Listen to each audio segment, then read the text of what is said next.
doing, all you beautiful sons of bitches? It's your boy Backseat here, and today we got the boys Kino, Manon, and Jan back, and we are talking about Anthony Gramuglia, and he's all about the lies of Shadiversity, a critic who won't be criticized.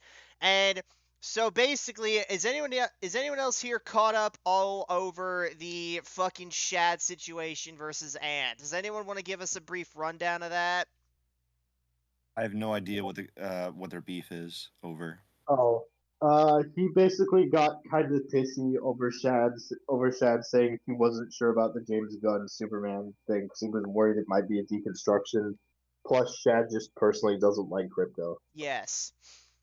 Yeah, and basically Ant basically made a bad faith fucking response to the video where he was basically like, really? And he was like, really, Shad? Because, you know, the trailer opens up with Superman beaten in the Arctic snow, right? And he's like, really, Shad? Like, Superman being fucking beaten down is like a deconstructionist take? Are you serious? That was part of his fucking argument. And it's like, that is not what Shad said at all. Shad didn't say he wants a fucking invincible Superman, basically. So I have no idea where the hell Ant got that idea from. Well, even in like context of DC's history, like Superman has never been invincible. He's like one of the most powerful characters of all time. Yes. And like can take ridiculous, but he's been defeated by other characters. He's been defeated killed by other characters. Yeah, Superman doesn't have a perfect win-loss record, is what we're getting at. Yeah. So this entire video is just this entire 3-hour response, or 3.5-hour response is just over Shad's take on the trailer. No, well, that was a previous video he made. Shad would eventually make a response to that video, and then eventually, and this is so basically this Ant video we're watching right here, this is a response to the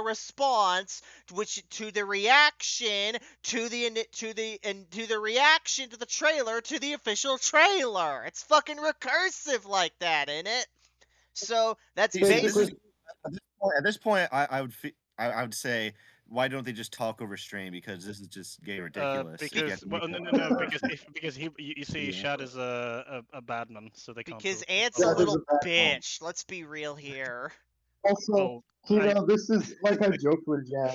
This has become Reactception. Yes. Anyway. Level, dude. What a great movie, to be fair. Anyway, we already saw a little bit of this before, but then Kino showed up and we decided to restart the video. So let's just jump right into this. This video is really long, so we're probably not going to finish it all in one go. But we'll see. We'll see. We may or may not make a part 2. Keep an eye out for that. Anyway, guys, let's get into this. Are you guys fucking ready? No. Like I said before, I know I said this earlier, but Ant is seriously making me reconsider doing February dry. Yes. God damn it. Thankfully, I got the nectar of the gods right here, but let's get into it.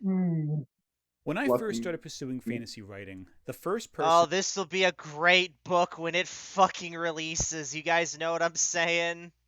No. No. Oh. No. No. I watched on YouTube. He has Conan behind him. Yeah. I bet he's never... I don't think he's internalized the lessons from Conan very well, given his takes on things. Yes. Does this man look like he's ever taken after Conan? Of course not. No. Anyway. For some critical analysis was overly sarcastic productions, but those guys are fucking communists. Don't watch them. I like some of they made that fucking Robin Hood video and they just went downhill for me. Ugh. Second, Shadiversity at the time was seen as a Who made the Robin Hood thing? Yeah, they made a video based off of Robin Hood, and they basically called Robin Hood a socialist and whatnot. Yeah, that's dumb because Robin Hood's whole shtick Hold on. Robin Hood's whole shtick As an Englishman, he's not a socialist. He's a monarchist. Yeah. Yeah. Robin Hood's whole shtick is going after government officials taxing the poor. Yes. Yes. That's libertarian. That's libertarian. Government officials who've done wrong, not government officials and rich people in general. So he's not a socialist.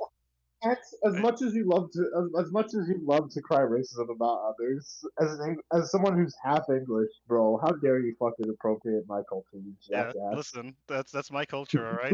That's my that's my culture. No, but like, I was gonna say with OSP, yeah, they can have cringe takes, they can have like good takes, but it's like a case of, I mean, I don't see what's the relevance of bringing them up. Like, they're not. I don't know. He's just saying like, oh, look at what I'm a fan of. Like his entire bookshelf. Look at what I got. Like that's. Cool. Yeah, and I totally believe you've read all these books here. Anyway. Oh no, he plays Pathfinder. I like Pathfinder. Oh no. I share a hobby with Ant. I share a hobby with Ant. Oh no. Dude, that's how I feel about fucking Jerry Pete being a SWOTOR fan. Like, oh god, Jerry Pete plays SWOTOR. I have to share a server with that fuck. Anyway. He plays SWOTOR? No. Yes. Oh damn, I play SWOTOR Jerry too. Pete and his fucking like wife or husband, I don't fucking know which one. They play SWOTOR and they have a whole fucking video and it's just the Lana Beniko romance.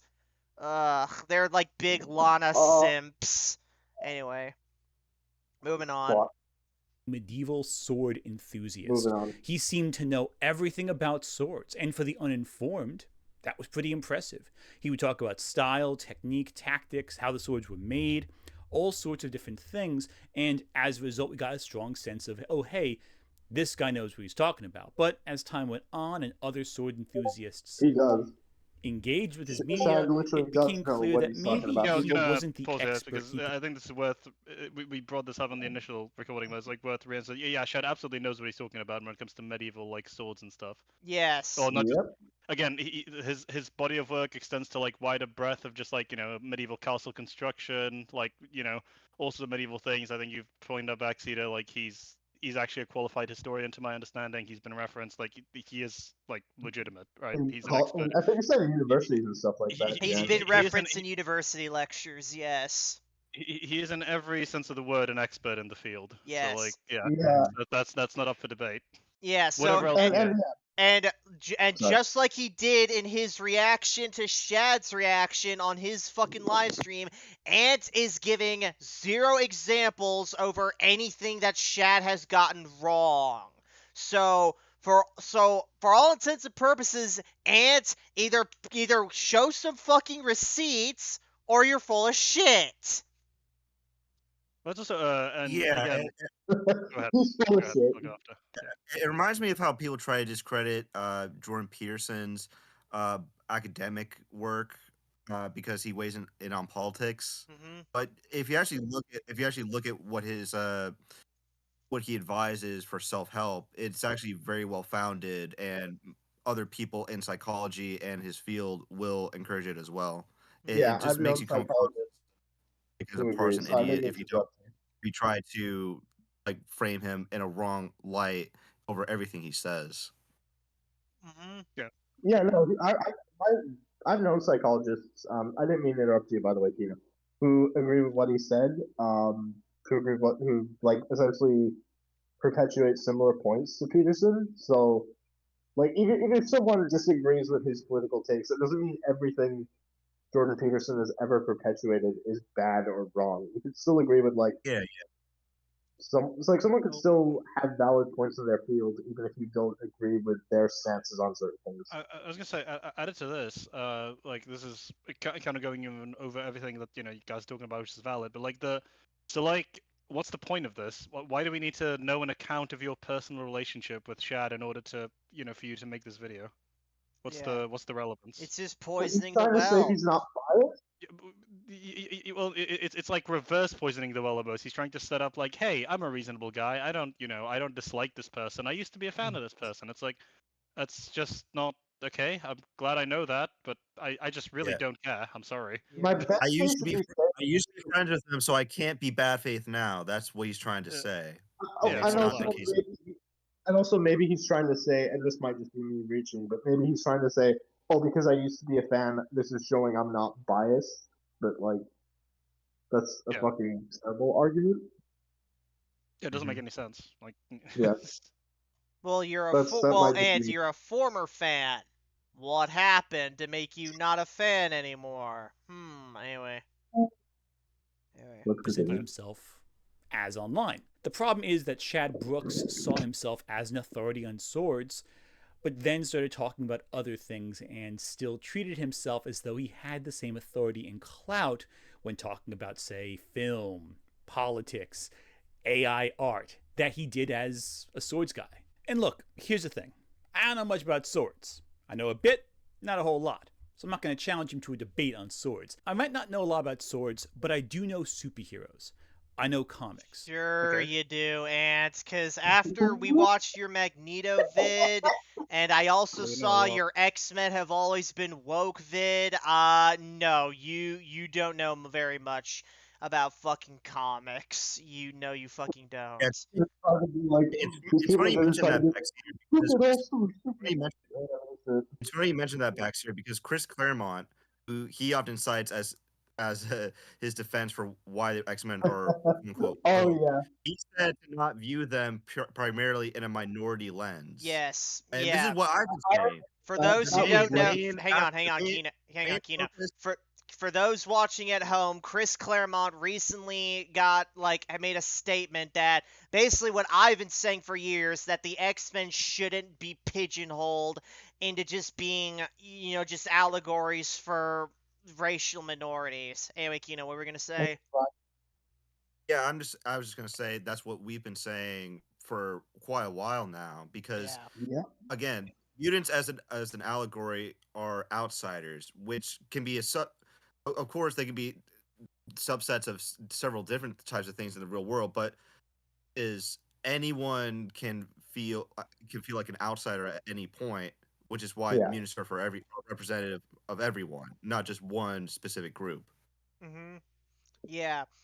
Anyways, back on point. I know where the hell Ant is going with this now. Basically, what Ant is going with this is that he's going to be all like, oh, well, I've actually read the comics, but Shad hasn't. Because in his reaction to the Superman trailer, Shad admitted that he hasn't read very many Superman comics, despite being a Superman fan. He said he's read a few, I think he said, but he hasn't read very many. He's just a fan of Superman from the adaptation material, like the films, the cartoons, and whatnot.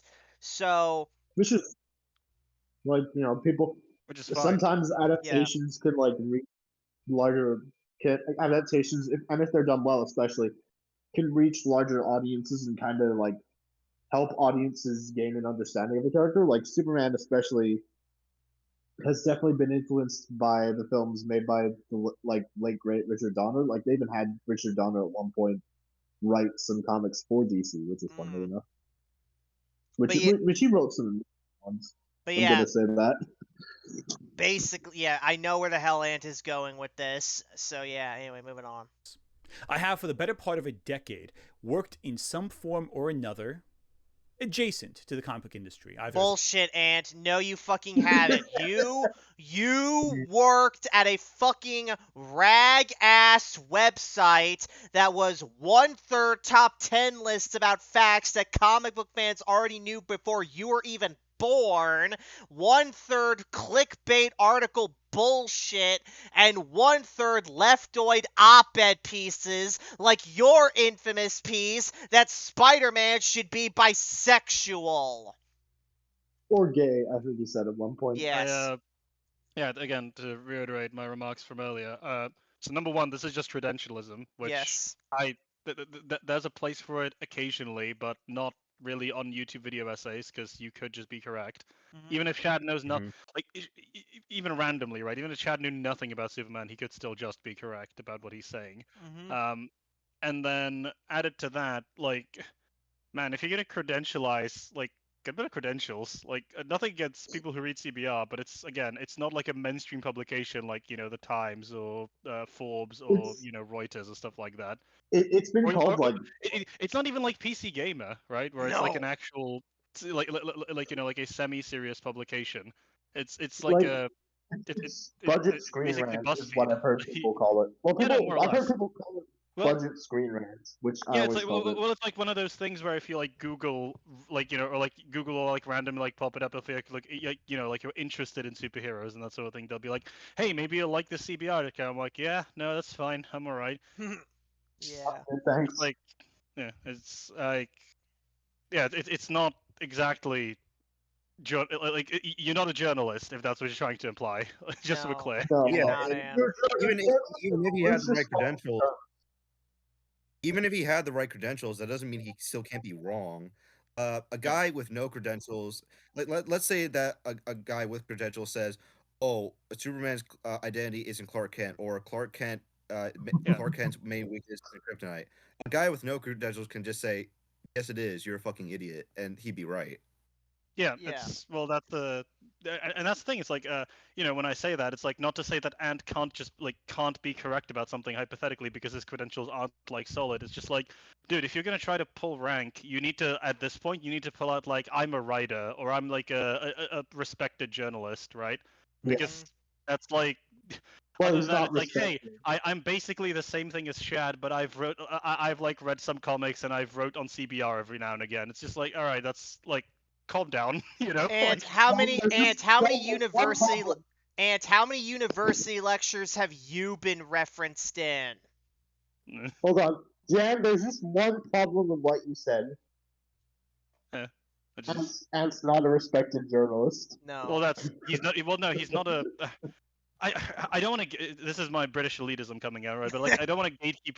I don't want to gatekeep too hard. But like, if this guy was like to walk up to like any journalist at all, but like, hey, yeah, we're the same. It's like, no, you're fucking not. What do you mean? That guy like goes to people. He interrogates sources. He like, I don't even know who you are, bro.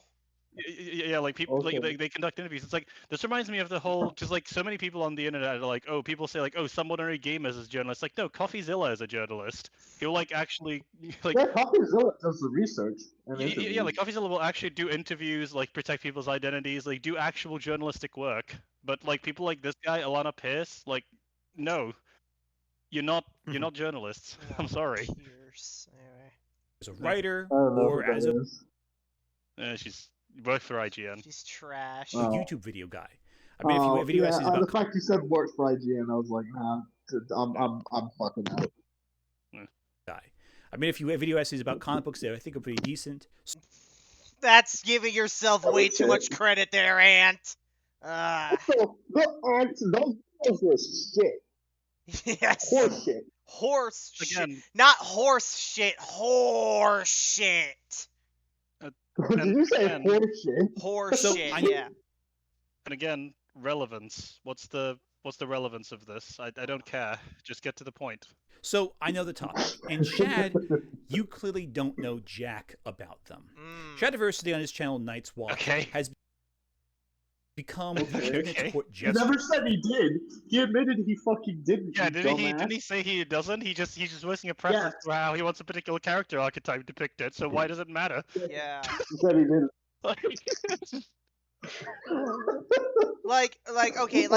if Shad was talking about something a lot more niche and like not as well known, okay, fine. But it's fucking Superman. He's literally one of the most. At his worst, Superman is the third most popular comic book character. It's like I'm pretty sure most people have a good idea on who and what Superman is. Well, that's of course all true, but it's like even beyond that, it's like wasn't Shad's video literally like what he what it was like purely like a personal what I like about the trailer, what he dislikes, like what he would like Superman to be. Yes. It's like we talked about poisoning. So there you go, the game's done, right? That's just what Shad likes. Shad is allowed to like or dislike whatever the fuck he wants, right? Definitively.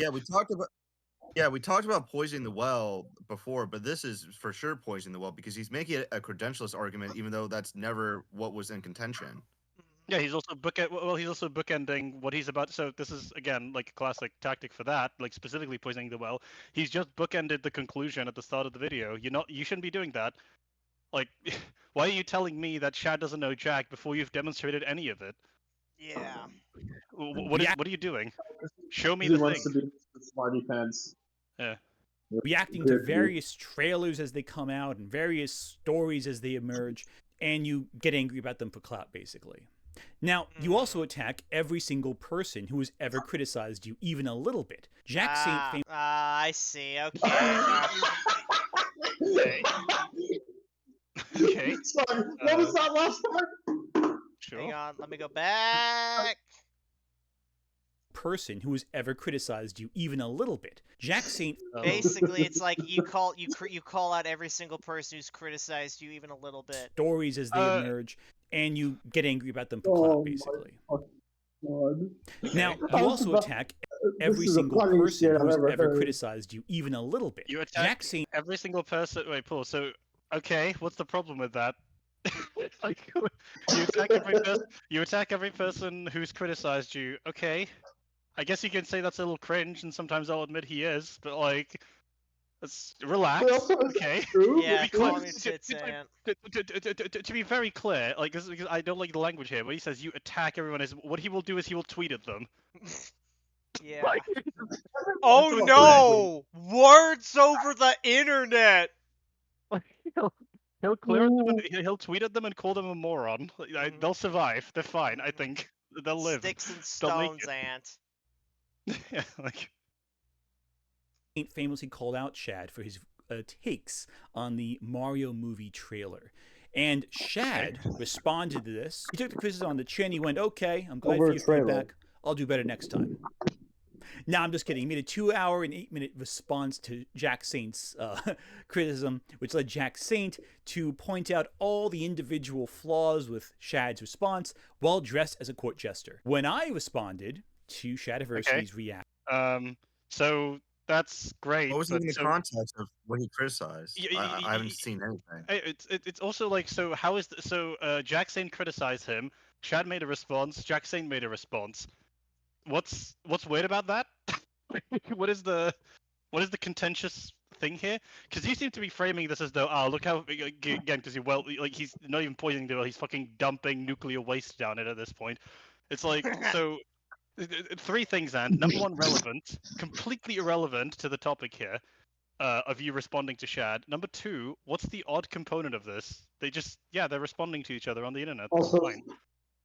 Also, and then number three. Yeah, the citation needed. And like number three, so Shad made a response, and then Jack Saint made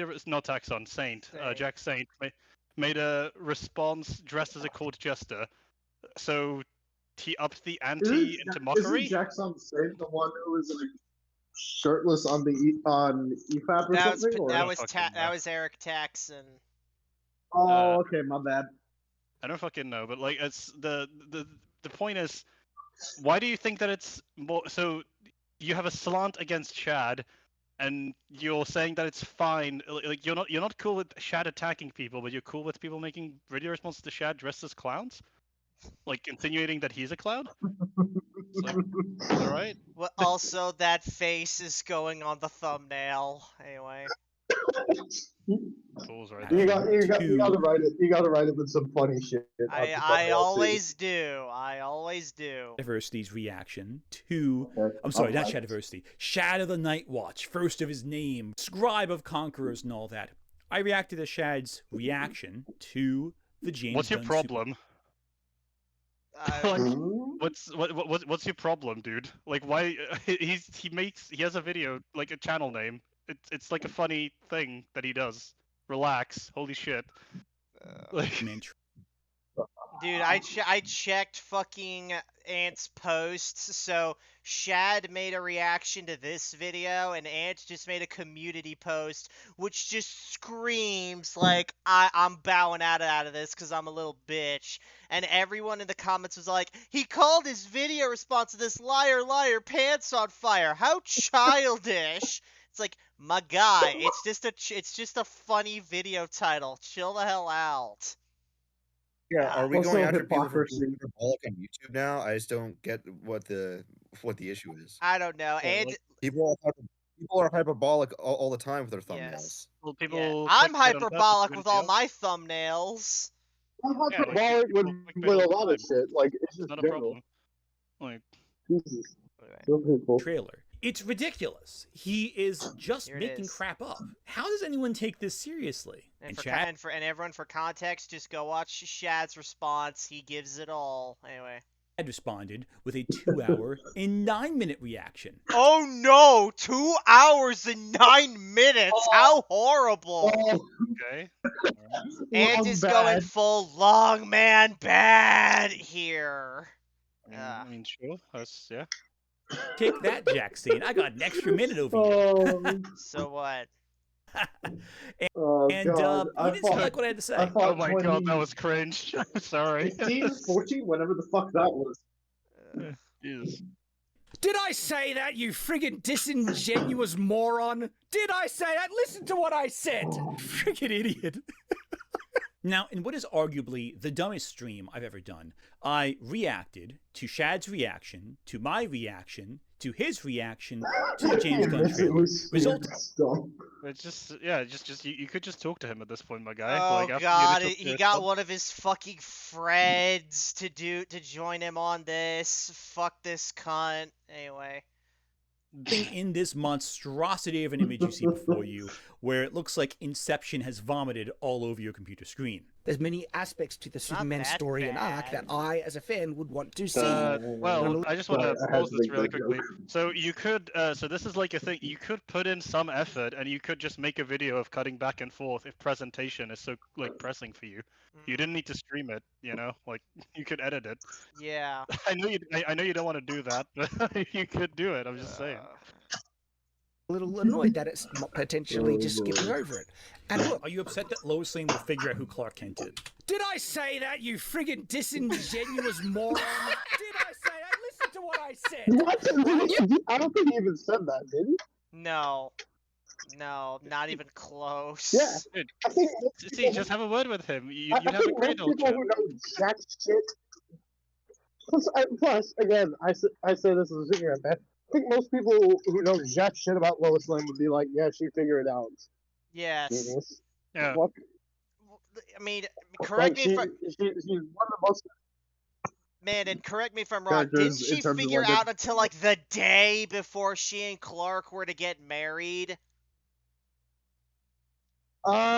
Depends on the continuity. In like the Bronze Age, it was she figured it out after he married because she tried to cut a strand of his hair with scissors and the scissors broke. In the post-crisis version, it was that like it was that like Superman came back from the dead and told her. I don't remember what it was with the New 52 because it kind of fucked up. Yeah. But like writers usually tend to like change around. Like in the Silver Age, it was kind of implied she knew, but she didn't say it. Like Yeah. there's multiple, there's multiple sort of different interpretations of it. Like you, but it isn't really an issue of like everyone would kind of assume it if you know like the basic about Lois that she'd figure out who Clark is. Also, it's man, and also- can you move closer to your mic? Oh yeah, shit. Well, I kind of have like earphones in at the moment, so that's Alright, why I might alright. sound a bit. Anyway, alright, moving on. You did! You just did! No, he didn't. Don't fucking What lie. a caliber of argument you did. He also, why is he omitting the part in like his own video? I guess in this context that Chad is watching, where like it's explained like what like the context. Why is he clipping himself out of context? It's just a bit curious. His I don't know. Because it's ant. And just making a complete straw man trying to say something completely listen again. Not potentially just skipping over it. And so I'm sad that they're potentially going to skip over the part of the relationship where Lois doesn't know who Clark Kent is. Are you upset that Lois Lane will figure out who Clark Kent is? And then he's like, that means Shad clearly said he's going to be upset that Lois Lane figures it out. You freaking idiot. Now, I love how he says that I said something when I asked a question. Well, Yeah, go ahead. he didn't. He didn't say that. You fucking moron. Well, no, he's begging the what Ant is doing is he's begging the question. Okay. Is what like, that's what I'm saying. Like in terms of he's begging the question, which means that he is putting it out there in his video, whether or not Shad is saying that. The implication being that the possibility that he's saying that is of course ridiculous. So yeah, you know what? By technical terms, Ant, you're correct. You get to slither out of this one, but I think it's pretty plain to see to anyone watching this video that the implication of what you're saying is you're trying to be like, oh, is Shad saying that? How ridiculous? How stupid? It's like the slant is obvious, man. I'm sorry, you're not that good at deception. Fucking snake. Point. He goes on. He's like, oh, look, they're about to kiss and they're holding hands. They must just skip over the whole thing. It's like, well, maybe they catch things up to. All right, Miss. I think the gentleman's with the swords point in this instance is that because it happens over the course of one movie means that it'll be accelerated. Yes, in terms of presentation. keep in mind, James Gunn has said that basically we were skipping a few of the parts of the backstory that everyone knows. Like we're skipping Krypton blowing up, we're skipping Clark being raised by the Kents, we're skipping Clark moving to Metropolis and becoming a journalist, etc. Like, we're skipping a lot. So, we don't know how much until the film actually comes out and we all see it. So, are we also skipping the part where where Lois figures it out? That seems like a kind of a moment that you'd want to show on screen. So that's... that's... Oh, I just want to be clear. This is all because Shad's statement was the most reasonable thing in the world, which is, man, I think it's a little unfortunate. It looks like they're gonna, get past the does she know, doesn't she know element with Lois Lane. I think that's a bit regrettable. That's all he said, man. Yes. It's not that big a deal. For fuck's sake. It's like... It's a personal take. Like...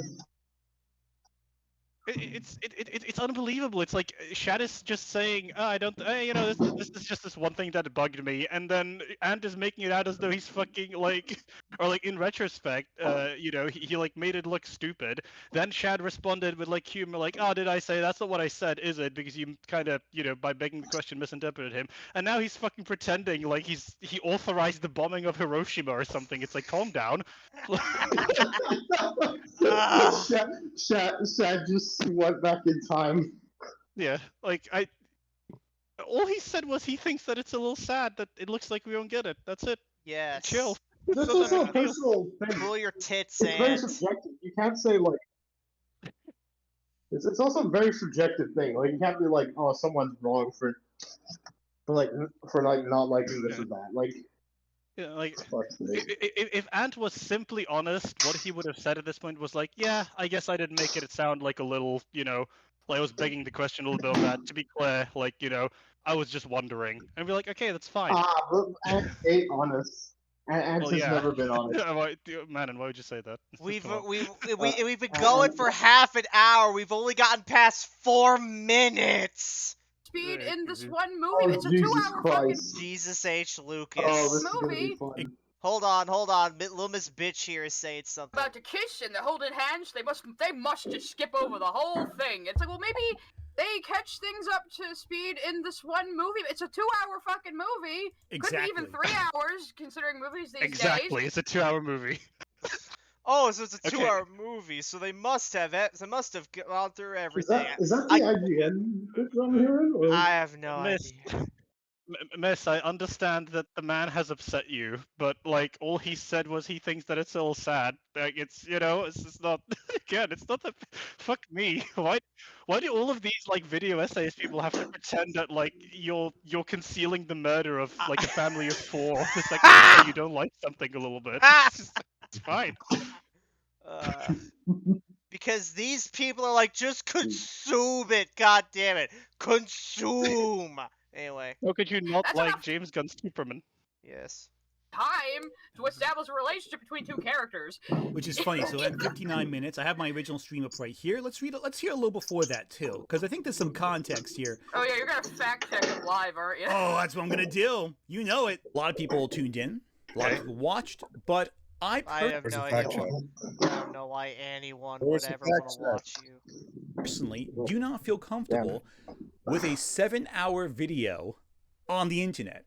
I don't think you should watch it. I think you should not be obligated to watch 7 hours to get the vibes of what's happening with this. Oh no, 7 hours! How terrible. It's not like I could just pause it, take a break, then get back to watching it. Oh no! God, you really are good. Mauler wants a word with you, Ant. Like, Patrician TV makes, like, 8 to 16 hour like composite analyses of games, and it's incredibly interesting. Yes. It's some people like the detailed breakdown, you know? Like, yes. It's fine. Anyway. Situation. Again, it was 7 hours, but it wasn't all talking about Shad. A lot of it was me and my guest, Cy Scribbles, just talking about whatever.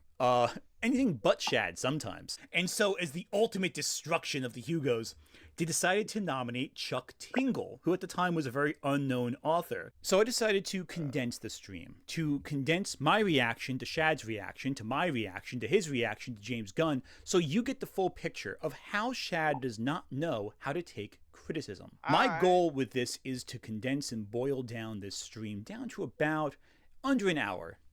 Take a look at the runtime, see if I'm successful. Yeah, that's what I thought.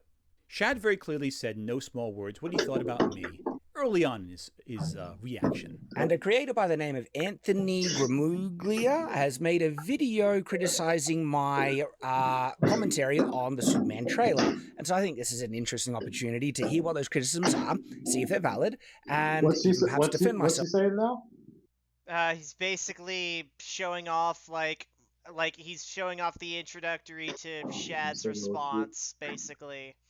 Anyway. Because I think the framing already from the title is actually quite dishonest. Now, I don't know much who Anthony is. Now, let me see what the title was. So my title was Shadiversity versus James Gunn Superman. Shad wants to marry Sue. No, he doesn't. Which I think is fair because his argument... Yes! His argument ultimately was... No, he doesn't. Shad... But... It's just, again, okay, that's how he feels. He told you he feels it's a dishonest. You can say that he's just saying that to poison the well himself, but like, I don't think that that's a reason to doubt that, you know, the entire point of him responding to you surely is because he feels like you've not represented him accurately. So why else would he be making this video if he wasn't in earnest? Yes. Yes. His big argument was... What'd you notice? Well, I don't want to speculate. He was complaining about how Superman starts off defeated. He kind of wants Superman to be triumphant the whole time. And of course, he acts like that's the entire movie. But you know what he's doing? He's doing like, our first image of this new Superman is him all beaten up. They want to be discriminatory against strong men. You know, that's really what he's doing. Why are you making fun of his accent? That's cultural appropriation. Yeah, what the hell, bitch? Here. Exactly, and again, I do point out she's got a voice like nails on the chalkboard. Yeah, I'm not gonna lie. She probably has a voice for print. Probably has a face for radio too. Anyway. The video, which we'll see if he... Oh, I get what you mean. Yeah. He gets to how there's some evidence that he does leave out. Is the first time I ever heard of him was an EFAP was reacting to one of his videos, which I'll leave a link in the description title below. And the only other people EFAP. Get him out! Look, see how bad he is. EFAP. I will say this too. It's funny. EFAP has a big audience, right? And yet the video they react to is dwarfed by the views of the very little guy. So what? It's a stream. Yeah. Streams just get less viewers than videos, and we know this. I don't get it. Well, it's like, yeah, you got like mildly harassed by internet idiots for like a week. Jealous, to be fair. And then it was over. Yeah, and I've said this before because I know Celtic Phoenix and his group, they also reacted to the same video. And I actually went on stream with them to talk about the issues that they had with it, whatever. I don't trust anyone who's has rags on their show. I have an issue with rags in particular. Anyone who streams with the furry raiders is not someone I want to associate with. But again, the EFAP video had some decent feedback. I think it was mixed in with a lot of other stuff vitriol that I thought was not worth it. That's what they do. That's what people come to them for. I Yeah, it's glorious. Yes, it's really funny. Yes, and you people deserve it because you suck. You people are legitimately awful. I've watched a Like, few. I'm. No, I don't think. Go ahead. I'll let the Sometimes lady they're speak. funny. Sometimes they're sometimes I see somebody on it that I go, no, I'm not watching. Hold on. Did you mention EFAP? No, Yes, yeah. They're talking about EFAP, yeah. I'm surprised. So, I'm surprised by this. Like, this is a, points here, I guess. Like, this is a surprisingly reasonable interpretation of EFAP, but, like, I don't know why you're trying to. It's like they're trying to mix it in with, like, a slant of against them, but, like, the video that they made against you already said that it was fair in a lot of ways. Like, you made a lot of shit points in that video, my guy. Oh, but because Rags was on there, it means it wasn't very good. Just as an aside as well, the reason I think this is laundering a little bit is I was on Twitter the day after that video because I tuned into that EFAP when I was stateside, and you, Anthony, were very discordial with Mauler for like no reason when he was being pretty reasonable. Like you were like getting stuck on the fact they made fun of your shell. Dude. So he can dish it, but he can't take it. I see. I think that like I don't know if he's like it could be a case of like he's wizened with age or whatever, like he's reflected on it. But it's like a case of you were being pretty cunty about it initially. That's one thing. Anyway. And the thing ultimately is, like, you take criticism, you take it. It's with anything, the good criticism I took and I incorporated. Even criticism delivered in an asshole-ish way isn't necessarily wrong. If you took the good criticism, you'd have decided to redo all your videos and take half of them down. Oh, really? And took like half his videos down? No, like if he. No, I'm saying if he took the criticism. Oh, okay. Anyway. Yeah. They're right, Yeah, and again, like, the video had flaws. I made the video in, like, 3 or 4 days. It was a very quick production. There were things I thought it was a pretty solid video, but I guess some of the people you talked about were some of their friends, and, Yeah, it all connected. And I think my big issue was the video was too short, because I was opening up doors to ideas that just... They needed a whole video. So first it's too long, now it's too short. Make up your fucking mind. Objection irrelevant. I came here for a Shad response. Yes. Why am I hearing about EFAP and their video of you? No one. Also, like, just again, like the view. Sorry, I'm just stuck on the views thing. It's like, so one of them is from a highlight stream, one of them's a stream, dude. Like, they don't get as many views. Relax. I'm probably also jealous that Shad gets more views anyway. Well, yeah, of course. Like, why don't you bring up how many views this Shad video got as compared to your video, if you're that stuck on it? Ideas I was touching upon. It was more of a primer than a full-blown, complete. But again, this is stuff that's more complicated. And more, and you're coming up with like a weekly video, basically. Not all of them are going to be amazing. Certainly not. I think my later videos have been better. But again, none of them have ever been amazing. No.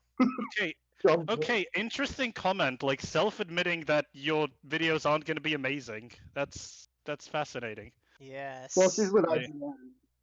If she's with IGN, hers are fucking subpar. No, actually, I'm gonna take that back. They're an insult to subpar. They're below that. Things where it's like, yeah, there's some criticism that worked, and I didn't argue it. I just listened to it and incorporated it into the videos I made afterwards. So it all works out. Like I said, people are actually like, a huge deal at EFAP covered you when I said like people like, oh, you had some trolls for like a week that were probably like high schoolers, and then nobody cared. Yeah, honestly, I've gotten trolled way worse by other people. They weren't even that extreme, which is something interesting. And the only other piece of content I've come across from him is... You're right. They weren't. It's almost like they were more interested in the substance of what you were saying. Crazy. It's like if you give some of these people the time of day, and they're willing to be completely reasonable. Yeah. It's crazy. His video Run or Half Will Make You Bi and Trans, which is a video that really confirms my own video where I was saying that there are certain political activists trying to hijack Run or Half and force a false interpretation. I reacted to that video with Schnell and Luck Pup. It was trash. It was garbage. On it, saying it's about trans representation or supports trans ideology, which, if you actually watch Run Half, it doesn't do that at all. Well, I didn't say that.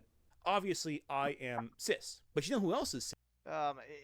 In other words, you're not fucking trans. Thanks, Ant. We fucking know. What? I never would have known. Well, yeah. The creator of Ranma is undeniably fantastic at. By the way, you see this? I'll never forget this. We made fun of his fucking little cardboard here. He was he was putting he printed out little ass fucking pictures of the fucking cast, posted them on this little piece of cardboard here. It was real confusing to keep track of, and it's like, Ant, why didn't you just make this in MS Paint? Hold on. How old are the cats, like, in the universe? I don't know. You have to ask Luck Pup, but okay. I don't know. I don't know. Luck Pup was acting like they were of age, so I'll take her word for it. But it's like, and of course, he was donating to the Trevor Project with this piece of shit. Christ. What she does, creating these sprawling casts of lovable characters, but I don't think she really understood or cared to understand the complexities of gender identity before working on Ranma. Yeah, Yet despite she wasn't that, for many people, her work connected with them at a time they needed it most. I said that it. I bet he's assuming your entire video from like the clickbaity title, isn't he? That's fair. That's fair. Well, but isn't that what he's doing about my video? And as someone who actually watched that video, that is exactly what you fucking did. Anyway, go ahead, Jan. Yeah, I was gonna say, isn't that exactly what he's doing though? Yes. Yes, exactly. All right. He's getting angry now. I'm saying he just saw the title of your Ranma video and decided that's what it's actually like all completely about. Well, when you title it that way, Ant, can you blame him? Oh yeah, and it isn't. And half the video is about saying why. I mean, the clickbait clearly didn't work if you didn't click on it, but the opposite. So you can check out my video where I talk about that. But from the outset, it does seem like Anthony and I have very different political and ideological opinions. That's also I don't think those are reasons to not get along with anyone. And I've watched some of the beginning of his video where he's talking about my, Superman trailer, and a good chunk of what I have seen in the beginning, I don't know how it goes, further into it, is actually just kind of nerdy discussions from his own perspective, and that's fine. I really miss the times when geeky people could just talk about things and disagree, argue about it, and still get along. And that's one of the things I love about FNT, because I go in there and often we can argue a lot. And guess what? We argued a decent amount about this Superman trailer. I was not a fan. If you loved the Superman trailer... I do want to stop right there for a second. I think that is an important point. I think, and we're kind of touching upon what we were just saying just now. I do feel like a lot of the internet has caused people to get more aggressive over this, because it's ultimately just goofy ass shit. Ultimately, like most of this is goofy. Okay, well, why are we getting so angry over this goofy ass shit? I feel like it's also like so I'm inclined to agree, but like this is what I mean, where there's like a disparity between how he's behaving here and how he talks on Twitter about these people a lot of the time. Like, if that was genuinely like your opinion in earnest, I'm sure if you just reach out to Shad, be like, hey man, want to have a chat about this? Maybe, like, just, one-on-one, we'll do a stream, be fun. If you want to do it for charity even, you can do that. It's like, that's a way to resolve it, but like, I don't know. It's just, the fact that this is the way you're going about it, belies kind of, you just don't want to associate with these people. As, like... Yeah, I agree. This is surprisingly level-headed, but I just wish that the conduct reflected that, And surprisingly, on Twitter is not very level-headed and not very well-respectful. Like he told, shocking. someone said, when just some guy who's a YouTuber who criticized this thing about Spider-Man should be gay or bi or whatever it was, like, and just called the guy a homophobe. Oh yeah, just some guy, yeah. Just some guy's bisexual as well. Yes. So like Ant. So. Do you think it's the movie Bobisms? Do you think he has the Twitter demons speak to him in his head? He has them go, nah, my process. It's like that Grimo worm tonguing him. Oh no. Yeah. I was trying to go for more Gollum, but fair. And it's Seeing a good the also headline and assuming you know what the whole article or video says, which is what he does with that fucking article later. Mm-hmm. And that's the thing too that bugs me. Mitch, Like he's said, can someone stop here? Because I have to. Mitch, people title articles like that for a reason. Yes. Because they want to get their point off and they want to grab attention. Yes. Bullshit, they're gonna do things. Because seriously, if every article and every YouTube video was titled exactly about like what it was about, we would have some of those boring fucking titles ever. It's like says this, and then his IGN, you motherfuckers seriously got to think about like hiring more competent people. Yes. Like just hire someone who can put a string of words together. Don't hire people like this bitch who just can't say shit in general. Yes. Paint a different portrait. Yeah, he doesn't fucking mean it. No, he doesn't mean any of this. He's just talking out of his ass. And again, and there it is. And there it is. Okay.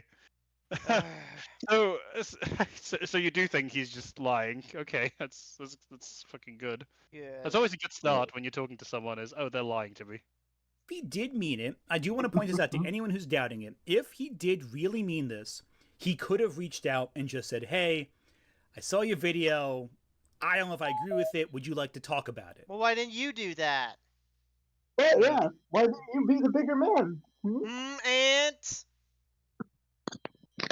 And that would have been a very different discussion. I would have accepted that had he asked that from the beginning. Hey, I disagree with what you said. I think maybe you missed the point. I think you're a big-nosed idiot, but let's talk. I mean, you do have a very humongous nose, yes. And, like, on the stream or something. At least he admits it. Different situation would have been fine. I would absolutely debate Shad though. Get your guy with the gesture capelet to be the moderator, even. Jack Saint. Now Jack Saint would be hilarious. That'd be great. I don't think Jack Saint is an unbiased party. He's definitely not unbiased. No, he would challenge. Then he wouldn't be a good moderator. He wouldn't be a good moderator. You dumb. Dumb bitch. You do a sword fight. Oh, notice. I could say dumb bitch, but then you wouldn't know which one I'm talking about. Hey! That's Kohai. And yeah, I felt it was deconstructionist trash, and it's me going ballistic, and that ballistic thing is obviously comedic hyperbole. Okay, it's exaggeration. Is it? Well, here's the thing. To do that, you'd have to be funny. Yeah. To be that. Like there is going to be a point where he sounds like. Can we stop? Because I'm gonna say something. Funny is like so subjective though, man. Yes. Like how do you know? Maybe people like clearly his audience finds it engaging if they watch it. You know. Mm-hmm. I was gonna say something. Like to be fair about the whole like people being worried about it being deconstruction thing. I can kind of see to that route, but I can see where people are going from with some of the projects being The Authority, which was a literal, like, essentially it was The Boys before The Boys existed. Yeah, it was like I mean, granted, like Midnighter and Apollo, I think are quite interesting characters, but it was essentially deconstruction before like deconstruction was mainstream. I mean, for me, the big thing is like hanging over all of this is like, okay, all he said is he thought it was going to be deconstructionist. That's fine. He's allowed to think that. Yeah, but I'm saying like I can see why people would think it's deconstruction when. Well, no. I mean, I can see for both sides. It's trailer, right? Where it's like this happens all the time with trailer, where like people like Shad will say, "Oh, I think the trailer's bad because da da da da da," and people will for some reason lose their mind because you're judging it based on a trailer, like etc. Like, guy, trailers are basically advertisements. Yeah, like trailers are meant an to sell you advertisement, and it's an advertisement, and they're communicating. They don't feel like the advertisement is like selling them on the thing, which that's fine, right? Surely, like that's not a problem. It's just because it sold me, like doesn't mean it's gonna sell everyone else. I'm okay admitting that. Yeah. like legitimately fucking angry. Like he's like freaking the fuck out. Maybe you were trying to be funny, it didn't work, man. Bruh, there's legitimately getting angry, which is what I do in a lot of my videos. And then there's that. That's clearly a joke. Are you kidding me with this shit? Well, also I can't believe. like... Also, I can't believe one of the. Sorry. I was gonna say, well, Miss, that's just like your opinion. Yes. Like, it's fine. Like, other people clearly found it funny because people find him entertaining because he has an audience, right? So... Yes. Also being said by the unfunniest bitch alive. Yes. So, you know. It's probably about as funny as a heart attack. Well, he said that for the Jack Saint video. But he said that about the Jack Saint video too, where Jack Saint responded to his Mario video where he's giving his authentic perspective, and Jack Saint's like, "Yeah, this is kind of weird. I don't know, I don't like this." And like Shad's like, "But I was being over the top for humor's sake." I'm like, "It doesn't look that way, man." Oh. Again, that's like... AI! Anyway, what were you guys saying? Again, that's just like so subjective. Like it's like it doesn't look that way to you. Yeah, comedy is largely about interpretation, right? And, like perception.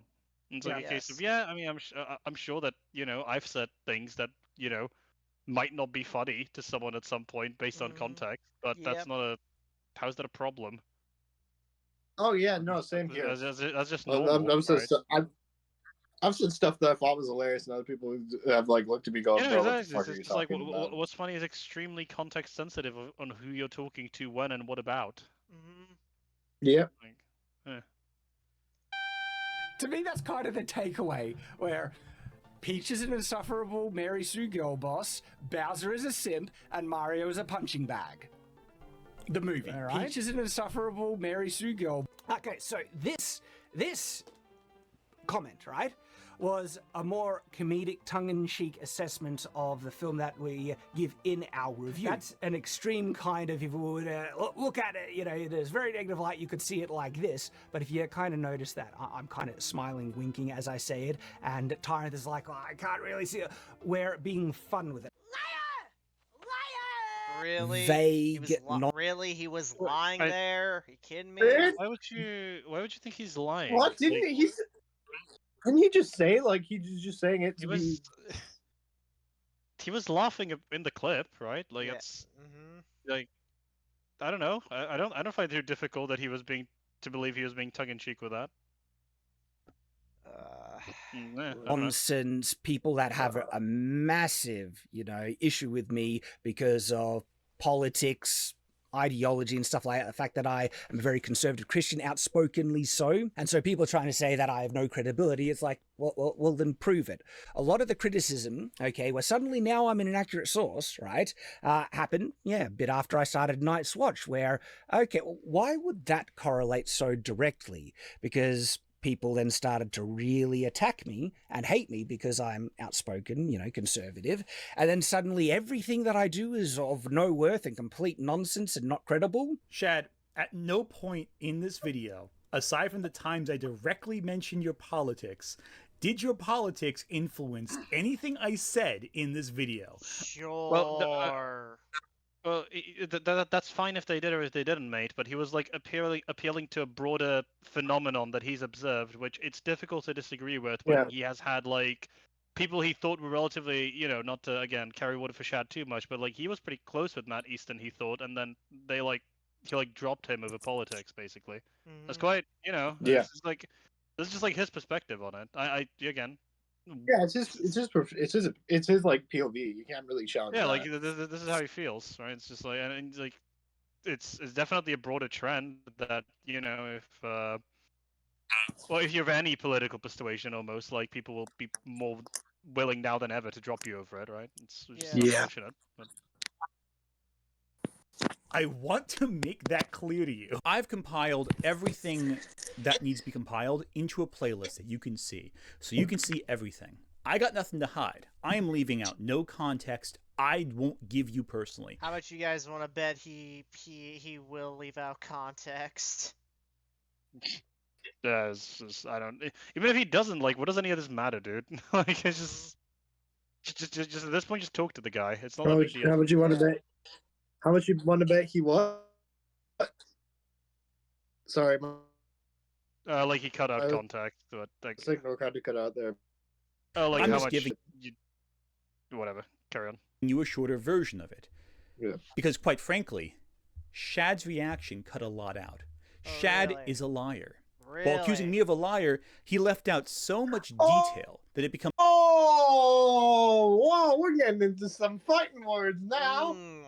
Here we go. I didn't like Shadow of the Conqueror, and that made Shad mad. It's clear that any time he receives any criticism, he has to twist the words of his opposition. He has to cut everyone off every 3 seconds because he has to talk over his opposition as opposed to listen and learn, potentially. I'm not just here to respond to Shad right now. I'm here to bury his entire point under concrete. You accuse me of lying, Shad. Well, let sunlight be the best disinfectant. Now, I know Jack Saint dressed as a court jester in his video to challenge Shad to a sword fight, to a duel, but I don't have a court jester outfit. What the fuck is this? Okay. What's the... I don't really... I just saw the court jester. I wish to God. Oh.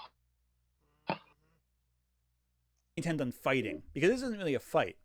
It's a dissection. Yeah, because you know you'll lose if you get into a fight, Ant. Ant, I've challenged you to a wrestling match, and you didn't respond back.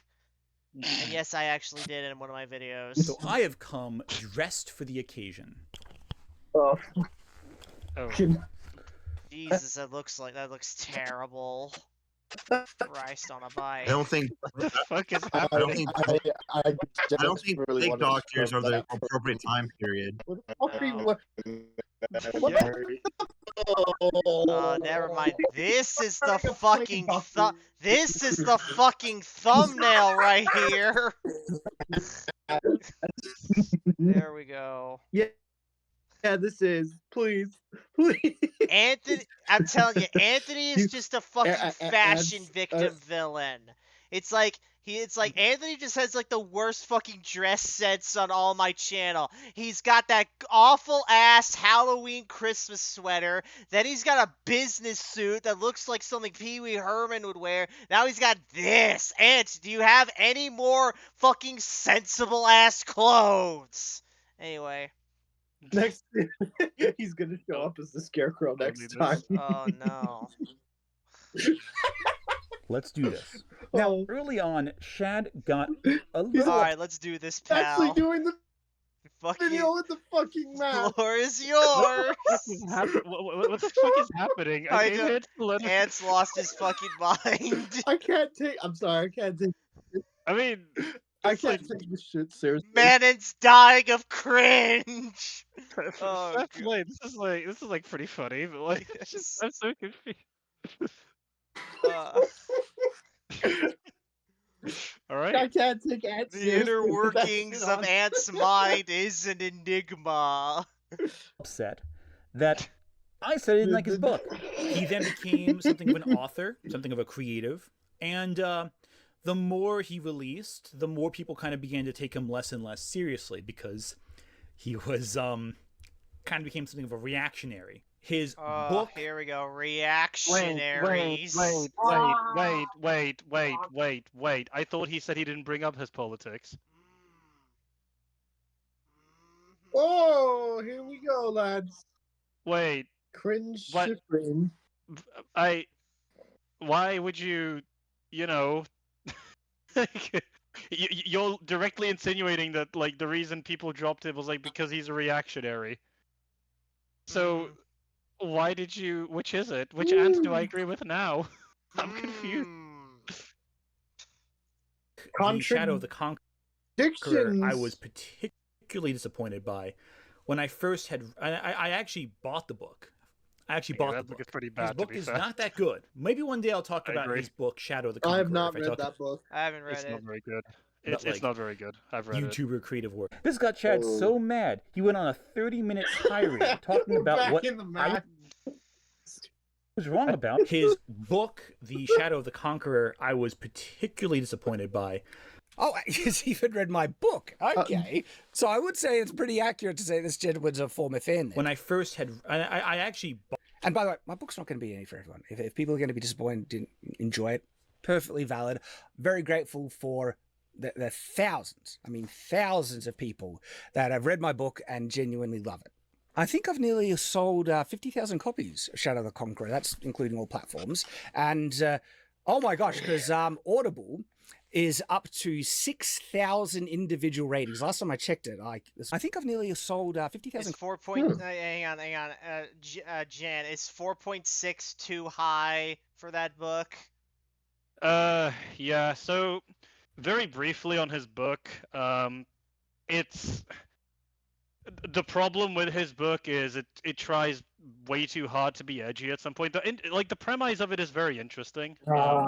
The concept basically is there's the main character used to be like a conqueror. He was one of the most like horrible, awful people ever, and he basically gets a second chance without I guess giving away too much if people are interested in reading it themselves. But it's a little I say a little. It's quite overwritten. Some of the scenes are needless, I would say to the point of needlessly graphic, and I don't think that the point of it is the conceptual focus of redemption. I don't think is explored in a particularly interesting way. I think if someone would like a better alternative, you should read the Lucanius trilogy. It's a similar concept but done way better in my opinion. But I would say it's it's 2.5, 2 maybe. That sort of territory, I would say. Alright, anyway. Copies of Shadow the Conqueror. Who fucking cares? Who gives a shit? You that's still a mentioned good it, number. you dumbass. Oh It's still my. a good number. Wait, who cares? He's just talking about his book, man. He just Yeah. thought he just wanted to thank. Yeah, I love how he you brought up says his who book. really cares, and then Well, you opened the door to this, Ant. after Yes. Shad responds to the bit where he mentioned it. Yeah, you opened the door to this by saying that his book is not good, and he's saying, well, there's a lot of people who liked my book, so that's his response. There you go, because you didn't that's valid. Signal. And it got great reviews, and it sold 40,000 copies, and even Daniel Green gave it a good review. One of the most objective and fair reviews you can find about is actually Daniel Green's review of Shadow the Conqueror, and has even made a follow-up video after the fact saying that, on retrospect, he likes it even more. Shadow of the Conqueror by Shad Brooks. This is a book I directly said in my review, I need to see the sequels to figure out how I'm going to feel on this, because it sets up a lot. It makes grand promises, and Shad Brooks does not back down in any way, shape, or form, I feel like, setting up exactly the storyline he wants to. But who the fuck am I seeing now? This is Daniel Green. He's a book critic. reviewer. Yeah, pretty good. Oh, okay.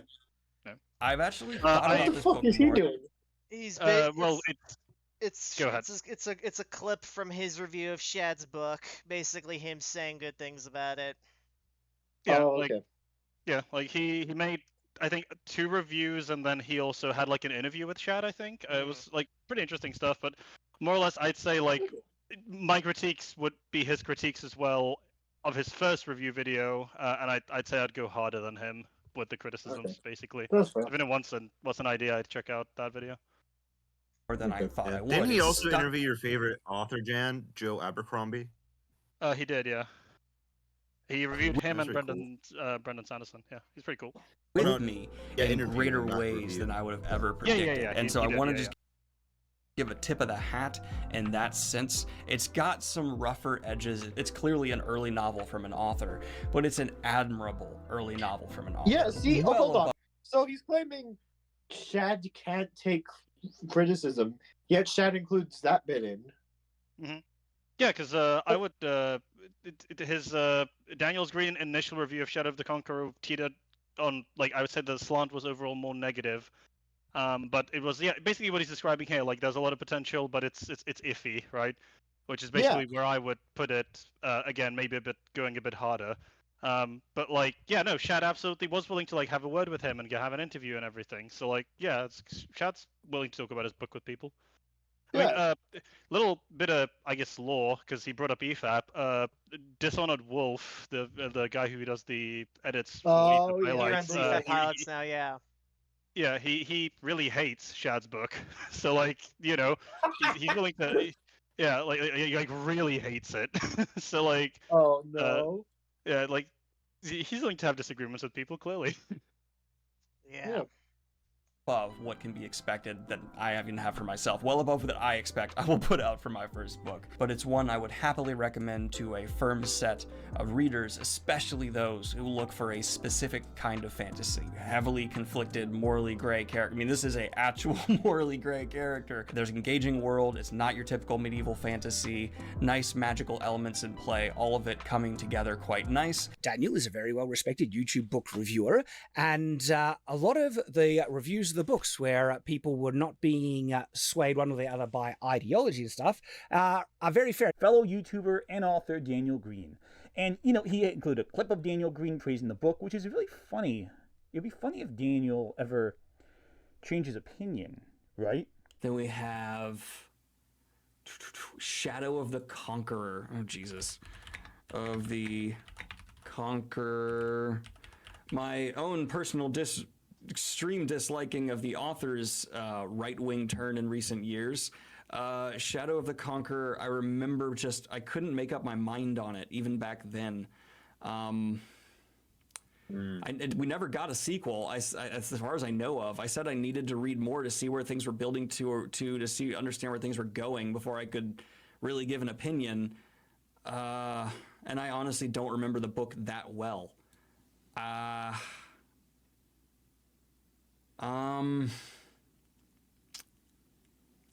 just gonna go. I read that because I don't remember it well enough to really give thoughts, and I don't think I was a very good reviewer back then anyway.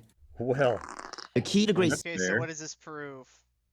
Okay, yeah, so he changed his mind on it. This is keep in mind this is all of like Shad's book. It's like God, we're not getting AI adverts. Thank God. At least we're getting actual shit that people made. Anyway. But hey, opinions shift. Someone's opinions may change.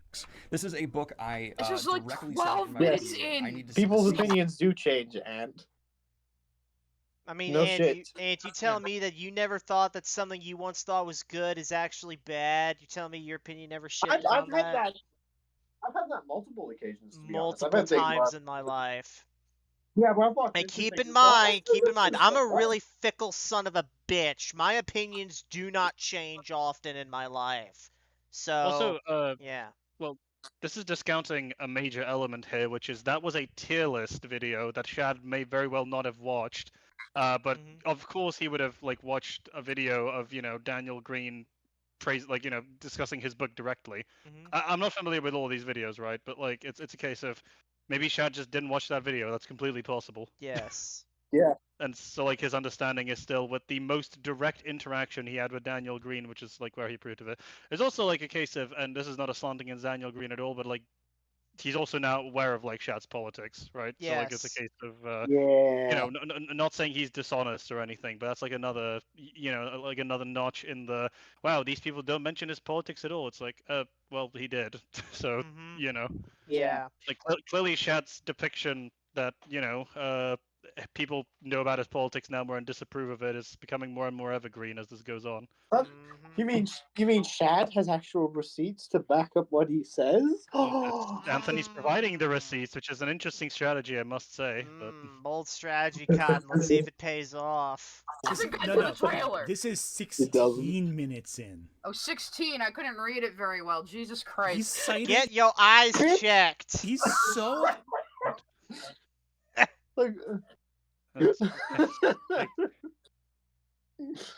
Yo, Lil Miss Bitch, I'm visiting the ENT real soon. There's an optometrist next door. Want me to take ya? Upset that people criticized that some people didn't like his book. That he's citing like Daniel Green. This is Shad. This is supposed to be you responding to Anthony talking about Superman trailers. Bitch has a voice. Like I know I said it before. Her voice. Man, you brought up that like his book you thought it wasn't very good. He's saying, all right, here's some people who thought it was. I guess we'll have to, let people figure it out. Yeah. Seems But he like said a he's cool with love-hated not liking affair. it. Yeah, like. Why he said haven't we gotten there in 12 fucking minutes? You edited this. This is embarrassing. No one. This always happens. Yes, I always end up this is very embarrassing. I This agree. whole video is embarrassing. You know, hey, when he's right, he's right. This is embarrassing. Yes. Yeah. giving my YouTube rivals like advice on how to get better at YouTube because it just annoys me so much. Like this is really Like, YouTube bro, rivals. Okay. The hell's Dude. YouTube rivals? Okay, someone Like, is that like Marvel rivals? Can you play Spider-Man? I've never heard of it. I like Marvel rivals. This for a year, and I Is understand Venom this. in it? like this is actually upsetting. Like dude, Yeah. No, you have a he video. is. They are, and it's the fucking Eminem music video. What? I was making a joke. Nothing. We're just fucking around. Yeah, Okay. sorry, Yeah. carry on. Well, you're going to respond to my channel, to my video, to my takes, and where I call you a liar. Just because I didn't like your book does not mean you have to be so pedantic about it. Yeah, you won't see ideology coming into it It's too his much, video. but He you'll can notice- be. He can do whatever the fuck he wants. It's his Yeah. video. It's like, who gives a shit, man? You didn't have to make this video while we're about it. Yeah. Well, yeah, except ants might be worse. Yes. Oh yeah. Way worse. Interesting correlation that Ants a lot of the is negative fucking reviews that are really stage going 5. hard in the paint after it coincide Terminal. quite interestingly when Yeah. more of the hate and criticisms come against me from the stuff that I make here on Night's Watch. Why do you think that's the case? Now, Because your takes are dog Should shit. we skip ahead to Look who's talking. the of course, I trailer have now? Should we rarely skip ahead? Oh responded God, to you're going to Twitter? Tweets but now. Are even these- ones that are just okay. full on bullcrap. And there's a Are lot these of them, even but your I have tweets? done it No, I have occasionally. no involvement with this. This So has he's bringing nothing up to a do with me. completely unrelated drama because his ego is so bruised. He's so frail about. Oh my God, he's. Oh my. He's God. just, dude. He's just talking about context surrounding the controversy. It's fine. Yes. You'll be okay. Hey guys, Make a deal. can you smell that? It smells like projection, but maybe that's Yeah, just me. I know, right? Maybe. Wild. Yeah. It does Yeah, it smell smells like shit, shit. too. Yeah. Delicate I was about to say it does smell flower. like shit too. What, dude? That's a Why? lot of shit.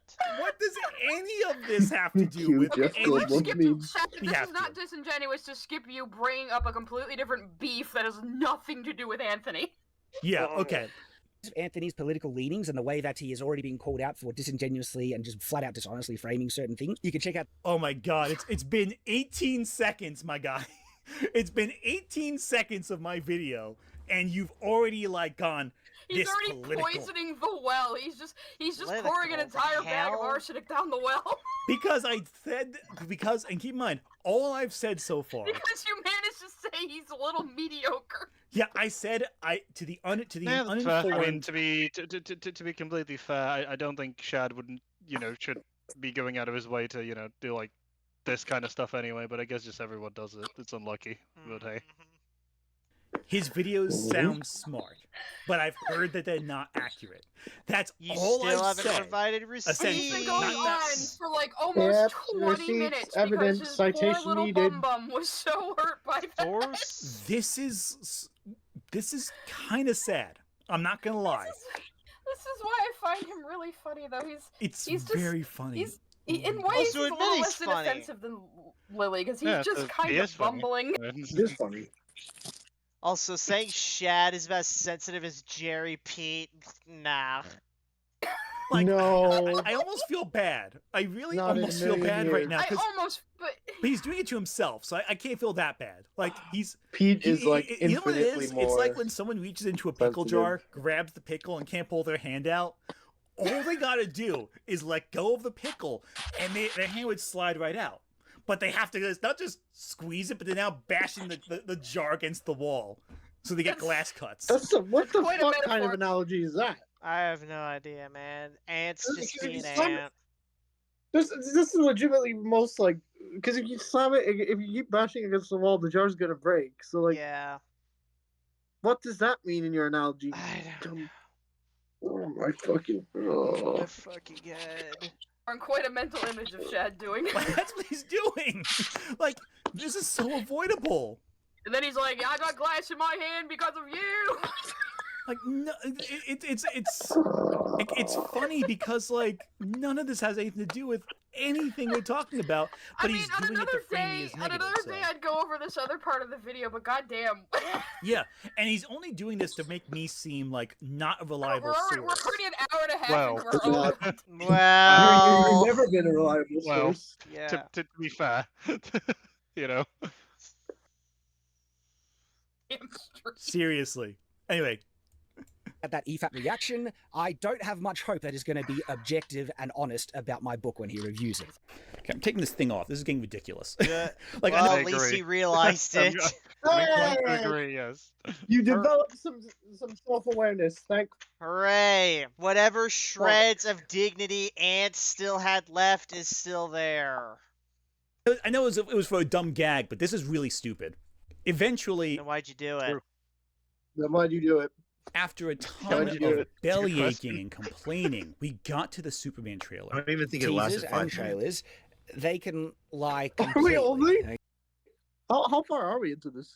Oh, we're 24 minutes in! Ah! How long are we going into my actual video? Fuck! We're over an hour at this point? Fuck. Well. Do we want to keep going or do we want to stop right here? I say we keep going a little bit more.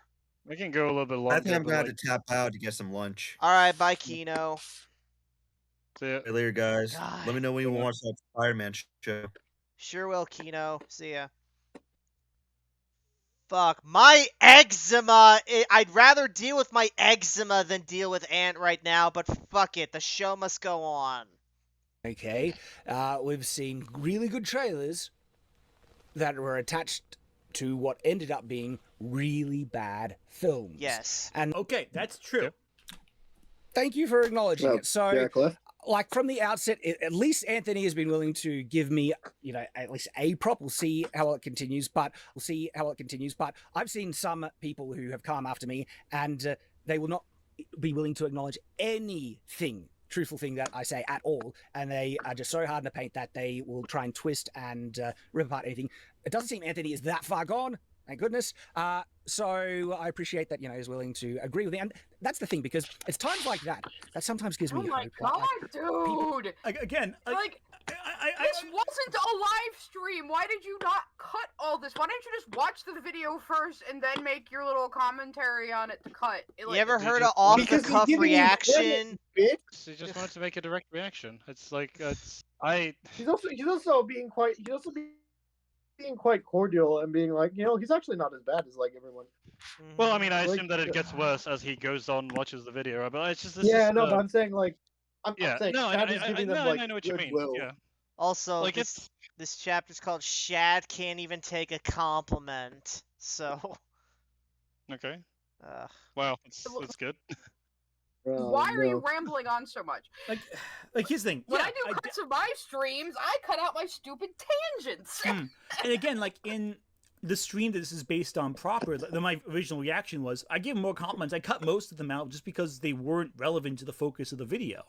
Like you were too nice. Yeah, I mean, I kept some in because I didn't want to be too much of a jerk. But like, like again, it's like it's he can't take any hint that someone thinks what he's done isn't the best. Yeah, but it's like he can't handle it. Yeah, it's kind of wild to me. Like I'm like I didn't agree with it. Okay, I think that point was good. Okay. Hey, like I don't want to like. It just seems really. He's like, okay, here he agreed with me. We'll see how the rest of the video goes. It's probably gonna be a disingenuous bastard. Yeah, it's like even like you can't even take a compliment nicely. It has to be tinged with like prepping up for the next strike. How the hell did you get he can't take a compliment from all that? Yeah, just he's again just talking about like, yeah, no, some people are kind of cringe on the internet, but you're not. Good on you. That's all he said. I'm like, okay. No, he agreed with me, but he must be some call-me liberal making a plan against me. He didn't say that. He did not say that. He said that. You dumb bitch. They said God. some people do that, but like I don't understand. Jesus, she's fucking stupid. Like this bitch. Oh, and I feel like he probably kept it in to show. I'm gonna have to look up this bitch's channel so we can react to some of her later. Oh, like a I love everyone and all. I'm the level-headed one of the trio. Yes. Perception of he's. I'm gonna acknowledge when he acknowledges me being positive. I think that's what he tried doing, but like the problem is it's undercut by the fact he immediately. Jan is the super ego. Follows it saying that we'll see. Yeah. The video goes like, okay, it's fine. Yeah, but this is what he does in all the responses where his ego's been bruised. He just goes on and on about how, like, well, what I do is really brilliant. Everyone's just attacking me because they don't like my politics and blah blah blah. Yeah, and it's like, okay. You say that, but it's clear that people do really tend to attack him for his politics quite a bit. So like, not saying that it's good or bad that he goes overawed and over explains himself, but I am saying that perhaps it's not unreasonable that's an end result. That's what I'm saying. Okay, that's cool. Hey, listen, you're allowed to like it. You're allowed not to like it. That's fine. But whatever.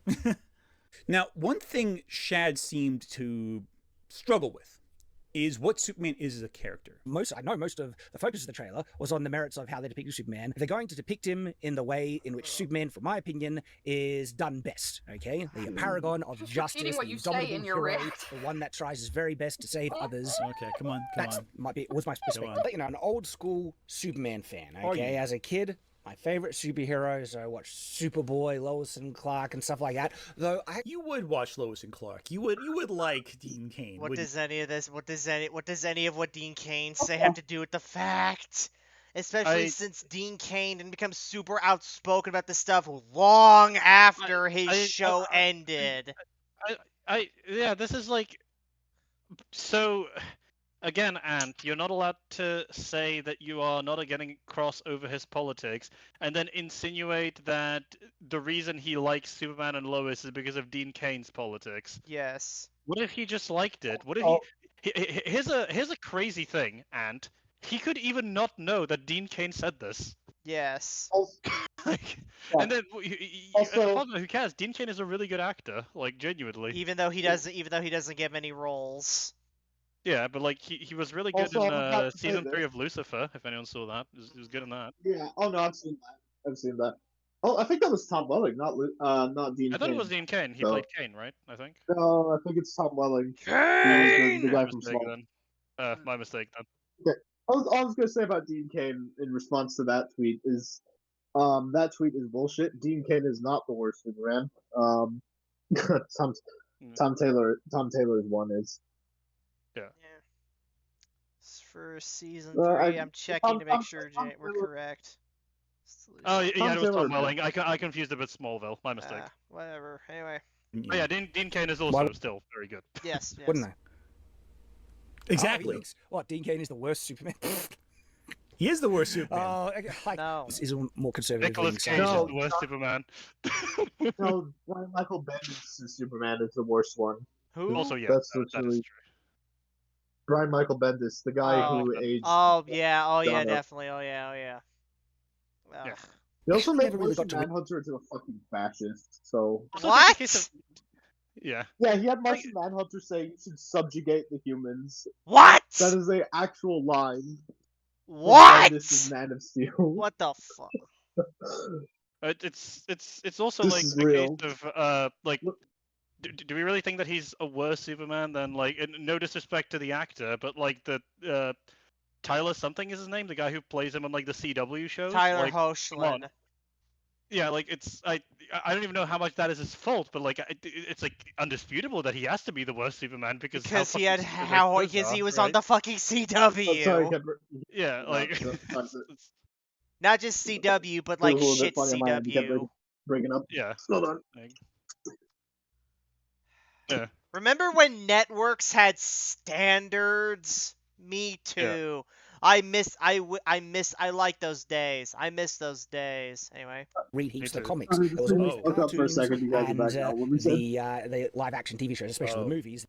Why is that a problem? I'm interested in that. It's like, We'll see. We'll see what I was just. But the problem is you're selling yourself as like a Superman fanboy. Exactly, and I'm not going to do bullshit. Like, I would never call myself a Batman mega fan. I like Batman. I like the concept of Batman. I like a lot of the live action movies and the cartoons. Okay, Miss, that is your decision. He's allowed to label himself and identify himself however he wants. Yeah. If he feels that it's apt to describe himself as a Superman fanboy, that's fair. Like, what is your problem with that? I was gonna say, I don't think the idea, which Ant is like organized chaos in that, like, they're all like, if you haven't read absolutely every fucking comic book starring this one character, you're not a fan of them. It's like, it's so ridiculous. Like, it's almost impossible to do that because there's so goddamn many of them now at this point. You know what I'm saying? So, if someone has literally only seen the first and second Christopher Reeve Superman movie, but they're like their favorite movies ever, are they not a Superman fan? Because they haven't read the books.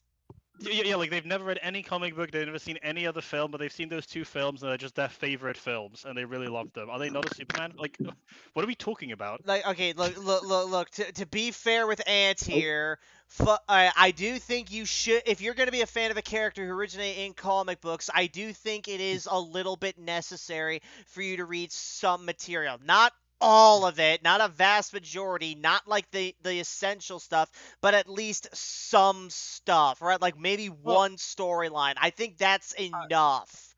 Right? I think it's non-contentious. Sorry, I was gonna say I think it's non-contentious to say that the person who also reads, and like has read at least one or more comic books, is more informed on the character of Superman and knows more about Superman. You could even say, I hesitate to say you could say they're more of a fan because I'm not a fan of like purity testing that, but it's like a case of even if they just watched the movie, they could still describe themselves as a fan of at least that interpretation, right? Yeah, at the very they're a fan of that interpretation. And yeah, like everyone knows me, I'm a Star Wars fan, but I do not force people to basically like, oh, you have to read absolutely every fucking novel, every fucking comic book, and play every fucking video game starring Luke Skywalker if you're gonna call yourself a Luke Skywalker fan. I don't do that. It's like episodes 1 through 6, that's enough. All right, but I do say if you're gonna comment, a little bit of attention here. If you're gonna fucking comment over shit like the EU, like it's like, oh, the EU is so fucking stupid, I do expect you to read that parts of the EU you're calling stupid, like Luke Skywalker falling in love with a computer, which did not happen. But anyway, I digress. The EU was fucking awesome. Yes, it was. And that's fine. I would not call myself an expert on awesome. I bet you if Ant ever watched this, he's like, well, actually, he did, because, It's like, Callista's soul was trapped in there, you dumbass. Anyway. Batman, and, like, he's, like, a top character in fiction for me. Exactly. And, like, again, the thing is, I don't like gatekeeping. Anyone is welcome to the You should gatekeep a little bit, yes. And, no matter what you experience... Okay. You should gatekeep even if you don't like it. It's fine to gatekeep, yeah. Yes. I don't think it's because everyone started somewhere. And if you know one from, and with these characters, they're multimedia. So if you're a fan of the cartoons versus the movies versus the comics versus the video games, whatever it is, you're still a fan. Okay, well, Ant, why do you get on his case later for not reading many Superman comics then? Because I know you do that in your video. I never gave a goddamn shit about Spider-Man before the Spider-Verse movies, and I love those movies. Oh, that explains so much. Exactly. And like what it comes down to is the only thing I have a quite problem with is your discussion of the history of the character.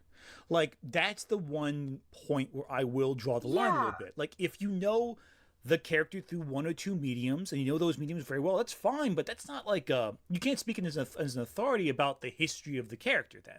You can speak as a fan. So I don't know that that's true of course that's true in like an absolute sense, right? Like you can't say that, hey, I definitively know what Superman ought to be, but he can still speak to what he wants Superman to be based on his understanding and experience of the character gleaned from those. And that understanding can be valid, right? Mm-hmm. Like also, as a can, Superman particularly if you like watch like the hyper, true to the character adaptations, you can still have a good understanding of who Superman is. Yes. Yes. I want to clarify this. As a Superman fan, he's been like, even in the comics, he's had multiple reboots and reinterpretations of his lore. So there's not like with minimal exceptions, there's not like usually one version that you can say is like definitive unless you're going with like the new 52 or pre-new 52, depending on like. Correct me if I'm wrong, but like my understanding of Shad's idea in this video, from what I recall, is basically amounts to like he wants Superman to be like a positive force for good, and he shouldn't be framed in like he shouldn't be framed as like, oh, what does it mean to be Superman? Like he's less interested in those questions. He just wants Superman to be like, he's just he's the good guy because that's like his whole thing is. And he doesn't want Superman to look pathetic, so that's at least that. Yeah, now, which is like. Sorry, I was gonna say, granted, like given that's a trailer, and personally, I don't think Superman in that trailer looks pathetic. I think we still need the full context. But Shad has his opinions. He's allowed to have those. Yeah. Yeah. And of this particular version of the character, he's very clearly ranting about what he personally wants to see out of Superman, fine. and it's kind of antithetical. Why is that a problem? That is what he is doing. Why is that bad?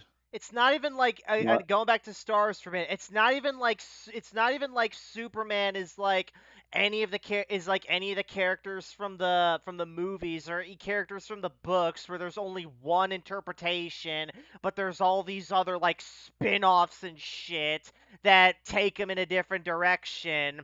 It's not like that. It's like there is one fucking timeline, one version of each character, and it's like you just fucking it like that. It's that. It's not like it's not like it's not like that. It's like these are it's like comic books just as they are just like a really fucking hard to adapt medium, so adapters will inevitably make some alterations, and again, it's like they've been comic books have been running for so goddamn long. It's like they've had multiple fucking writers over the years. Of course, there's gonna be some people who just write them a little differently. So it's not like that where it's like. It's not like Star Wars. It's like Superman is especially susceptible to this. Like, fucking, for example, how strong is he, for example? Can he push the whole Earth out of the orbit? Can he, like, lift up an entire mountain? It's, what's going on, you know what I'm saying? Can he breathe in space? Can he, like, does he need air to survive in general? That kind of... Yeah, that kind of fluctuates. And that's just his power. That's just like his power set and his limits. What about his actual personality and shit? So yeah. Yeah. And before Ant makes a fucking response to this and says, "Oh well, you're forgetting about Disney's canon. They did away with Legends." Like, fuck off. It's not Legends. You fucking. Disney objectively gave us the worst version. Yes. Yes. Like with adaptations of Superman, usually, unless it's like Zack Snyder's take or something like that. Sorry, Reskin, I have to say it. Zack Snyder's take is just ass. Yes, that is correct. Yeah, it's cringe. Yeah. But, no, like unless it's like something like that, most of like the adaptations of Superman, whether it's like Smallville or like the 78. Is it 78, 79 movie? The Richard Donner one. 79, yeah. Yeah, which is one of my favorite, like, not only one of my favorite superhero films, but one of my favorite films of all time. Like, the DCAU, like, all these different versions, they're not bad. They're just good, but they take the character, but they just have very different interpretations of the character. Mm-hmm. So even that, it's not like with the EU, that's with Disney's canon, rather, that is objectively a bad take. Yes. Like, people overall don't like it. And everyone, yes. And before you, no, they are not equally valid. No, they are not. Anyway. They're not. They're not. Superman's different by fans for a reason. I'll say that. There's a reason people keep mentioning the Fleischer cartoons, the DCAU, the Donner films, all of that. It gets mentioned and referenced for a reason. For the character. Mm-hmm. And so it's actually, it seems like if I was to predict where this is going, he is going to use the fact that I haven't read much of the comics to try and undermine and say that my opinion is invalid and therefore not worth listening to. I don't know if he does go there. The fuck did you say, bitch? Was to predict where this is going. Just watch it. Like, don't predict it. I think he is going to use the fact that I haven't read much of the comics to try and undermine and say that my opinion is invalid and. What the fuck did you say, bitch? Therefore not worth listening to. I don't know if he does go there, but that's what my expectation is, because usually when people approach arguments disingenuously, instead of looking at the arguments on the merits, a lot of, the left-leaning, ideological, more progressive... What's so funny is what I say next, but I'll let him dig. He's not just poisoning the well, he's pulled down his pants and is shitting in the well now. Especially what comes next, which is so funny. Let's see if he plays I don't know what out. he's gonna say, but I assume it's going to be... incredibly disingenuous. I hope he plays the full thing, because if he doesn't, I'm playing that clip, because it's, what's this, 8 minutes in? Okay, we got this. To try and discredit the argument instead of address the argument. Now, like what you've been doing undermining this someone's whole credibility, saying their opinion is not worth listening to, and oftentimes I'll go, How is Shad trying to discredit your argument exactly? How is he doing that? Yeah, I don't get that, really. Well, I guess... Okay, the argument from his preference is he's, kind of doing what I criticized Ant for at the start, which, like, he's laying out a prediction as, like, this is what's going to happen. But then, the thing is, I think that you probably shouldn't do that. But, to be, again, if you're going to be that technical about yourself, and with the question, it's only fair to extend the same olive branch to Shad here and be like, yeah, no, maybe that's just like what he's thinking. And he's just speaking off the cuff, right? Like, yes. So, like, normally you could make that criticism, but you can't, because you're okay with it. We know that you are. And one of the things that I could perceive, could be wrong, we'll see, is that Shad hasn't even read the comics. He doesn't know what he's talking about. Now, that's a deflection tactic instead of addressing the actual argument. We'll say I'm a bit unfamiliar with. But arguing an argument he made up it. Actually never really got to read heaps of the comics. It was always the cartoons and the live-action TV shows, especially the movies, that I was just completely hooked on as a kid. And so there's actually some deeper kind of cut references in this trailer that I think are related to some of the Superman stuff in the comic books that I'm a bit unfamiliar with. But in terms of the tone and what we... Okay, so one big thing with the comics is the movie, this new movie looks like it's heavily inspired by the story What's So Funny About Truth, Justice, and the American Way. It's one of the greatest individual comics of Superman history. Now, if the film is going to be based off of a single comic... Now, I haven't read the comic, okay? But I'm going off his presentation... I don't trust him as a reliable source on any of this. I've heard what he has tried to say about Runmahath, and I think he is... Okay, so right there, he's doing the same thing he spent all this time building up for me, back at me again. It's so funny. He said, he's trying to build me as an unreliable source. He didn't say the movie is based entirely on that one comic, just that it's based heavily. A lot of elements from it. Yeah, but, and he's saying that he doesn't really trust your, like, judgment on that because, like, he's heard your Ant. Well, he's heard your other, more specifically, even he's heard your other opinions under the media, and he doesn't think that he aligns with you. That's completely reasonable. Mm-hmm. Like, that logically follows, right? Like, yes. Elements that seem to be taken from it. That's all I said. Well, it's like how WandaVision was both House of M and the Visions, but also something all its own too. WandaVision wasn't the House of M or the Visions, just so we're clear. I've not read an awful lot of comics, but I've read those, and WandaVision was a fucking abomination, is what it was. Yes, it was like the closest it borrows from is like Tom King's Vision, and even then it kind of pushes that. WandaVision was a fucking travesty of a show, is what it was. Yes. Yeah, the closest it has for source material, to my knowledge, is like Tom King's Vision, and even then it kind of fucks that up. Mm-hmm. But it's funny because he's doing the exact same thing to me, what he said I did to him. The whole time before, he said, oh, well, he's just discrediting me because my political beliefs. And then I say... He's been assuming your arguments because of your political beliefs. Exactly! Every single thing he said, it's like, he said, oh, because he's a leftist, he's got to say this. And then what's so funny is I said, hey, you know, I didn't say anything yet. I said, oh.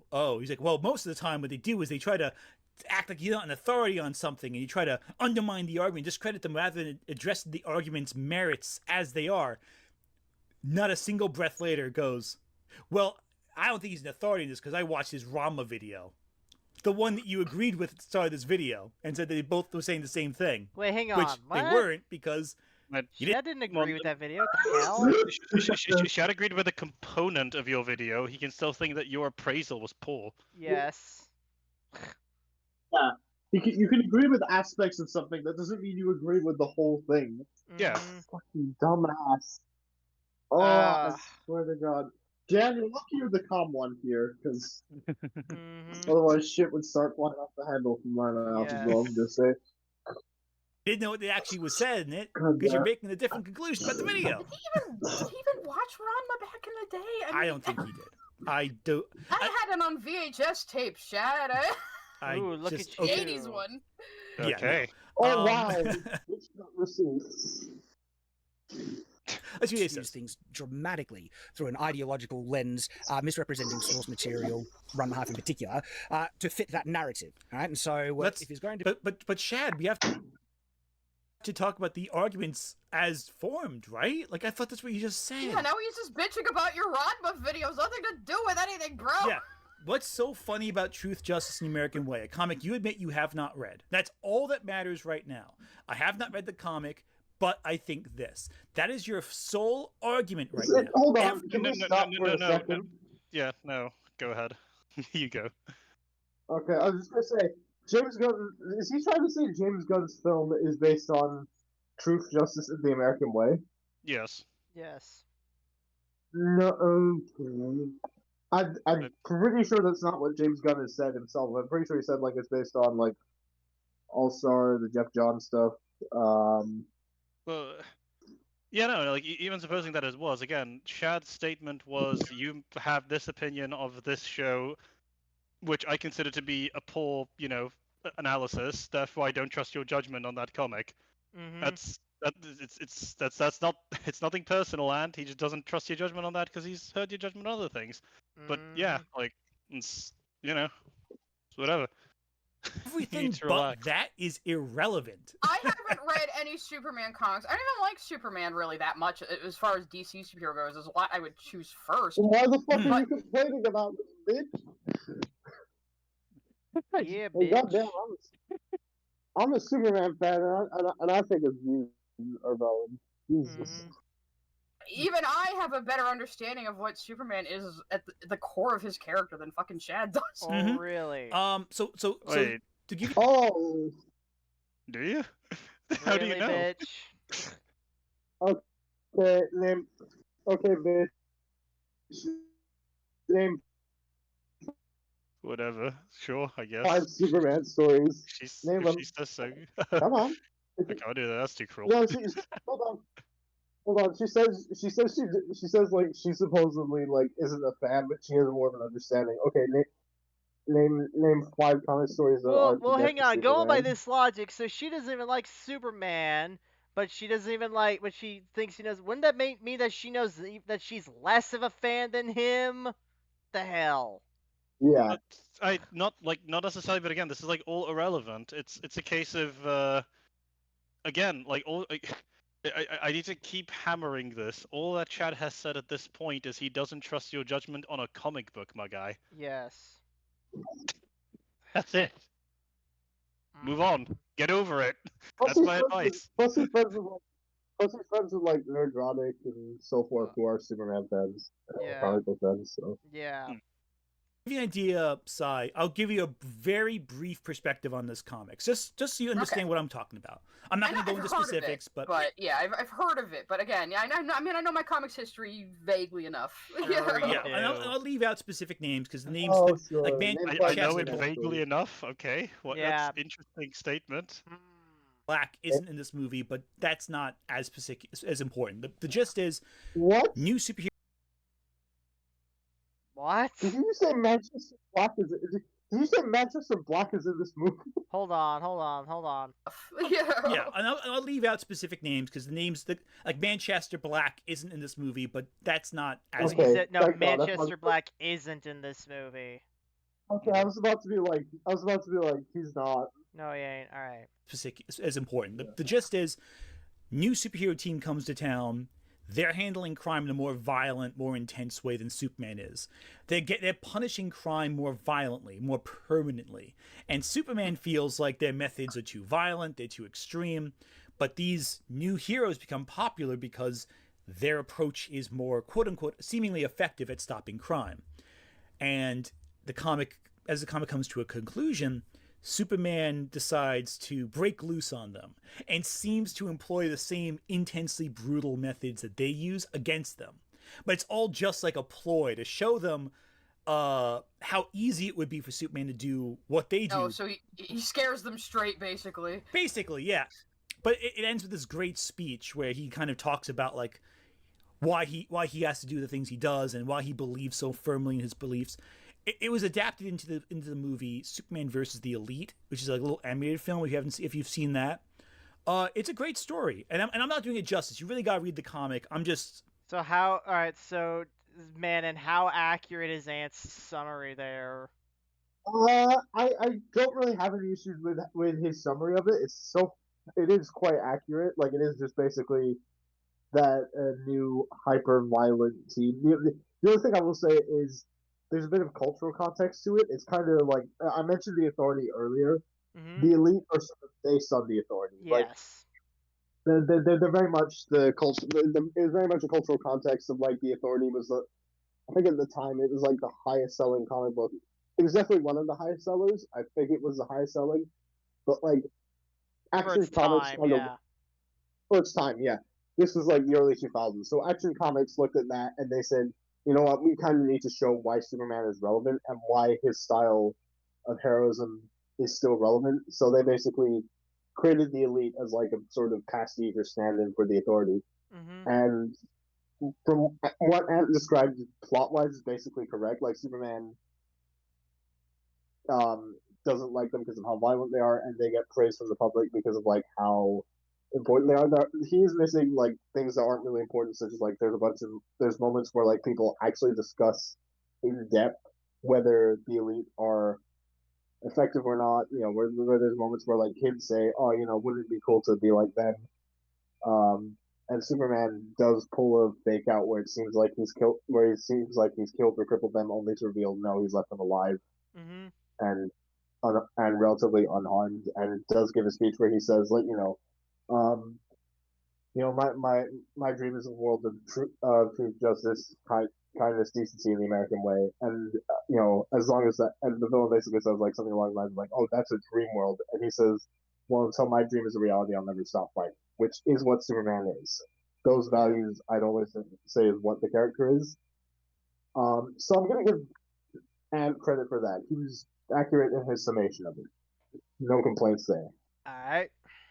Briefly summarizing off the top of my head. As is done with Run Half in the past. Because if this comic, right, is more true to the tone that the trailer is depicting, all right, that doesn't undermine my judgment and perception that the trailer, especially the opening in particular, I should say, right, misses the mark of what Superman is usually depicted in the more common. You didn't argue that it did? Yeah, like the thing is, I haven't seen your reaction you yet, didn't so even make that argument. So I have no idea how it is going to connect to your trailer. You just happened to mention that it is based on that comic, and now he's saying, he's saying my opinions on the trailer and valid. Okay, but if it's based on that comic and it's, the content of the commentary on that is not relevant, like, what relevance does it have if it's based on this comic?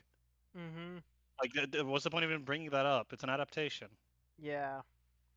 Because I don't know. Adaptations are rarely accurate. Like I said earlier, it's like comics are probably the medium that's just the most hardest to adapt to any other medium because, like, for example, it's like the reason, like, specifically, it's like comics have been going on for so goddamn long. Just the sheer scale of them would just be absolutely hard to adapt into fucking film. Because, like, due to a combination of like values dissonance, science marches on, and audience expectations of what constitutes a good story changing from one generation to the next, would altogether just make a lot of comics like in need of an update to be adapted. Plus, like we mentioned earlier, it's like a bunch of fucking writers have come and gone over the years that have all offered up different takes on the characters and whatnot. So even if we were to adapt the DC and Marvel universes into a 100% true to the source adaptation, it would be incredibly long, and it would also be narratively inconsistent and incredibly convoluted, right? So that's pretty much why they take these liberties, and they give the creators more bending room around and whatnot. And it's why most adaptations of these stories just be kind of like loose distillations of the material while still trying to be trying. I know there are cases where they don't give a fuck, like the Marvels, but it's like that try to be true to the spirit of the characters and tales while pretty much doing their own unique original thing. So yeah. Yeah, one of the rare. Sorry, you go first, Jen. Well, no. All I was going to remark is I just find this very interesting, like the way he treats his just context remark about a comic book as compared to how he treats Shad's context remarks, which he says that it's ridicule, it's well poisony, but like when he's just bringing up a comic that only for the sake of basically by his own admittance just bringing up is based on this comic as like a factoid, it's like, oh, that's fine. But otherwise it would have been like, but when Shad does similar, it's bad. Make up your mind. Yeah. I was gonna say, like, one of the few instances I can think of that like rarely is able that like one of the rare instances I can think of that was actually able to adapt the source material one for one, ironically enough. Even then, like the '90s TMNT film, like even then they had to make certain concessions and certain changes within it. Yeah. Like, I think it's really fucking simple. I don't think anyone reasonable would expect a. No. I don't want to say it's almost completely pointless, but it's like it's so obvious that an adaptation of something is going to be non-accurate. It's going to be inaccurate to some degree. They should always strive to hit that 100% mark, but that 100% mark is just really hard to hit anyway. So yeah. My logic is always like, as long as you aim for like what the core of the character is and who they are and show why they're important to the audience. That's generally like agreeable, right? It's like as long as you're true to the spirit of the work. Yeah, true. As long as you're true to the spirit and you show like who that character is and what they're about, you got to pass. I would extend that like true to the spirits of the character, true to the spirit of the source, etc. But also like you got the basic gist of the plot down. Cause, I would extend it to that. Cause, like, there are a lot of adaptations where I'm sure there's some you could say was like, oh, they got the characters right, but the plot was completely fucking different, etc. Anyway. Oh, this comic. It's like, that's not what you said, though. Yeah, I didn't give any opinion on the trailer because I haven't watched the trailer. I haven't watched your perspective on the trailer yet. So why are you defending why are you defending the trailer from Shad then? Yeah, it's also like, again, like what is the point of all of this? The only thing we have as yet discovered is that you brought up a comic and Shad said he doesn't trust you on the comic, and then he pointed out that even if you're correct about that comic, that doesn't make you correct about the trailer, which that's accurate. Yeah. Not saying that you said it, but that's just true, right? This video. Like, the thing is, he's acting all preemptively, like, oh, this will cut off my argument. I did skip his opening preamble when I did it. So I watched the whole thing. He said some stuff here that I thought was telling. Again, you don't read the comics, that's fine, but, like, there's going to be things you miss, like specific elements of the comics. If you don't know the comics and you watch the trailer, it may not connect there, but I find it just funny how he spent all this time saying how bad I was for painting him as not an authority, but then he's like, do the same thing to me before I could even get my point out. Okay, if you look at the TV shows, the movies, the idea that Superman is this indomitable paragon of justice is one of the core themes of it. And so just saying that, perhaps you can go away from that in that specific one because there's this more specific, comic. Which Wait. How is he saying this? How is he saying a comic called, like, What's So Bad About Truth, Justice, and the American Way is moving away from justice? Yeah, that's the entire point of the comic. It's the whole point of the comic. I don't think that had anything to do with deconstruct Superman. That literally has nothing to do with this Well, point. Shad is assuming at this point that you, in his response, in your response, would have brought up something that like supports the argument. But yeah, no, like he's just pointing out that's like how he's depicted, and if that's not how the comic depicts him because he hasn't read it, then he would also deem the comic to be not accurate. Therefore, like the point about the comic would not be valid, right? That he's just illustrating why that's true. Yeah. Hold him back up again. Does he even know that Superman? Despite what Ant says, I know Ant isn't the best indicator of quality, but I do actually recommend it. It is good. No, yeah, the thing is like, this is the thing with Shad's point as well. Like, Shad could be completely, like, Ant could be completely correct that this is a good comic. Shad just reckons that, he wouldn't take his recommendations. But if it is, again, like, it's all very straightforward. Ant is making this more complicated than it needs to be, really, I would say. Yeah. Man's motto is truth, justice, and the American way. He doesn't seem to. Oh, the motto DC took away, by the way. I want to clarify that. That is true, yeah. They did do that. That is funny. 2021, I think it was. Like, they took away truth, justice, and the American way and changed it. Yeah. Fuck you, Tom King, by the way.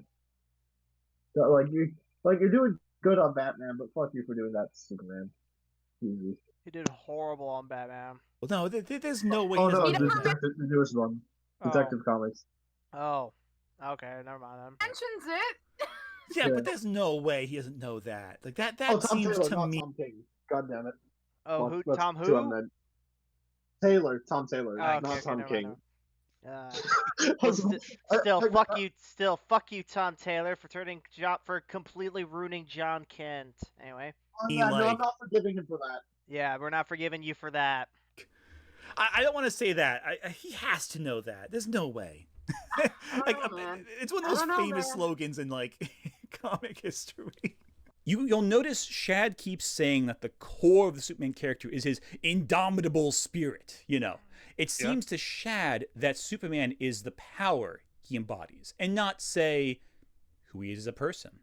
No, wait. Indomitable spirit doesn't necessarily. So, indomitable. It's so funny because he has Conan in the background, which is a similar thing. But like, indomitable spirit doesn't necessarily mean just physical strength. It means strength of will, strength of character, strength of personality. Shad is essentially evoking the idea that Superman's indomitable will to do the right thing, which again, incidentally, yes, you are correct. That comic does, exemplify that. But it's not just the fact that he punch good. It's the fact that he punch good and he's willing to stand up for like integrity, right? Like for example, stand up for what's right even when it's hard, in spite of perhaps the fact that it's hard, right? Yeah, to me, the more important. To me, I've always found this. So I was gonna say, to me, I've always found it more important. To me, I've always found the idea of when it's a moral conflict versus a physical one to be more interesting because, power-wise, you're not really gonna. Yeah. Disagree. Fundamentally, I disagree. Those with Robinhood Gold can enjoy a 3% IRA match. Speaking of Robinhood. Tremendous. If none of your friends have told you about the Skip Forever button, those aren't your friends. This is Pi, and if it sounds familiar to you, it's probably because you've seen Anyway. You're not a big Superman fan. That's okay. You don't have to be. And I want to establish this right now, because I don't like gatekeeping. I don't like any of that. You can have an opinion and a reaction of Superman, as a movie, even if you're not super. Yes, and we've been over this. You can gatekeep a little bit. Well, the thing is, my buddy Hawk basically said, my buddy Hawk said this, it's like, no, leftoids do like gatekeeping, it's just that they want to be the gatekeepers. They want to gatekeep everyone else out. This is a good time, I think, to roll this one out. Everyone agrees with gatekeeping on some level. Like everyone's. This is like just one of those meaningless fucking phrases that people like to throw around for internet cloud. But getting down to brass tacks for a second, everyone agrees with bigotry, everyone agrees with gatekeeping, everyone agrees with all of that shit. It's just about to what extent and against whom. Like, so just own it. It's fine. It's okay to gatekeep. Like, it's fine. It's like alcohol. You can have a little bit of it, but you shouldn't have too much. Yeah, like it's just even in your personal life, like you played Pathfinder, Ant, right? Like, would you play with a Nazi? I wouldn't. There you go. Super familiar with the comics. Saying a story is like the comics is not always a good defense against criticism. They're the ones gatekeeping. Dude, I just got a really funny idea. Can you imagine like a show where it's a D&D game but just Hitler's there? He's like one of the players. This is like. He's like, "Hi, my friend. I heard you are good at finding the parts. I think that we should exterminate all the goblins for no reason." Damn. We must promote the superiority of the Asimal race. Anyway. Yes. They agree. That being said, meaning what I just said, okay, is gonna contradict that now, or say this is what just listen to him. This is what it said. Shad for doing the exact thing that I just said.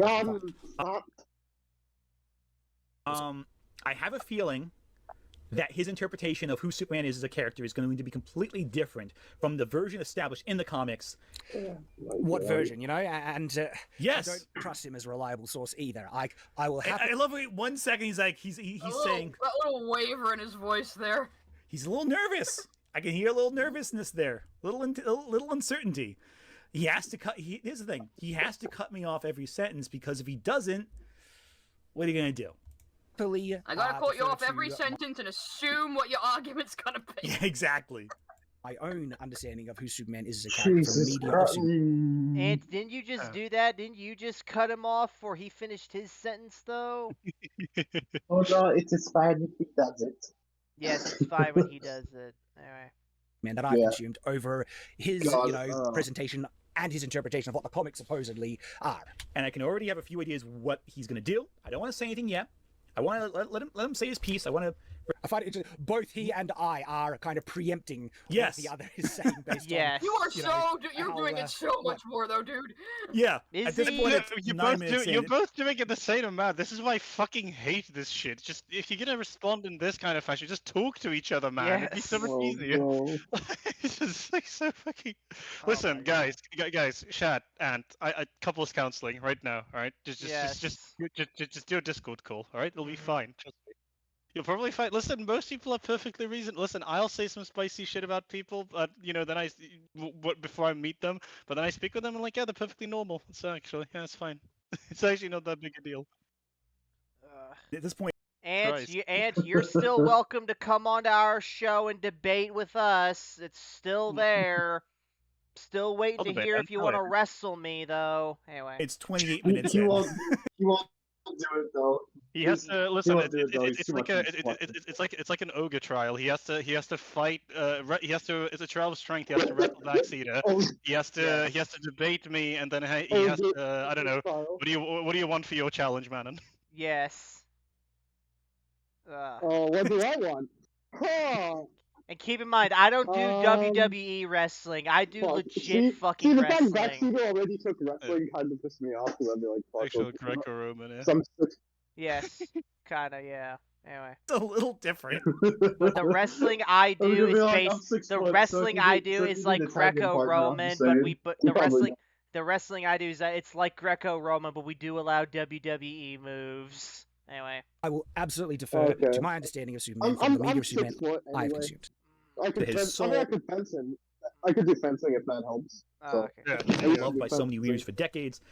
And I have a feeling that. See, I was speaking already from. I may be 5 foot. I may be 5'10", but I'll body everybody. Anyway. A arbitrary state of authority is trying to blah. Superman is definitely depicted.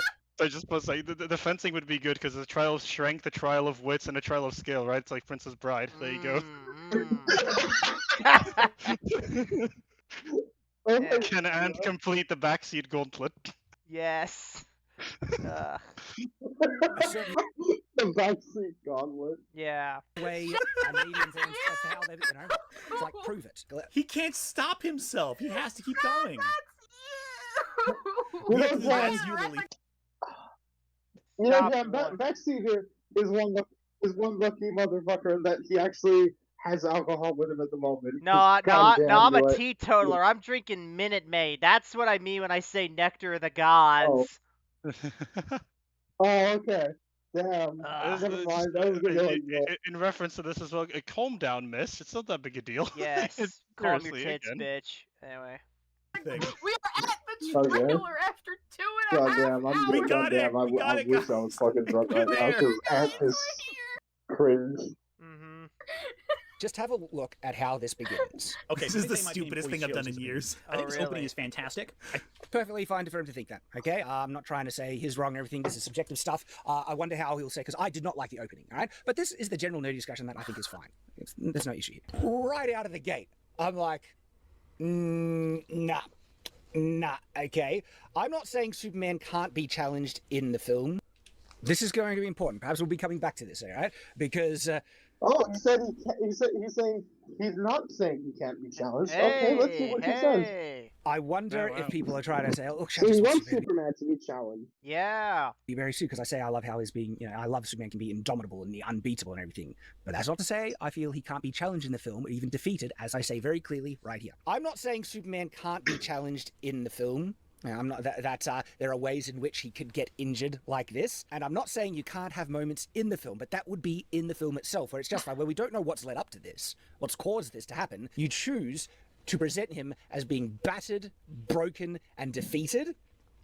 That's not what Superman fans. That's not what I want to see out of Superman. One of the best-selling comics of all time is The Death of Superman. Superman movies have for years. One issue. He did not just mention the death of Superman, did he? Yes, he did. It's like, so what? What does that have to do with anything? Everyone fucking hates that story. And even then, the reason it sold so much is because of a marketing gimmick. Anyway. Also, regarding the death of Superman. Regarding the death of Superman itself, I actually don't mind. I'm on the fence about it. I like it a little bit. I like some parts of it. But with specifically Death of Superman, it's after a long. That is like after a long, protracted fight with Doomsday, and this was like very at a pretty developed point in his run, right? Like Death of Superman doesn't exist.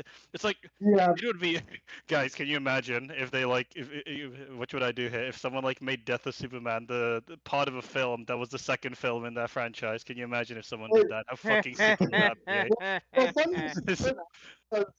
Tim Burton, funnily enough, like.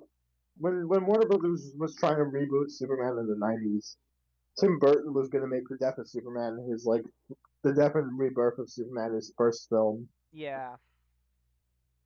I don't think it would have been good, but like, yeah, you're right, Jan. Like it takes place like quite a few years into it. Yeah, like the thing, this is where the lens of analysis becomes important, right? Shad is looking at this as like the beginning of like a new Superman story, right?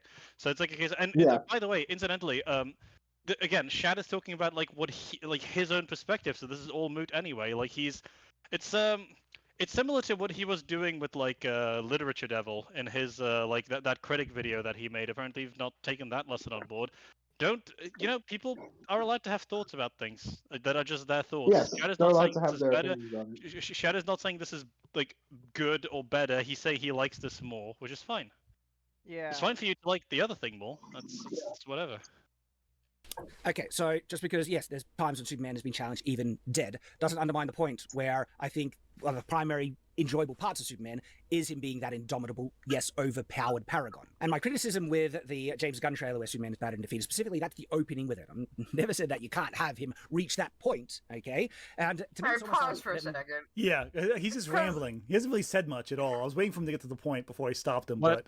Wait, that's not true, though. He has very succinctly debunked what you were saying. Like your criticism... just to trace the argument here, right? Shad, not a fan of this defeated Superman. I prefer it when, Like people tend to think of Superman more as like an undefeatable paragon, right? Ant's response, well, Death of Superman is very popular, so that's like a counter because obviously Superman's defeated in that. Shad clarifies, yeah, no, I didn't mean he can't ever be defeated, but to be fair, again, the more evocative image in the public conscience is of him being victorious rather than him being battered and bruised at the hands of Doomsday, right? Yes. To which Ant says, wow, he's just rambling. What? It was making perfect sense. Like, just like the origin, my personal favorite origin of him, which is John Byrne's Man of Steel. Like the last image on that is a panel of him, like, standing quite triumphantly as he says, like, I was born on Krypton, but it was, Earth that made me Superman. Yes. Which is like one of, if you look it up, it's one of the most like iconic panels of like comic books, especially in the 1980s.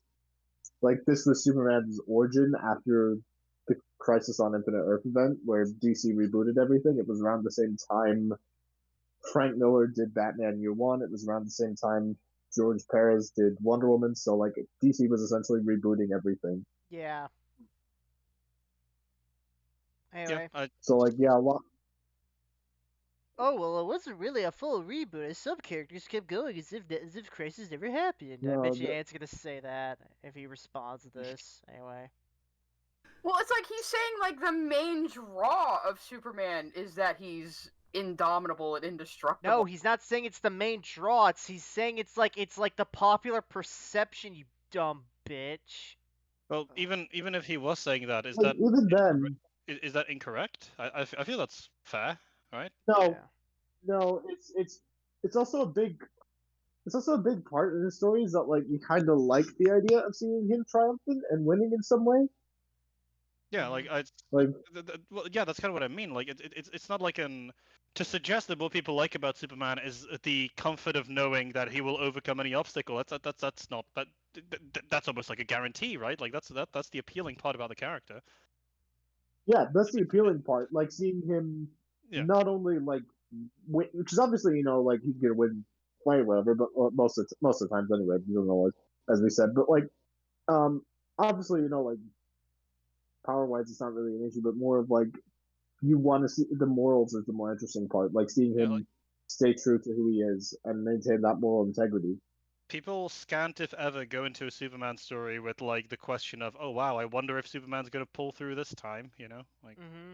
Yeah, it's typically kind of a fixture. It's like and goddamn, I know Tom King fucking sucks ass, but I think it was like Up in the Sky or something like that. Like, one of the Up in the Sky which is one of the stories he did for Superman, where it's like you're misled to think Superman actually betrayed his morals in one instance, only to discover that like he didn't.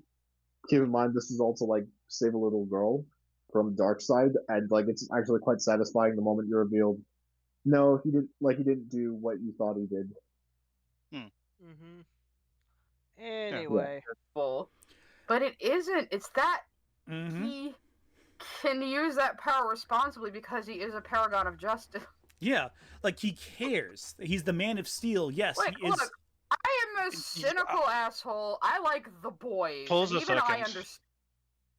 I understand. Likes the boys. You pause a second. So what the lady just like what she just described is the idea that it's the fact that he uses his power for good. That's the aspect. It's like, yeah, that's the paragon component of what Chad is appealing to.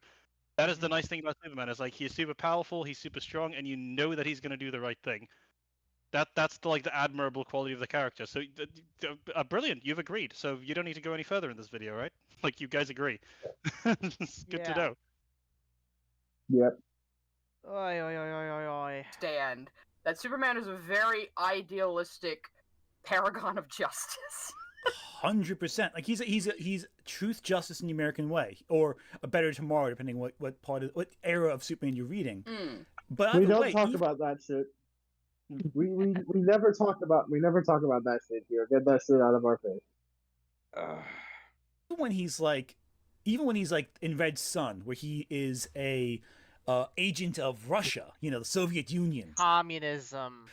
Comrade, yes. No, call him a communist, you coward. American way there. Comrade, but even there, he still has the same core ideals. Like, he wants to do good. He has great empathy and care for people. Hold on. And his empathy. Hold on. Red Sun. Oh, fuck. Even in the story of Red Sun, they still acknowledge, like, whilst he believes he's doing the right thing, he's going about it the wrong way. Yes. Because in that story, Superman's a communist. Yeah.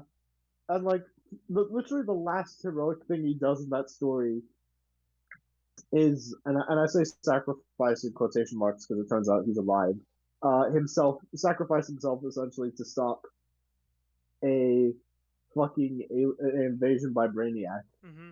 Quote unquote Brainiac. He was partially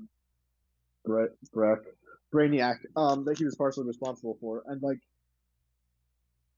goddamn, this signal on my ass. But like,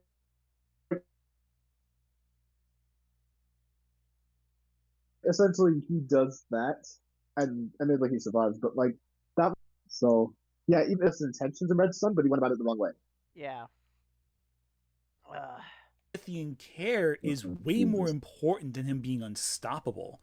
Yeah, him being raised in humble origins. No. They're both as important as each other.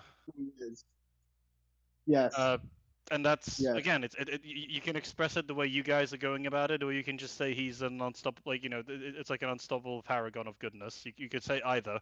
You can say one of them is less of a boast, but it gets the point across just as well. Yeah, like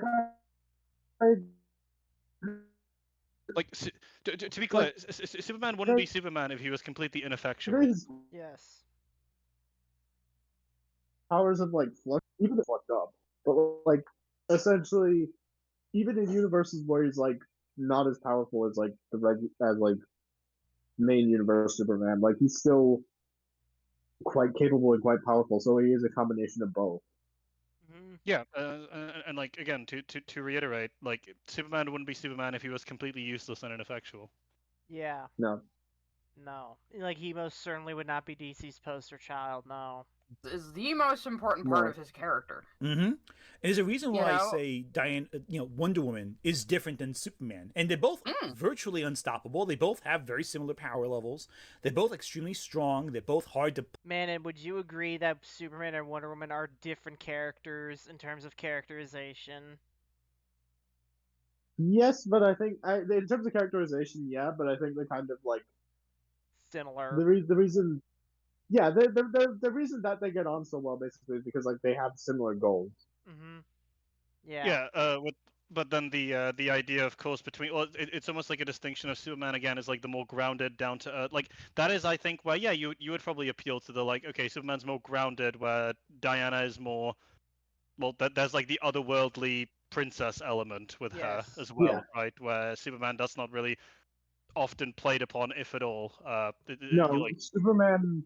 For all intents and purposes, like from his perspective, he's aware he's a Kryptonian, obviously, but like from his perspective, he views himself as Clark Kent more so than anything else. So, like that's he was born Clark. He was born Clark Kent. He was raised Clark Kent. That's how he's always viewed himself.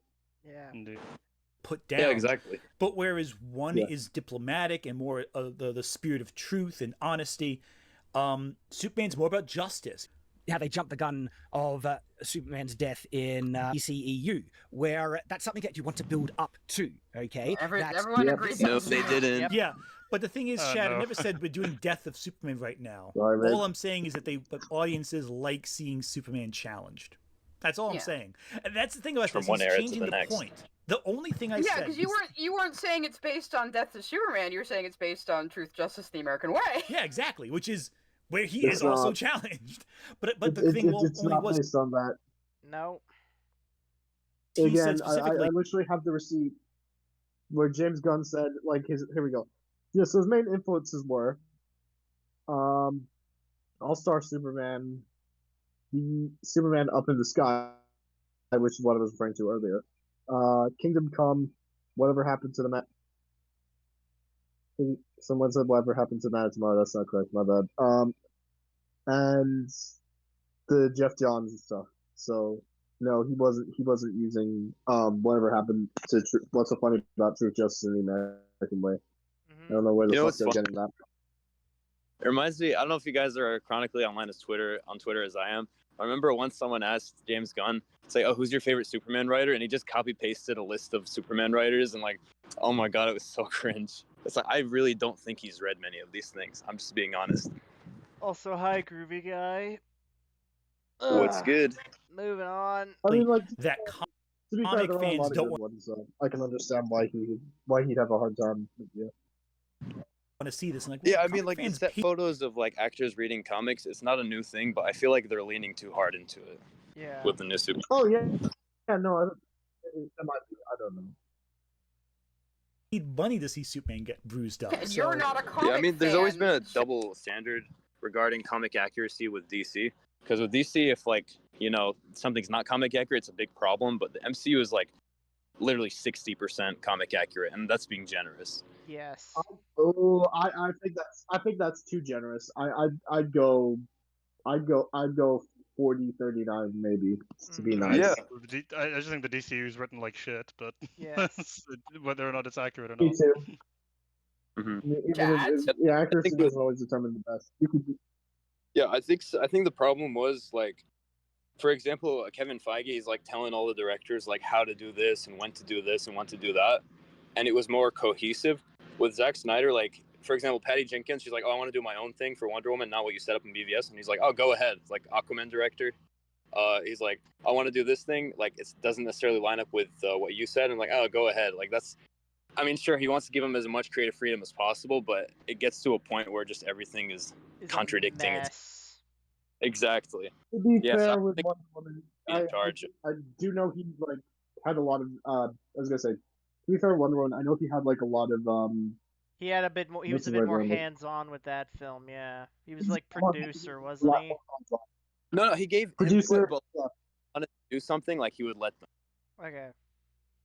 Yeah. It's like lines like Kevin Feige is like he's like, no, you're not doing this, or like that's why they bring back Edward Norton, because Edward Norton really cares about Hulk as a character and he wants Hulk to be like this and that, and they hated that. They're like, nah, get the fuck out of here. Like that's the reason he's the Hulk. Like he legit. Do you know how much Edward Norton cares about the character? Like he was offered the role. No, but he was offered the role in the first Hulk film, the Ang Lee one. He read the script. He's like, I don't like this. Like he loved the character so much that just because he didn't like the script, he did not want to do it. Yeah. And then he comes, and all the parts that people praise about Hulk, like the thing, like, oh, I shot myself and the bullet came to the other guy. That was Edward Norton. He wrote that in. And I know. He like shot that scene in 2008, but they deleted it anyway. So. Yeah.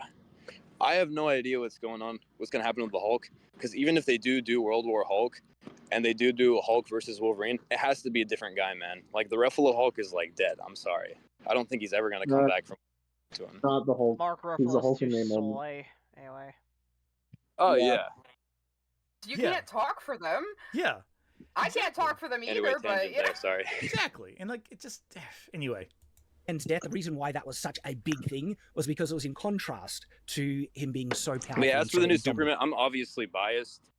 So what do you guys think of it as people who are less biased than I am? I think it has. I am a bit biased. I think it's going to be I think it's a 50-50. I think it has an equal chance to be great and an equal chance to be shit. I'm a bit more hyped, but like at the same time, I'm also a little bit. I was a bit more hyped than initially it was, but at the same time, a little bit worried. I'm a bit more like that. I'm a bit more like Backseat, albeit a bit more generous. I'll say. Cautiously optimistic is what I would. Yes. Cautiously optimistic. Yeah, so me, objectively, like, I don't know if you guys like remember, but I'm not saying it's gonna be the Flash, but the whole. No, it's not gonna be that. No. No, definitely not. But it's like almost identical. It's like, oh no, it's supposed to look that way. Like, oh, you just don't know how a film works. Like, it's supposed to look like that. I'm like, bro, all of us here have watched films. Like, we don't see it looking like that, except for when this guy, the cinematographer, who also did The Flash, is doing it, number one. And number two, bro, people lost their minds when Wonder Woman appeared for the final fight in BVS. Like, oh, it's crammed, it's overstuffed. Oh my god, the email scene, that was 2 minutes. Oh my gosh. And now there's like 6 superheroes in like the first film. Like, what is this standard? Yeah. Yeah, no, I the only thing I can say so far about like the other characters is, from what I understand, they're like not minors, so they're supporting at best, but I still don't know. Yeah, but still, like, the email scene was 2 minutes, and like apparently that was the worst thing in the world. Plus, I'm about okay. God forgive me. Plus I crush on the hot girl actress, so moving on. Base. And therefore he's no, because it was a death of a major character. That's why. Superman had already been challenged. It was also a fucking sales gimmick. Alan Moore did it back. Yeah, it was a gimmick. So the way I think it's gonna go, I think it's gonna be a solid like 6, 7 out of 10, and I think it's gonna do moderately well, and good enough to, like, you know, greenlight Supergirl. But I think it's not gonna have legs. But we'll see. Yeah. We'll see. Yeah. Multiple times. I'm hoping for the best. Infinity Crisis. But Infinity getting worried for the worst. Hold on. Why? Superman had already been challenged. Alan Moore did it back in the 80s multiple times. Infinity Crisis. No. What? Infinity Crisis? You mean, I think you mean Infinite Crisis. Or does he mean Identity Crisis? I don't know. Yeah, which one is it? Infinity Crisis, Final Crisis, or Identity Crisis? There is no Infinity Crisis. It's either Infinite Crisis or Identity Crisis. Infinite Crisis. Sorry, yeah, you confused or me. Or Crisis on Infinite Earth. Yes. Oh yeah, Crisis on Infinite Earth. It could be that. I don't fucking know. Maybe. War, it's Marvel. If it's because Superman, he didn't really have much of a role in Identity Crisis. Like, the biggest thing they did was like, Jean Loring threatened Lois and said, Superman said, Lois said, "Oh, I know who your husband." Yeah. Yeah. The fuck happened in, like, it's like, is it just a run up to Infinite Crisis? Because, like, that's the only instance I can think of. No, I think it was a run up to. I think it was after Infinite Crisis. I could be wrong. I think it was a lead up to Final Crisis. Anyway. Oh, okay. Oh, yeah. No, the whole, like, Cosmic Armor Superman shit. Yeah.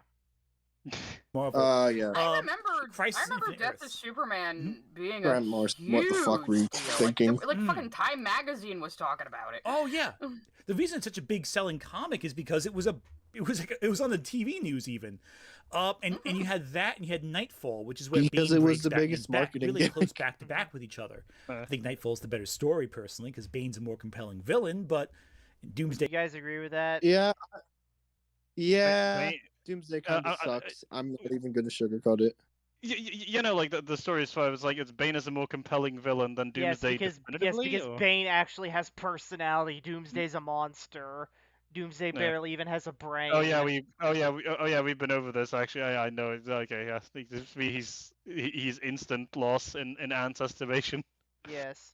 Dude, I am telling you, okay? I am not in favor of giving villains their own fucking solo projects, but there is one villain who deserves it. It's Bane, but not to like Bane, not to like glorify him. I mean, I like Bane as much as an X guy, but only just to give off his backstory. Because Bane's backstory is really fucking huge, and it can't be condensed in an hour and within like a set amount of time. I think at the very least, Dixon was cooking there. Yes. All right. They sucks as an enemy, but the movies have never done. Hold on, what the hell did he say? He's back really close back to back with each other. I think Nightfall's the better story personally because Bane's a more compelling villain, but Doomsday sucks as an enemy, but the movies have never done. I think Doomsday's, I think Doomsday's effective as an enemy. It's just even if he is a one-note character, I think Doomsday's fine. He works. No. I'll say this: he works in the Death of Superman and nothing else. Like that should have been. Sadly, it's like you killed Superman once. Why can't you do it again, buddy? Anyway. They've screwed it up. Otherwise, you gotta give Doomsday points. I mean, he beat Darkseid. That's not easy.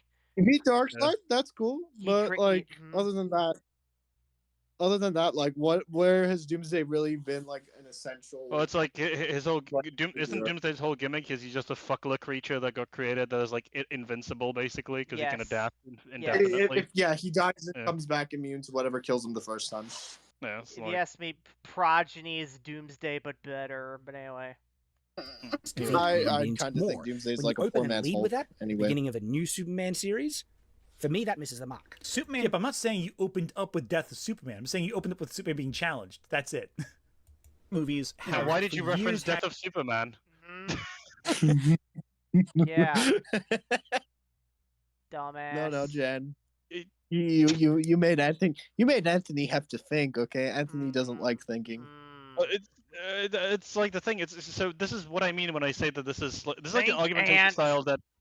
There's an argumentation style that annoys me a lot. It's like he brings up a thing, like a specific thing, and then when Shad says, "I don't think that thing's really valid here," because bringing up the Death of Superman as a popular comic insinuates that you think that that's like an example of hey, people are fine with like Superman being even killed and sort of thing. But like all that Shad's saying is like, yeah, no, but I'm just saying it's fine with him being challenged. He's fine with him being challenged, which is the point that he's already made. He just thinks that shouldn't be the marketing. Shouldn't be like Superman is like defeated and broken. Right? Like, yeah. All that Chad is asking for, really, in this massive especially when we haven't seen anything of this Superman yet.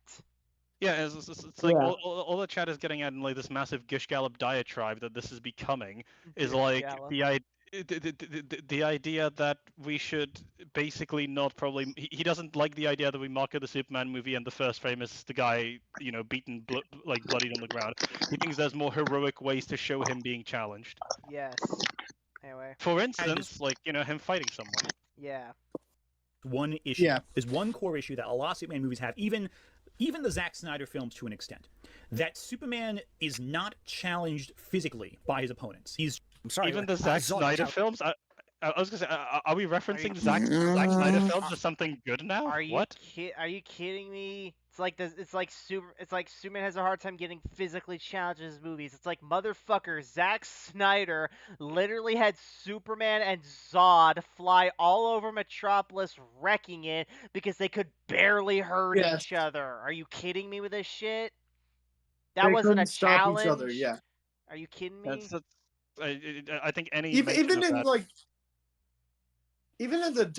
in the second Donner film, like he was still quite challenged by Zod. Like he had to retreat to the fortress. Yes. Yeah, like what I was gonna say is the thing hanging over this is like the Zack Snyder films are bad. Why are we referencing them as like of course there's gonna be a flaw with them. They're terrible. They're not even bad. They're just terrible. Yes. Yeah. No, they're awful. Yeah, exactly. Sorry, Rezakid. Sorry, man. He's not here. I know, but if he sees this, understand. You're a cool guy, but they're shit films. Yeah. Challenge him physically. I just think that is objectively false. Okay, both. I think you're missing the point here. I said even they had that problem. Zod only challenges Superman physically towards the end, but you never see any wear and tear on Zod, on Superman. Like the end of the fight with Zod. Yeah, that's. What? What? Zack Snyder films, he fucking dies. The Zod. Like, actually, no, not even the Zack Snyder films. Even what's his name? That pedo guy who made the X-Men films. Bryan Singer. Yeah. That's just a perfect way to refer to that pedo guy who made. I'm not like he's a pedophile and he made the X-Men film. That's what makes it brilliant. So, yeah, you're allowed to just say that because it's true. It's just funny. Yeah. Because he is a pedophile. Everyone got that. No. Even in like his films, Lex doesn't physically challenge him, but like he gets fucking poisoned by like a kryptonite island. Like he has to push that shit out because otherwise it will kill. If I remember correctly, he has to push it out because otherwise it will kill billions of people. You know, and like with he almost fucking dies. With there being no wear and tear on him in the Man of Steel, that's like I agree that's like a problem, right? But again, like why are we? It's to suggest that just because he's not like physically hurt, he hasn't been challenged physically when they've caused so much destruction and the fight drags on for so long. Physically, like every fucking thing, to be fair. Like, yeah, like I don't even know how you could make that point. This is very weird. Like even in the first Donner film, like Lex isn't a physical match for him, but Lex gets like the kryptonite and almost fucking drowns him. Yes. I remember. Flashy, yeah, they're flying all over the place, but in both Superman 2 and in Man of Steel, Superman doesn't really look physically exhausted from fighting Zod. Like, Superman is more interesting because he doesn't get. Oh my fucking. Well, like it's one of his powers. He doesn't get exhausted if he's under the sun's he heals, rays. right? Yeah, like... he heals. He heals, and he's got like essentially limitless stamina so long as he's under the sun. Yeah, exactly. Like, people tend to forget this about Superman. He has like crazy broken healing as well, on top of the durability, right? Like, oh, he does. It may not be as apparent as Wolverine's healing, but Superman does have crazy healing. Yes.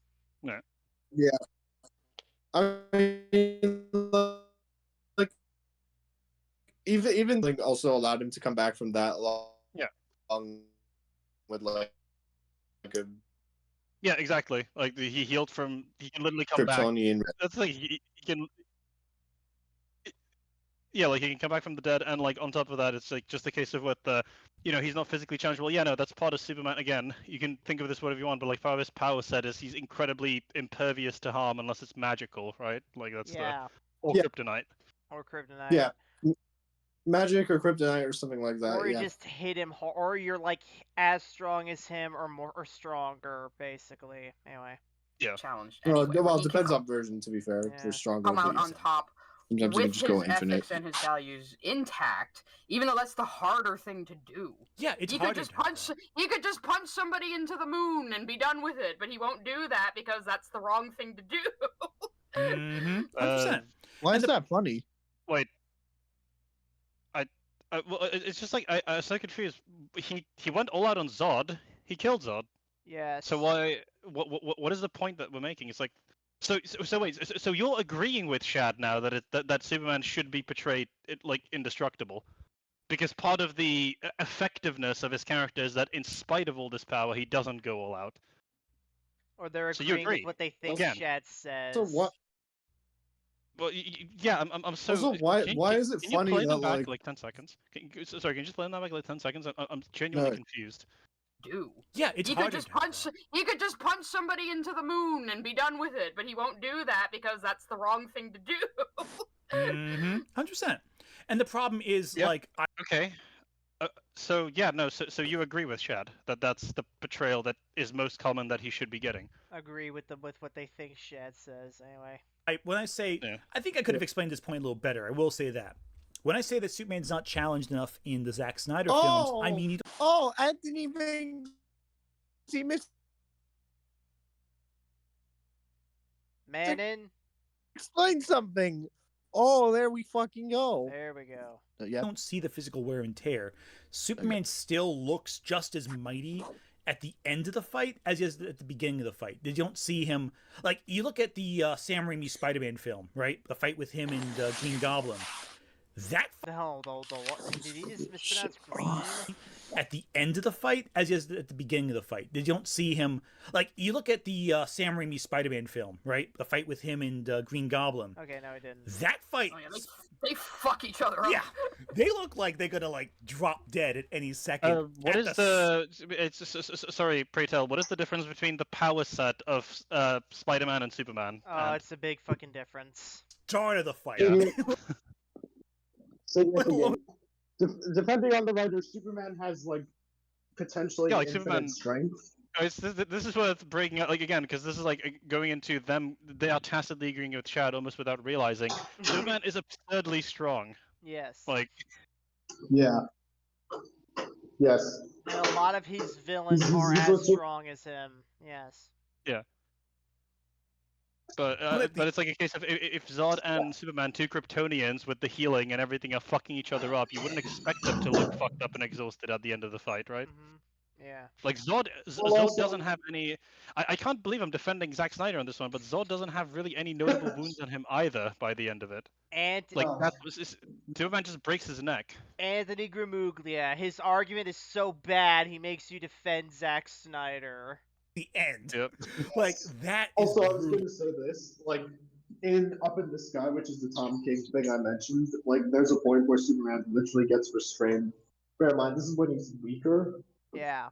By a metal that's forged in like an inverted black hole, and it's said to be the strongest stuff in the universe. Yeah. Somehow they're like, it's unbreakable even for you, and he still breaks it. Oh yeah. Whilst weakened, tired. So I don't think it's fair to say, oh yeah, that guy should definitely have a scratch on him. Yeah. That is physically being challenged. Like, that is a brutal fight. I said I didn't like Spider-Man before, but I did like the Raimi movies, at least 1 and 2. Yeah. But Raimi's such a great filmmaker in general. Oh, I know. I like him as a director anyway. Oh, he's great. Yeah, we do. Man of Steel and in Superman 2. Anthony has also seemed to have forgotten that kryptonite exists. In actual fact, everything the light touches. Hang on. Hold up. Fucking Mufasa. Shit. Mufasa. If it's any consolation, people call it Mufasa. True. No, I didn't. You didn't even mention kryptonite. Is that his argument for why? See, I can see Superman being weak because kryptonite. Also, wait a second. Hang on. You didn't mention kryptonite Look at the way this is edited, by the way. He thought this after the fact. He forgot about kryptonite also. Oh, do you think he added that in editing? Yeah, because he wouldn't. There's no reason it would be a different audio quality, boxed in like this on the screen, with a screenshot like this. He could have just been like, "Oh, there's this one additional thing with new information watching the video that I realized that I didn't point out. Well, best point it out." Yeah. That could quite literally be the end of it. Yeah, and even then, that doesn't discredit his point. It's like. Yeah, because he remembered it. Yeah. Right? Like, hang on, let's go back and watch this whole fucking shit again. Filmmaker in general. Oh, I like him as a director anyway. Oh, he's great. Yeah. Man of Steel and in Superman 2. Anthony has also seemed to have forgotten that kryptonite exists. In actual fact, no, I didn't. You didn't even mention kryptonite. Is that his argument for why? See, I can see Superman being weak because kryptonite. Also, wait a second. Hang on. So if you didn't forget, why didn't you bring it up? What's your problem with his accent? I find, why do we keep mocking the way, I don't know, like people with accents speak? Listen, we can't all have this amazing fucking American accent that you guys have. To be fair, accents are hilarious anyway. They are funny, but not from her. I can tell she got a fucking Cali one or some shit. Yeah. He forgot about kryptonite also. Oh, do you think he added that in editing? Yeah, because he wouldn't. There's no reason it would be a different audio quality, boxed in like this on the screen, with a screenshot like this. If he was doing it with everything else. Yeah, I don't know either. So he thought about this before uploading it. My brain is after so fried. Filming. No, I didn't forget about kryptonite existing, Shad. Because we don't even know if kryptonite's going to come into play in the new movie. I'm reasonably confident that when Lex shoots Superman with that gun, it's going to be a kryptonite bullet. I feel that's reasonable based on the context. Oh yeah, Lex would be. Because we don't know that he's aiming that gun at Superman, so I don't know why he think that. Like you could just be aiming it at like some employee who pissed him off, and it's just a regular bullet. Like we don't know for sure. I'm sure kryptonite is in the film. I'm not going to disagree with that. Like, I don't think Lex's gun has kryptonite bullets or anything. I think it's just like a regular revolver. Yeah. Superman with that gun, it's going to be a kryptonite bullet. I feel that's reasonable based on the context. Oh yeah, Lex would be. Lex like discover it or pay a lot of money to get it or something? It depends on the continuity. In some versions, he discovered. I don't think he's discovered it in any universe. The fuck? He discovers it. In other versions, he does research. In other versions, Superman already knows he's weak to kryptonite, and Lex just exploits it. It really depends on what version. I mean, I've always thought it's a little dumb. Like, why does a piece of your own planet hurt you? But maybe because it's radioactive. Because yeah, that's the lore of Superman. Correct me if I'm wrong on this. Is basically that the only reason he has like the powers that he has is because he's on Earth as compared to Krypton. Yes, and because Krypton depowers them. When Krypton blew up, it irradiated all the fragments of its home planet, creating kryptonite. Yeah. It's the radiation it emits is the reason why he hates it. Yeah. Yeah, it's the radiation that's dangerous. Yes.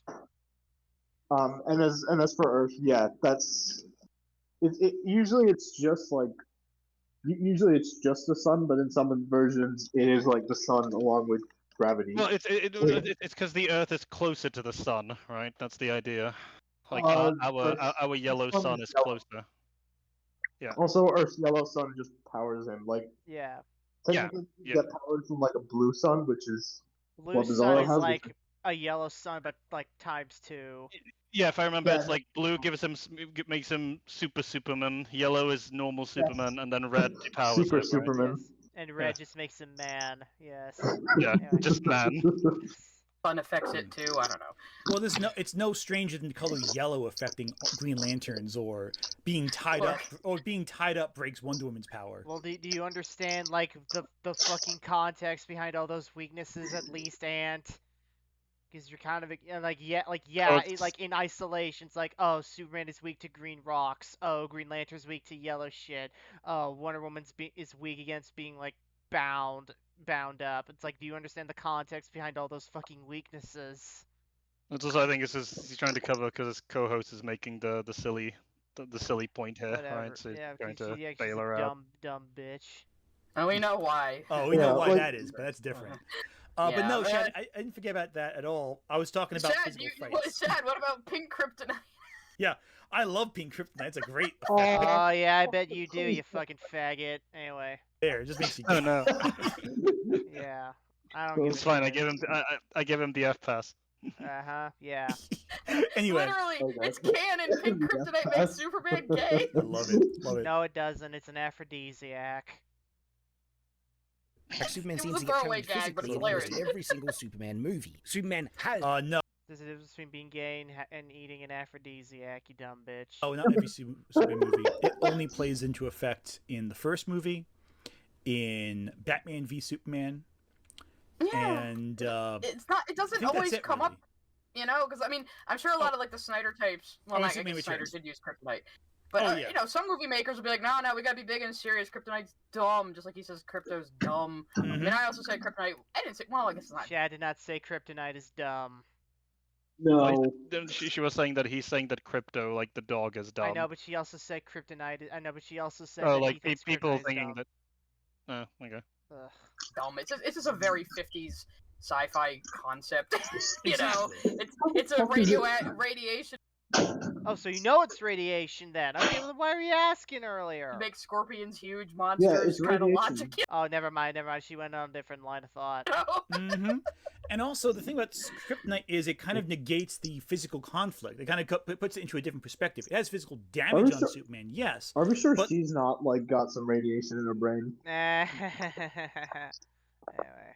Usually, it means Superman can't punch his way out of the problem. It doesn't negate his physical aspect. It outright bypasses him and weakens him. Like you're thinking of the Red Sun shit, Ant. Anyway. That external conflict is shifted there. It is still a physical challenge. That is true, but the way that it changes the context is it kind of adjusts how things are. Guys, I just had a Jimmy Neutron brain blast. Oh yeah. Go ahead. Is it not interesting how their whole contention is no, Superman shouldn't be this indomitable thing, and he's not always portrayed this way in these movies, and they're just now going over all the films where that's just the way he's portrayed, because he's not really physically challenged. Yeah. What the fuck? Why did you spend so much time defending it? A little bit, but again, that's neither here nor there. He's wrong about being every single movie, though. So it's definitely Superman 1, definitely Superman Returns, and definitely Batman v Superman. But Krypton doesn't show up in Justice League. Yeah, Superman 2 as well. Isn't Superman 2 with the Christopher Reeves one? That's the one with Zod, right? Yeah, definitely physically challenging that one. I think he's talking about like. Superman 2 I think he's talking about when Kryptonite shows up in the films. Is the one where Zod. Oh, is he just talking about? Oh my God, he's all over. Okay. Fucking hell, Ant. Ant is like somehow more chaotic than the Easter Bunny coked up and given a pogo stick. Yeah. Show up Man of Steel doesn't show up in Superman. Oh, fucking Christ, man. What happened in the first film? Like, what the... 3 and 4. It might show up in 2, but I might not be remembering it correctly. No, it does. No, it doesn't, because Superman uses the machine to take away his own power. It's from Krypton, but does not employ kryptonite. It also then uses that same machine to stop Zod and the others, which is not kryptonite, but the machine negating power. Yep, you got that Sounds right. like they just didn't want to use kryptonite, so made up a bullshit machine. And basically, yeah, basically. Is being challenged, and I don't necessarily say it is an issue that Superman is so indomitable, because that's what I think what he's trying to say, even though he has referenced an objectively incorrect, points to support what he's trying to say. Objectively incorrect. He doesn't know what he's talking about. He's objectively incorrect. What am I saying? What's incorrect? He's objectively incorrect because you said it's specifically what you said, and I'll help you out. Is that he wasn't physically challenged in Man of Steel, where he was. I said so. Such a dumb argument. Is that he's trying to say Superman can be difficult to write for because he's so powerful. I think that's a selling point of his character. I think that's one of the appeals of his character, and so undermining or leaning it too much in the other way, I think starts to undermine the character. So you want him to be a Mary Sue? Yeah, that's what you do. No, I don't want him to be Mary Sue. Hold on. What? I'm so sorry. I don't know how the fuck we got here. The words wanted to be challenged. So wait, I just need to, again, because this is starting to be really, really confused. So my best understanding of the argumentation so far, Shad, I don't like that Superman is portrayed, in like basically crumpled state to start, because I feel that he should be, portrayed as strong and indomitable, in, at least in the trailer, if nothing else, if not the film. Response, well, Death of Superman came out where he was, killed and was very popular. So, sometimes clearly it's popular for Superman to be portrayed that way. Response, yeah, no, but like I'm just saying, Shad says, I don't think that he needs to be immediately killed. I think it's fine if he's challenged, but I think they should build up to that rather than just have it be the first bit of material we see. Response, this is this is just rambling. Shad goes on to respond to Ant, basically pointing out that he's not really physically challenged, even in like Man of Steel. The response is, well, Zod fights him across all of Metropolis, so he is physically challenged. To which Ant says, well, no, there's no wounds on him. To which Shad points out, oh, also there's kryptonite, which is like sounds like a physical challenge. And Ant says, well, it's not a physical kind of challenge. It's kind of more of an anti-rock to him, right? And it also doesn't show up that much, and it doesn't show up in Man of Steel, which was never the point. It was just there's ways in which Superman can be challenged. Shad is outlining them for you. And then the response to that is, oh, you just want him to be, the response to that, like the point about kryptonite, is from Shad.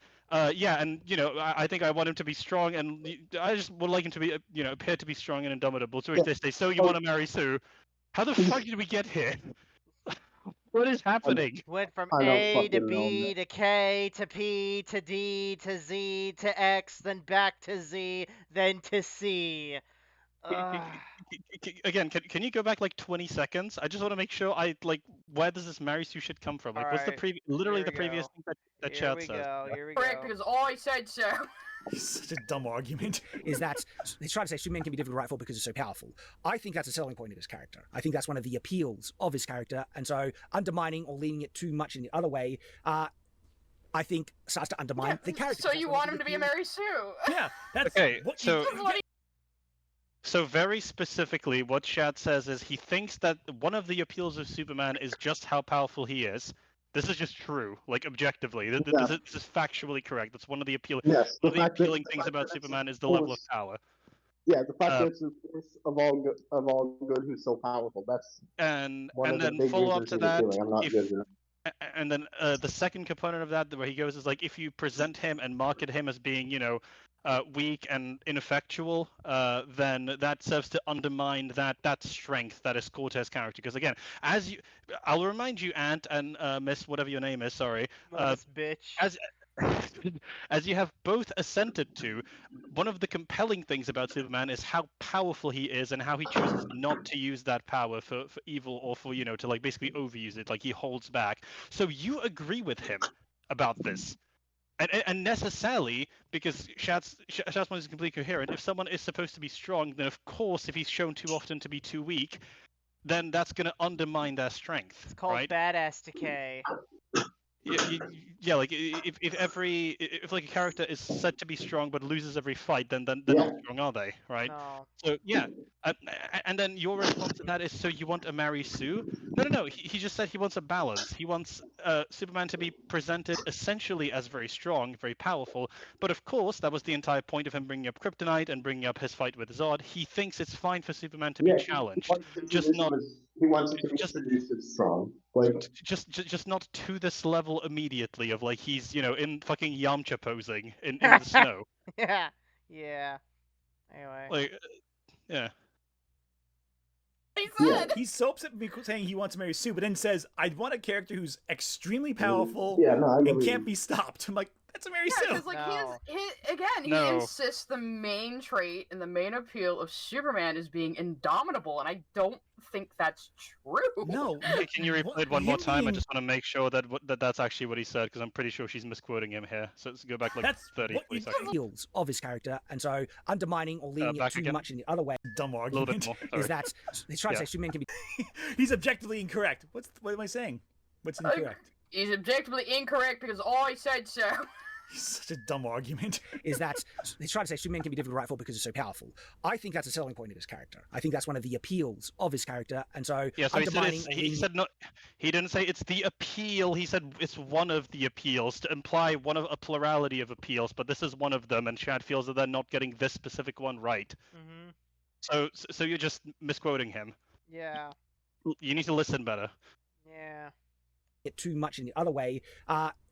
And I need to go to the ENT doctor real soon. Yet you're the one who needs to listen better. I think starts to undermine the character. So you want him to be a Mary Sue?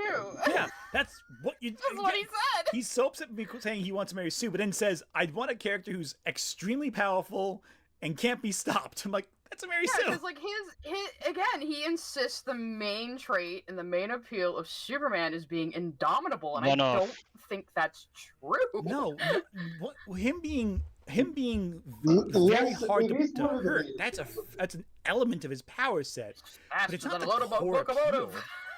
Yeah, but like Superman's the appeal of Superman. I'm so sorry, Ant, but you're just not the authority on what is and isn't the definitive appeal of a character to people. You're just not.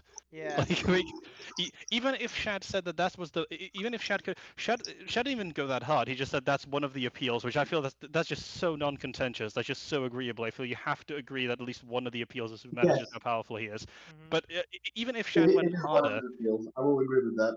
Even supposing that Shad went as hard as he possibly could and said, I think that this facet is the most appealing one to me, it still wouldn't mean he wants to marry Sue, because those other facets, one, could still be appealing to him. Like, in order for what you're saying to be true, what Shad would need to say is, I think that Superman being undefeatable is the only core appealing trait of his character, and I think that he should never be defeated. Because if he is defeated, it totally undermines him. I want him to succeed always, forever, every time.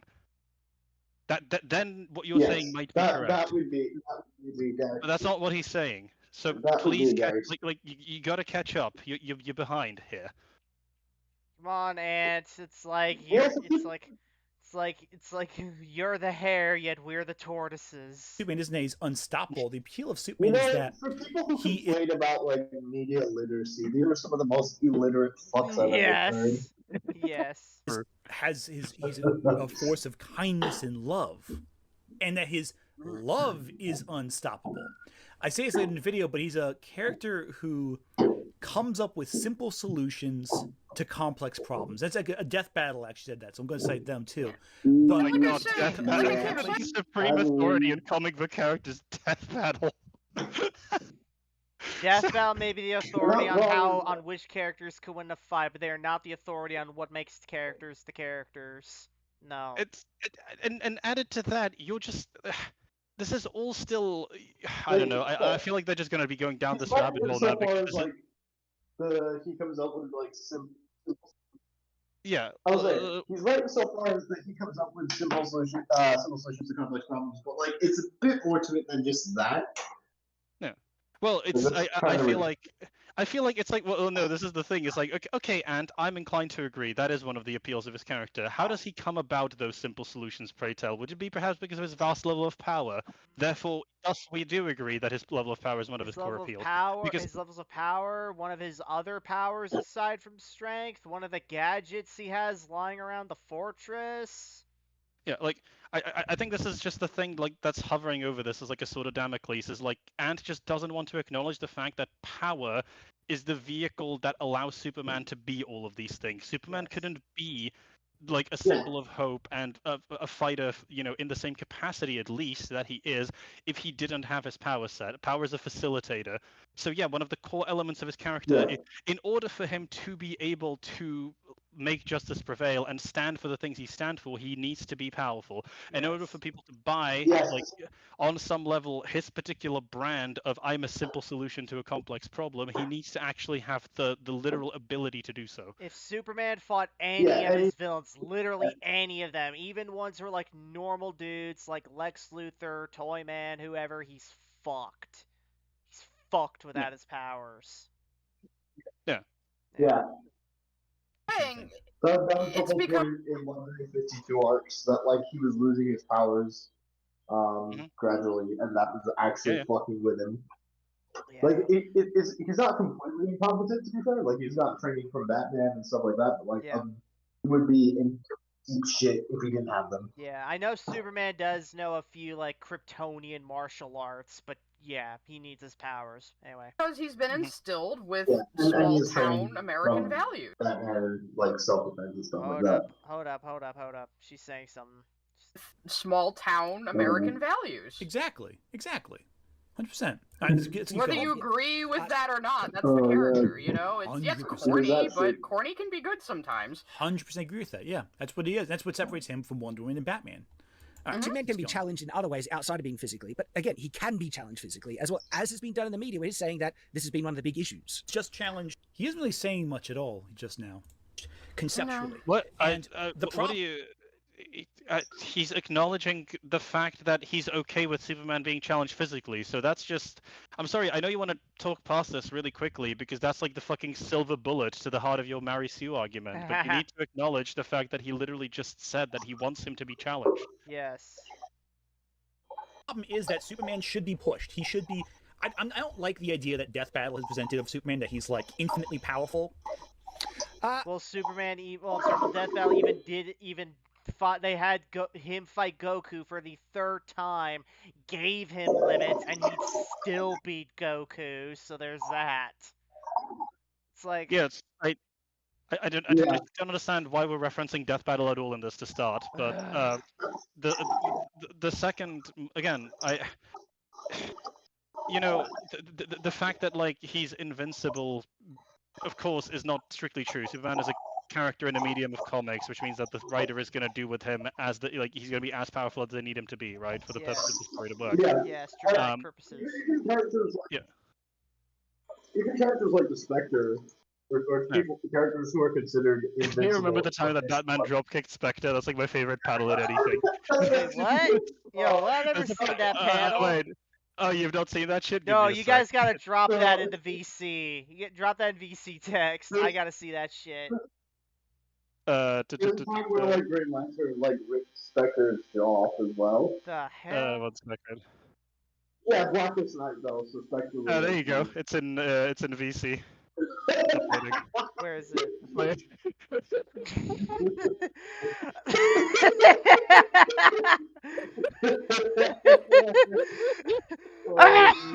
one of my favorite panels ever. It's so fucking good. Drop kicks. Some people will actually take that seriously. Sacrilegious.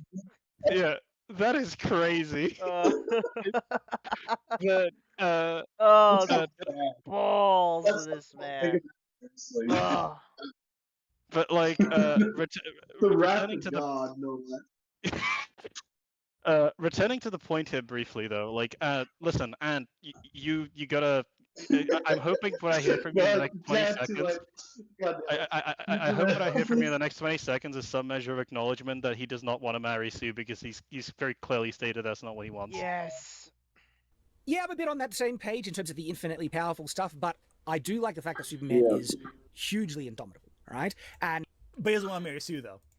That moment when Superman arrives. The two are not mutually linked. It's like you could still have a hugely indomitable character and not have them be a Mary Sue, dumbass. Exactly. Like it depends on the level of power. Like maybe Superman is like again, that's kind of what he was appealing to with the Doomsday thing earlier, right? It's a progression thing. It's like in Superman movie 1 through 4, I would perhaps like if Superman was able to pretty easily overcome most challenges, and then in movie 4, that's where like we see him like maybe it starts off with like Lex Luthor is a pretty easy like entry level of like that's more of a less of a physical threat, more of like a mental threat, right? And then maybe he gets the war suit, but yes. Yeah, exactly, and that's exactly like maybe in part 2 we do like a continuation. Yeah. He gets the war suit, and then there's like a bit of a scuffle, and Superman gets like beaten down and hurt a little bit, but not still not to the extent that he's like completely fucking BTFO'd, but pretty hurt. And then part 3, it's like, ooh, he gets really banged up. Like it's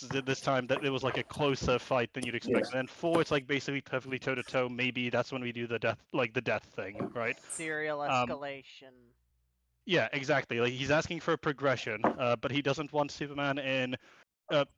Basically, there's an argument for this from a writing perspective that Superman shouldn't be dealing with a major enough threat to put him in this position in his first movie anyway. Yeah. Because that's like a incredibly high stakes threat at that point. This is a similar complaint I've made about the fucking Ryan Reynolds Green Lantern movie from 2011. The villain in that movie, like, it was set up to be Hector Hammond, but it ended up being Parallax. Oh, the Green Lantern film. Yes, Parallax was not a good choice for the first villain in that movie. Yeah. No, because it's like how are you gonna who's gonna top Parallax come the second movie? Oh, that film. Like even for Man of Steel doing Zod as a first villain, that's a bad choice, surely. Yes. Like, why is Zod? Are you kidding me? That's like one of the like higher end ones. Yes. And like this is kind of the thing, man. Like that's what frustrates me with this response in general, is like the idea that we need Superman to be like in the first movie we need something to threaten Superman. It's like, well, if something's big enough to threaten Superman, right, with the power set that he has, the stakes, man, how high are they going to be? Can it not just be like Superman's doing like little, it can still be a smaller stakes, like like Superman can still be super powerful. He could be doing super trivial like hero work, like stopping purse snatchers and burglars or whatever, and then Lex Luthor is like fucking with him meanwhile, right? Yes. No, that could be the movie. Yes. Wouldn't that be great? And then we get more, higher stakes stuff later on. After we've reconciled, like the first movie can be, you could even do the, not like a 2D construction, but you could do the like Superman, making a stand on like, hey, even though that I'm, this rich asshole is making it difficult for me, I am still pressing forward, right? You could get that like the indomitable like will aspect, putting his the indomitable strength. To the test, basically. Yeah, exactly. Anyway. Like that's kind of what I mean. I remember thinking, now you're stuffed. You're done. Superman's here. He's gonna mess you up. Okay. He's not Goku. Oh God. Well, signal got off for a second. That's not he didn't. What? That's what he said. Yeah, that's what he said. That's not what he said. Ugh. What if you just said that? Oh yeah. Sorry, my signal cut out for a second. Also, I heard what you were saying. Also, I heard what you were saying, Backseat, about the 2011 Green Lantern film. Yes. I was like, oh God. Yeah. Yeah. Now Ant is saying now Ant is saying Shad wants Superman to be Goku. Goku. Yeah, he just wants Goku. He wants a fighter. Oh, but Superman's not. No, wait. So wait. So are we now saying that Goku? Even if that is like fucking. Wait. I'm not a Dragon Ball guy. What he's saying is that when Superman shows up, he wants the villains to be like, oh shit, we're in trouble now because Superman showed up. That's basically what he's saying. Yeah, no, but like what Ant is saying, is he saying that Goku's a Mary Sue? Because that's not an agreeable opinion at all as well, surely. No, right? No, Goku's not a Mary Sue. Goku's lost. Goku has his weaknesses. Goku has his flaws. No. Yeah. He's made mistakes. Yes. Goku's made quite a few mistakes as well. Yeah. Well, that's speaking of swords of Damocles, like hanging over this. That's another one. It's like the fact that even if he is actually like physically unbeatable, he can still lose. Yes. Like the classic, like you know, we have to be a bit more elaborate, but like the Dark Knight like dilemma of who do you save between persons X and person Y. Yeah. There you go. Oh, Superman can fly really fast, so we can save both. Anyway. Fight, and Superman can fight. Superman does fight. We never said but he couldn't. If Superman could solve a problem without fighting, without throwing a single punch, he would, and does. Yeah, but he's like, oh yeah, you stuffed with Superman. I don't. What puts him in a position to do that? The fact that he's so powerful. Yeah. Shad isn't going on that. What are you talking about? Like, why would anyone? He wouldn't really be lasting as long if he wasn't that powerful. Like typically when Superman solves things without throwing a punch. Typically when Superman solves things without throwing a punch, is because the opponent is aware that if he throws a punch, I'm fucked, and/or he's jerry-rigged some sort of thing to force Superman to not go to that option, right? Yeah. And like that's not to say that Superman's quick to violence, not at all. But it's like the idea that the fact that he's so strong means that he has more leverage inherently to talk people down. Yeah. Superman shows up, it's gonna be me, the big powerful man that can beat up all the people I don't like. Exactly, which is not the case at all. But anyway. Does come along who can challenge him physically, because we know that their power level must be insane as well, and it's like, oh heck, now power it's on. level. He was right? like power These things level. Can work in This favor is of the dumb character, power and it's one of the appeals of it. What? Hey bro, don't talk. Hey bro, weren't you complimenting Death Battle earlier? They do power scaling all the fucking time on that show. Number one, number two. Power level is just an expression to it means level of power. Like someone whose level of power is comparable to Superman. Are you taking? I'm sorry. Are you taking umbrage with the concept that there are different levels of power between different characters now? Is that objectionable to you? Yes. What the fuck? Like, this is so. You don't have to take fucking issue with everything he says, man. Relax. Also, and Superman is not the strongest hero in the DC universe. Just saying. Yeah, So does that make the other characters who are stronger than Superman, like Mary Sue's? Yeah, like is Constantine a Mary Sue? I don't think so. Man, and could Constantine beat Superman? Depends with prep, probably. Probably. Anyway. Superman should be challenged. Superman should have adversity. The big. I'm not saying actually. Was like just on that. Constantine definitely could if he has the bullshit fucking wishing matches. Yeah. I'm not saying Superman can't be challenged. Is another thing. Okay, so he's just playing the same clip again. In the film, issue a lot of audiences have with Superman the character from their perspective. Again, comic fans don't have this problem necessarily, but prove that heaps of audience have that problem with because it's now speaking that you don't know what the thing I'm going to say is though, Shad. Comic fans don't really have a problem with the presentation saying that Superman. Yeah, no, he knows enough. You've already invoked the idea that you can definitively say fans have this problem, so that's still a valid complaint. And the issue is that he can't be challenged physically. So, Chad, you know what I'm going to say. You cut me off in the middle of the sentence. You know what you're responding and to. Now I was trying to say broader audiences have that issue. It's like, I don't necessarily think so. Have a look at the success of the media of Superman that reaches those broader audiences that depict him being... Chad, you don't know what I'm going to say audiences have an issue with. So crazy overpowered. Superman the Motion Picture. Very popular, successful film from memory. And Superman is crazy powered in that. He literally turns back time. So True. He seems to be speaking as from a... Chad, you don't know what I'm going to say. You dumb person. Position of authority. But he doesn't need to. He doesn't need to, and you've pretty much 13 minutes is enough to basically tell everyone who you are, and so he don't need to. And representing the views. Sorry, it's just like almost therapy for me at this point. But like, you could say fucking anything. It doesn't matter. The point is you're appealing to like a consensus about the character that is like unprovable. Yes. Of nearly everyone. Finish the sentence, Shad. You know, the broader public sees that and just putting words in their mouth without any valid. Shad, you just put words in my mouth. You know what I'm gonna fucking say? How about you let him finish his sentence before you fucking hell, you get what I'm saying. You're being a hypocrite here, Ant. You know, well, evidence to back up what he's saying. Mainstream audiences. I can't even finish my sentence anymore. This video is making me retarded. I think Superman is so powerful, he can't be beat. See, he's just speaking for all the mainstream audiences, and I think what he's saying is just false, as evident by positive reception. Later in his trailer react, he says the mainstream audiences are not gonna like crypto. Yeah, exactly. And the when I said, level of hypocrisy.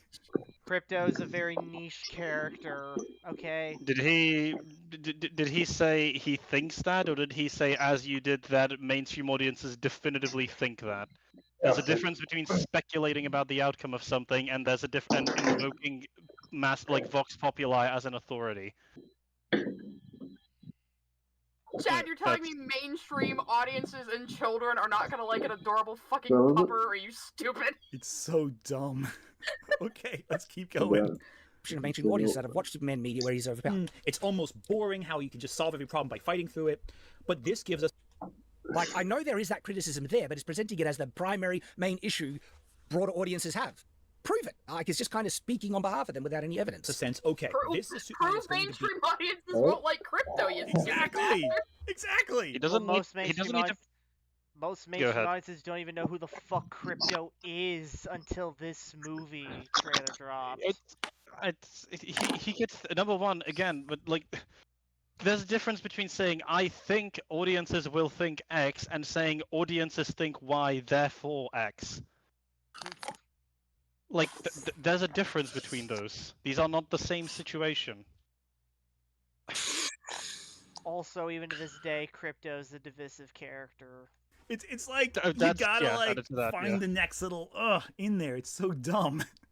Be challenged. It's going to be pushed beyond his limitations, and that's exciting. That's interesting. I think. And before Ant watches this video and assumes we don't like Crypto, my problem with Crypto being in this movie isn't that he's Crypto. My problem with Crypto is that I think they're using him too early. I think Crypto should have been saved for later, personally. Anyway, I don't give a fuck about Crypto. That's my opinion. Anyway. You think Crypto should have been what? Sorry, I think Crypto should have been saved for. I think Crypto should have been saved for later. You know what I think he should have been introduced in a later movie if this movie be successful. The hardest part about making a first installment, in my opinion at least, is that you want to save for the movie. Yeah, you want to save him for later. Is like you don't want to play all your good cards too early, pretty much. That's just my opinion. Anyway. No, not necessarily. Yeah, okay, it's interesting to him. I could see that. I mean, for me, like, I give it a bit of a pass because, like, this is Superman in his fucking second year, if I remember correctly, and judging by one of the shots from the trailer, I feel like there's going to be a moment where Lex or someone tries to destroy part of, like, not just Fortress of Solitude, but his Kryptonian heritage on a whole, as like a way to fuck with him. Like, that's why one of the shots is him holding Kellex, who's like this robot helper. Kellex, yeah. Like, he's essentially destroying. Yeah, he's like, and I think Kellex's demise is going to be played very much for sympathy. Like, even if it's obvious, I think it's still going to hit. And because it's James Gunn, I do trust him with that. Like, James Gunn, you know, for all of his critiques, for all the critiques you can give the guy, I think as a filmmaker, he's talented. Like, with the Guardians films, especially James Gunn part 3, some of that shit. Well, that is one of his upsides. Yeah. Yeah. Yeah, like the bit in Guardians 3 with the fucking otter, I was like, oh, I was tearing out at that bit. To be fair. Yeah. Anyway, it's like, Jesus. Interesting to see a character challenged. How is it not interesting to see someone overcome adversity? No, this makes a lot of sense now, having read Chad's book. It's answered a lot of questions now I've had about his. What does it say about his book? I played back. I want to hear the last 20 seconds again. Sorry. Be challenged. It's going to be pushed beyond his limitations, and that's exciting. That's interesting. I think. No, not necessarily. Okay, it's interesting to him. It's not interesting to see a character challenged. Yeah, not necessarily. Okay. So again, he couched it well, right? He said not necessarily, so he agrees that it can be interesting. He's just saying it doesn't always need to be. But suppose for the sake, like, a character doesn't even need to be challenged for the story to be compelling, right? Like, it's like hypothetically, let's say in any art or medium, right? Like, I'm just trying to think really quick of an example because I agree it's like a more niche novel thing. But like, fuck.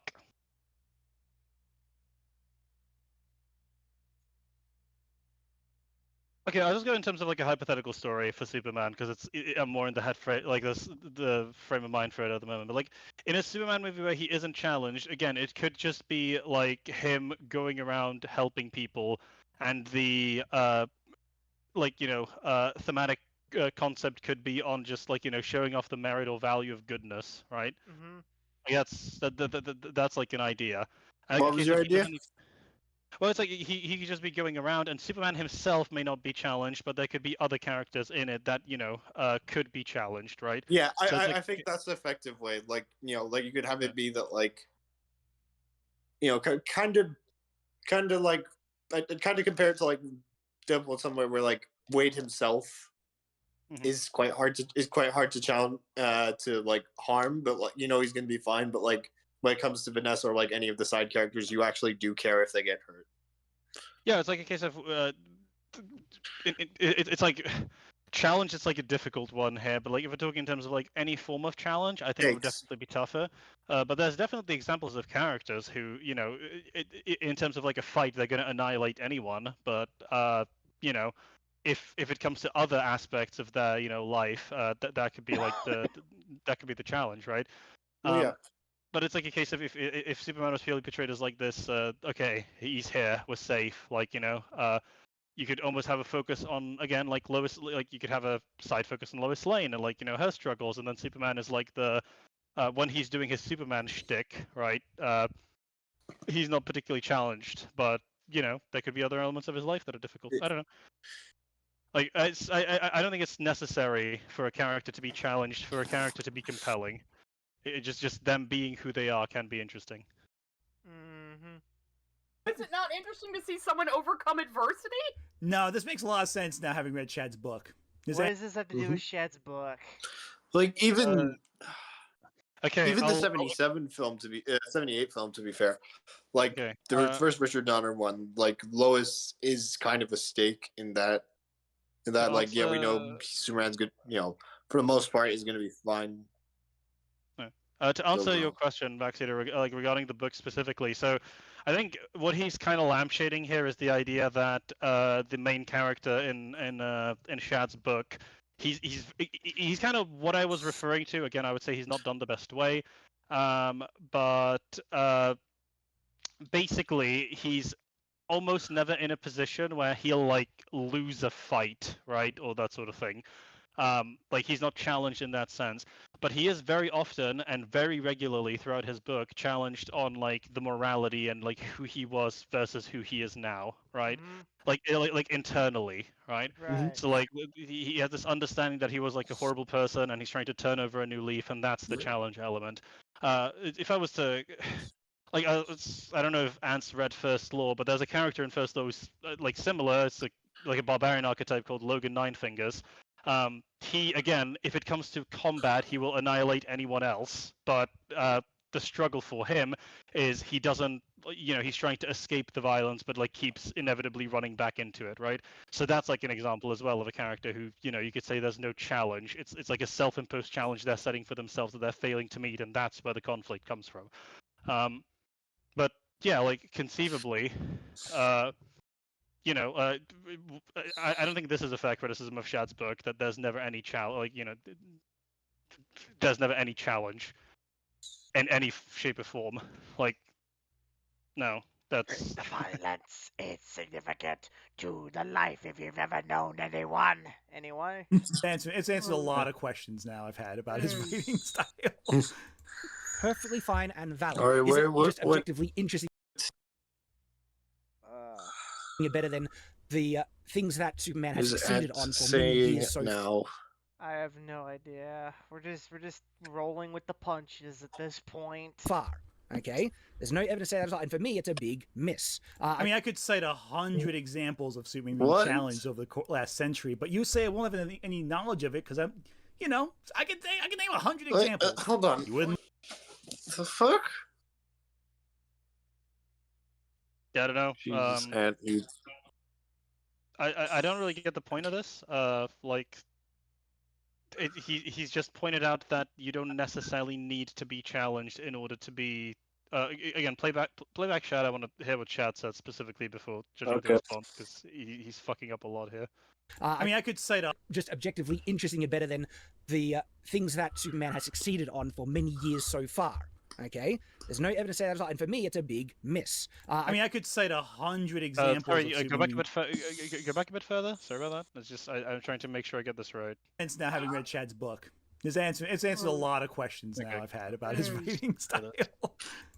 Perfectly fine and valid. Is it just objectively interesting and better than the things that Superman has succeeded on for many years so far? Okay. There's no evidence to say that, and for me, it's a big miss. I mean, I could cite 100 examples of Superman being challenged over the last century, but you say it won't have any. Okay, no, and he's agreed with you. He's saying that all of those examples you could cite are valid as potentially interesting. He's not doubting the fact that challenge can be interesting. He's also saying that a lack of challenge can be interesting if presented the correct way with the correct dialogue on the correct subject matter or the correct events. Right? That's all he's saying, and he's not wrong. Anyway. Any knowledge of it? I mean, it's not like there's a certain. I was gonna say it's not like there's certain anime, perhaps, and manga that's known for literally where its character has no challenge. Yeah. Yeah. Also, when fuck. Yeah.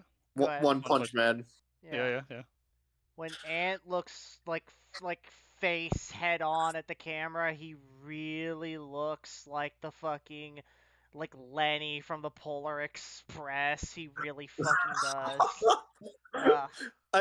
I can't get that image out of my head now. Hey, you know what kind of train this is? I even made the thumbnail to the Polar Express video he made, like my reaction to that video on my video. Pretty much. Oh damn it! No, Backseat, you don't understand. Polar Express was one of my childhood favorite films. Yeah, and we totally ripped that video to fucking shreds. I can name 100 examples. Yeah. Examples. And covering that makes me sad. I think we should recover that again because my audio in that video sucked. Anyway. Comic. I mean, I haven't either. To be fair, mine's kind of like breaking out a bit. But anyway.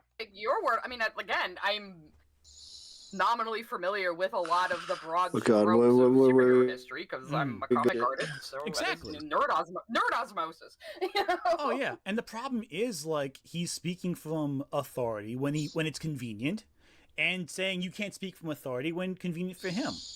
But again, I wouldn't care if he does it. The problem is he's. What authority is he invoking here? He's just pointing out the fact that conflict is not necessarily the only interesting element, and that you can be, challenge specifically, not even conflict. Mm-hmm. That's the thing it's like theoretically you can have conflict without challenge, right? You could just have a disagreement. That's not particularly challenging in a physical sense, right? Mm-hmm. But yeah, this is so just bordering on petty in terms of what he's going after. It's kind of weird. Act like a hypocrite about it. I don't think this necessarily means it's going to be exciting. There's been so much of a I deconstruction of Superman hear already, about that. And trying someone to made a God, I can't remember what it's called, but Backseat, because it's I remember before Snake brought it up that someone made a fan film. Yeah. Of Clark, Superman as Clark, he never changes into Superman costume, but it's meant to be Clark Kent. I know what fan film you're talking about. I don't remember the name of it. Yeah. Yeah. That one has conflict without. I guess John just doesn't agree. Mm-hmm. And he doesn't get fucking hurt. And he doesn't get hurt in that at all. He's literally just trying to. He doesn't even throw a punch. Yep. Yeah. Funny how that works. Mm-hmm.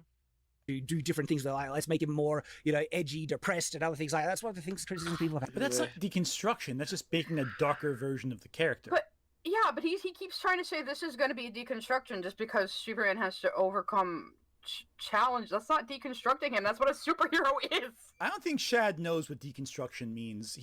Seems to demonstrably misunderstand what it is. It's not making something Zack darker. Snyder, the Henry Cavill one was a deconstruction. Like, oh, let's make it all angsty and how his powers make him brood and have man pain. And I was like, that's just not what Superman is. I would even say, yeah, and he's worried that this is going to be the same as last time. That's basically what he's getting at. No, it's what he's getting at, that it will essentially like. It's getting at that, like, essentially Shad's fear is that, like, this take is gonna, shit on what Superman is and try to make him into a fucking joke or something, or just instead invert him. Now, granted, and I said this, James Gunn has very much said that's the opposite of what he's going for. So far, this trailer gives me the indication he is leading in that direction. I guess we'll see how truthfully he sticks to that word, but Yeah. Anyway, moving on. The one thing about deconstruction that Snyder does is whether or not Superman should use his powers to help.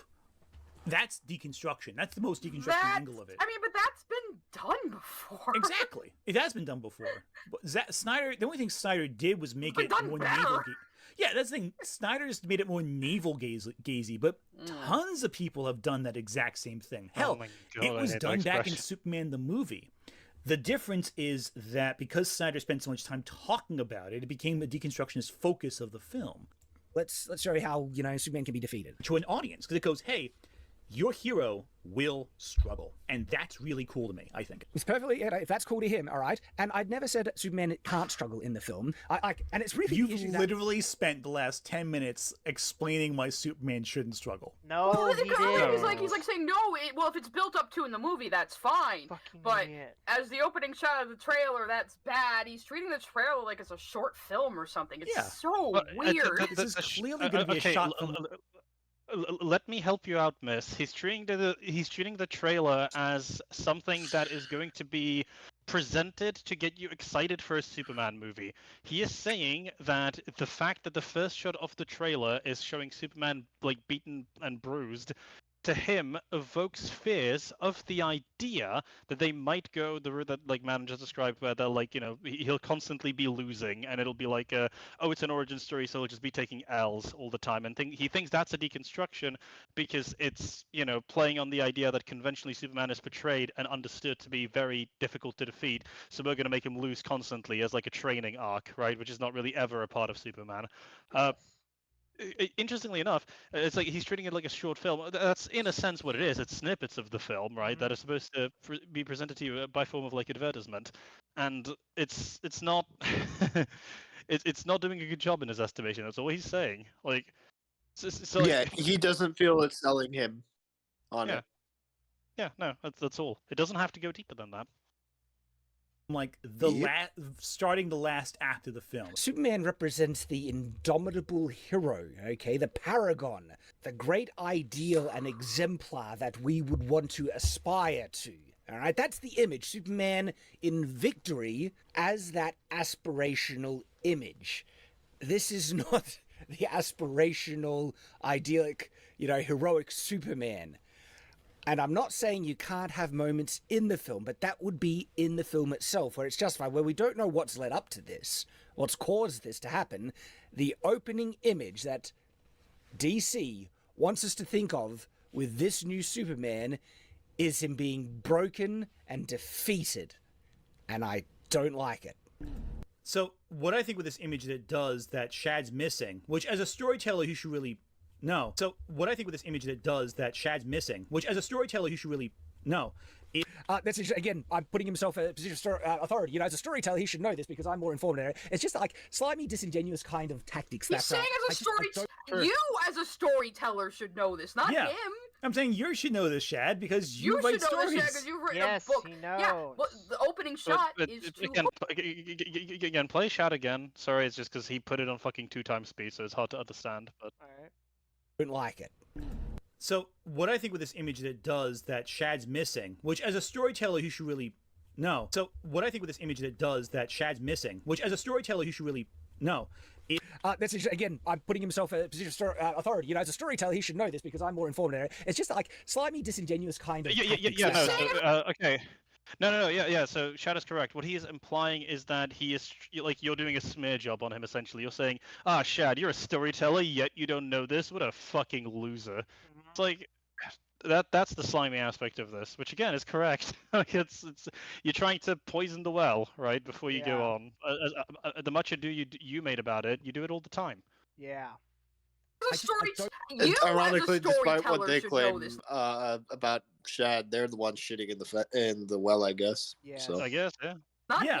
I'm saying you should know this, Shad, because you write should know stories. this, Shad, because you've written a book. Yeah, but the opening shot is to hook you. Yeah. I said in my react, my only thought is, oh wow, how did we get here? Yeah. What happened? As a story, I want to see what happened. My deep analysis is, how did we get here? What a fucking brilliant breakdown. Wow, so big brain this bitch here has. So Shad had, you could say as a storyteller, he had a deeper read of a particular that evoked a concern. So when a filmmaker chooses to show you the first shot of their trailer, that's like a thing they want to sell to you, right? It's like an idea that they want to convey. And the fact that the first thing that it's shown to Shad is this elicits the idea that there will be a major defeat. Superman's going to suffer at some point. And Shad thinks that, I'm not sure that I'm on board with the idea that Superman will suffer a major defeat in his first film.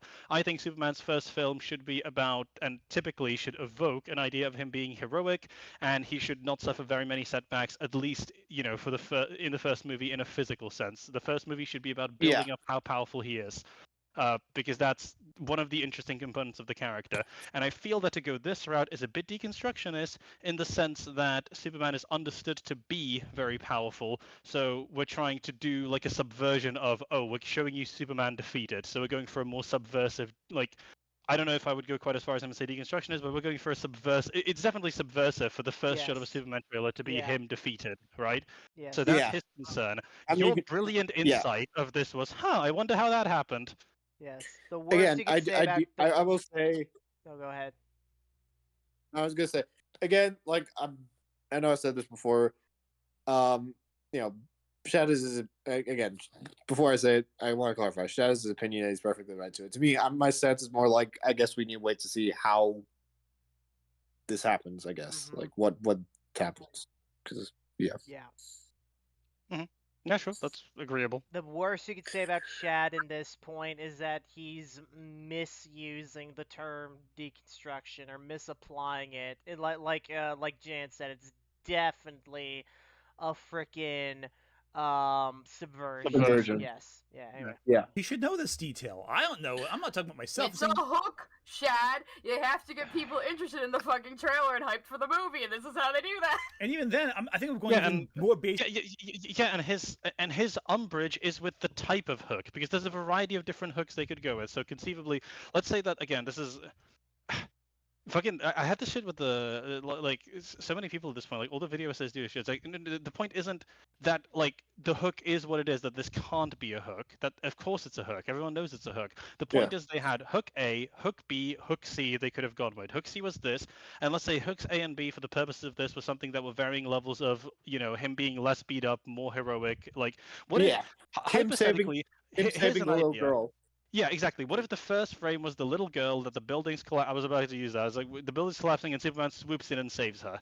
Yeah. Wouldn't that also be a hook? It still tells you that, oh my god, why is this collapsing? Why is, what's happening? And then Superman swoops in and saves her. Like, okay, so he saves the little girl.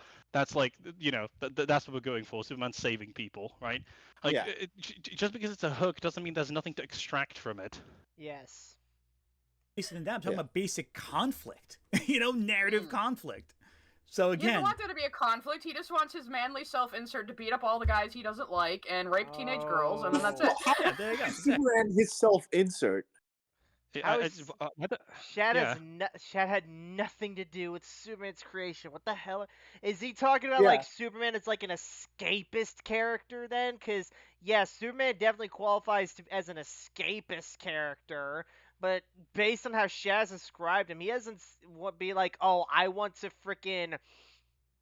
I basically want Superman so I can live vicariously through him. It's like, no. Yeah, he hasn't said. Yeah, so far he hasn't said he wants Superman to be an Aussie. So I don't really think calling him a self-insert is fair. What? An Aussie, Australian. like an Australian. Oh, okay. Anyway. More to the point, he hasn't really said that he wants Superman specifically to be anything but, powerful and heroic, which I think is the most agreeable shit in the universe. Yes. Also, Backseater's right about the self-insert thing. I don't get where the fuck they're coming from with that, because Shad is not on the writing staff of this team. He did not write or create Superman creators. In fact, they both died penniless. Yes. So and fuck yeah, it's like there's tons of characters who can be considered escapist characters, like Ben 10, for example. He certainly is, but I don't want Ben to just breeze through every fucking fight easy peasy. So yeah. Exactly. Okay, and perhaps goes under people's radar, or people that are all on board to try and dunk on me. It's like, but he's given no indication that he knows what good storytelling is, or how a storyteller should be aware of this. Things like we'll hear what he thinks. The best. I could really go for some Hardee's right now. Anyway. Wait till your book comes out. You know what? It's coming soon. We will be waiting in anticipation. Eagerly. We are. Do you guys want to make a fucking book club episode of Backseat Boys on that shit? It'll be glorious. Once that's good, you're good. I think I said this joke about somebody else, but it should be Shad. You open a stream with just holding your book right in front of you, like, by the way, I wrote a book. And put it on the shelf behind you, like, did you know I wrote a book? I should have when my book comes out, I should do a parody of. You're the only one who keep bringing it up. You're the one who brought it up, man. Mm-hmm. Yes. You called him a writer. Again, you're opening the doors to all of this, and you're surprised that he's responding to the premises you're bringing up. Yeah. You don't get to do this. Jan, see, Anthony has to use his has to think, and that makes him hurt. His head hurt. That's true. That's fair. Like a big understandable printout of a bookshelf with just copies of my book on the printout. And then I bump it and it falls over and it just feels like normal background. Oh my god, you can do that! Just get a banner that's a bookshelf with nothing but copies of your book. And then I clearly make sure it's fake. I'll tilt the camera a little bit so you can see the edges of the. And I will design that for you to take to a printer if you want to do that. Please, I gotta do that. That'd be my announcement trailer. I just don't get the point. I love it. I don't get so great. Anyway, cringe. A storyteller should be able to pick is that Superman has been presented as triumphant in every single other image of this narrative. So not every again, hyperbole is over exaggerating there. And again, my criticism was with the opening as well. Take a drink. Every Superman movie, he's presented initially as this triumphant figure. Every other Superman movie, and a lot of those Superman movies where he's presented as a triumphant figure, they're loved. People love him for a reason. There's the reasons why people love Superman. Yes, everyone loves Superman for the quest for peace. Good story where a character. That had nothing. Whoa! What? What? Why the fuck would you bring up the worst one that everyone agrees is I think it's meant to be a joke, but I don't understand what the. Yeah, okay. I'm confused. So is everyone. The ones that I know that people like are the 77 one, 78 ones. Jesus, sorry. Some people like to. I'm a bit mixed on it. I need to watch it again. Fucking the Superman versus the Elite. The ones I can think of off the top of my head, Superman Man of Tomorrow, are all ones where he's triumphant. Yes. Yeah. Also, Anthony, hang on, you guys. dumbass. Shut up, apples! Alright, go, moving on. Yeah, everyone loves Superman 3 with Richard Pryor. Oh, yeah. Everyone talks about it. Yes. What do these shitty movies have to do with this point? I don't. we can definitely, as well, man has already done that. Like we can cite many movies where Superman is triumphant, as you know. Yeah, some of the most, it's like okay, two crappy. All right, okay, so Superman has two, or in our case, three crappy movies, arguably four. How many good ones does he have? It's like Superman being triumphant in Superman 3 and 4 doesn't mean people don't like Superman being triumphant because people don't like Superman 3 and 4. People also... don't like Superman 3 and 4 because they're poorly written. Yes. That's it. They're poorly written, poor special effects, etc. Added to it, this is again, like, he's completely running afoul of the fact that Shad has already said that, yeah, no, it can be interesting. It's just he personally doesn't, like, you know, he thinks that they are better received when they're presented another way. Or, like, that they are better, full stop, when they're presented another way. 3 and 4 are 3 isn't even really Superman's movie, to be fair. It's fucking, what's his name? Richard Pryor. Richard Pryor, yeah.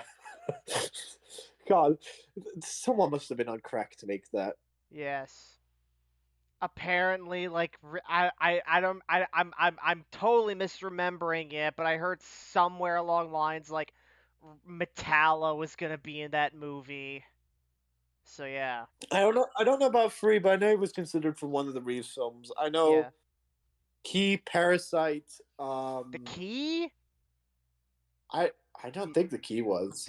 I've never heard The Key. I heard Livewire. Okay, all right. I heard you say something like that. Anyway.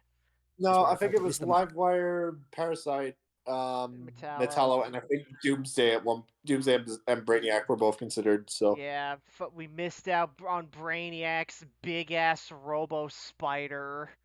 Thank Christ. Oh wow, that's I think I can live with that. Yeah, I can live without that. Like it would have been like this big ass mechanical spider, but like Brainiac's head would have been inside a big ass glass tube, basically. Yeah, that was one of the producers' idea. He forced it wasn't going to be in the Tim Burton one, but yeah, motherfucker really wanted his Robo Spider in one of the movies he was producing until eventually, like, fuck it, we'll put it in Wild Wild West with Will Smith. What else? You know what else he wanted? And this he wanted a gay robot. Gay robot, Superman's fortress to be protected by, I shit you not, 2 polar bears. What? Yeah. I just find the idea so funny. Just why this big fuck off robot spider for some fucking reason. This producer, John Peters, man. John motherfucking Peters, man. Because for me, again, I'm repeating myself. Apparently, Brian Singer, if this is true, yes. Carried like the a known folder pedophile of like Brian the Nick Singer. Cage Superman costume. And whatever WB suggested for him to do things in Superman Returns, he pulled that folder out, showed them that image, and went, "Oh yeah, no, I just want you to remember this is what we're all gonna fucking do." After that comment you made, man, and I just want the next like Oscars or whatever, like award ceremony, and like, fucking Martin Scorsese, legendary director, Robert De Niro, legendary actor, Bryan Singer, legendary pedophile.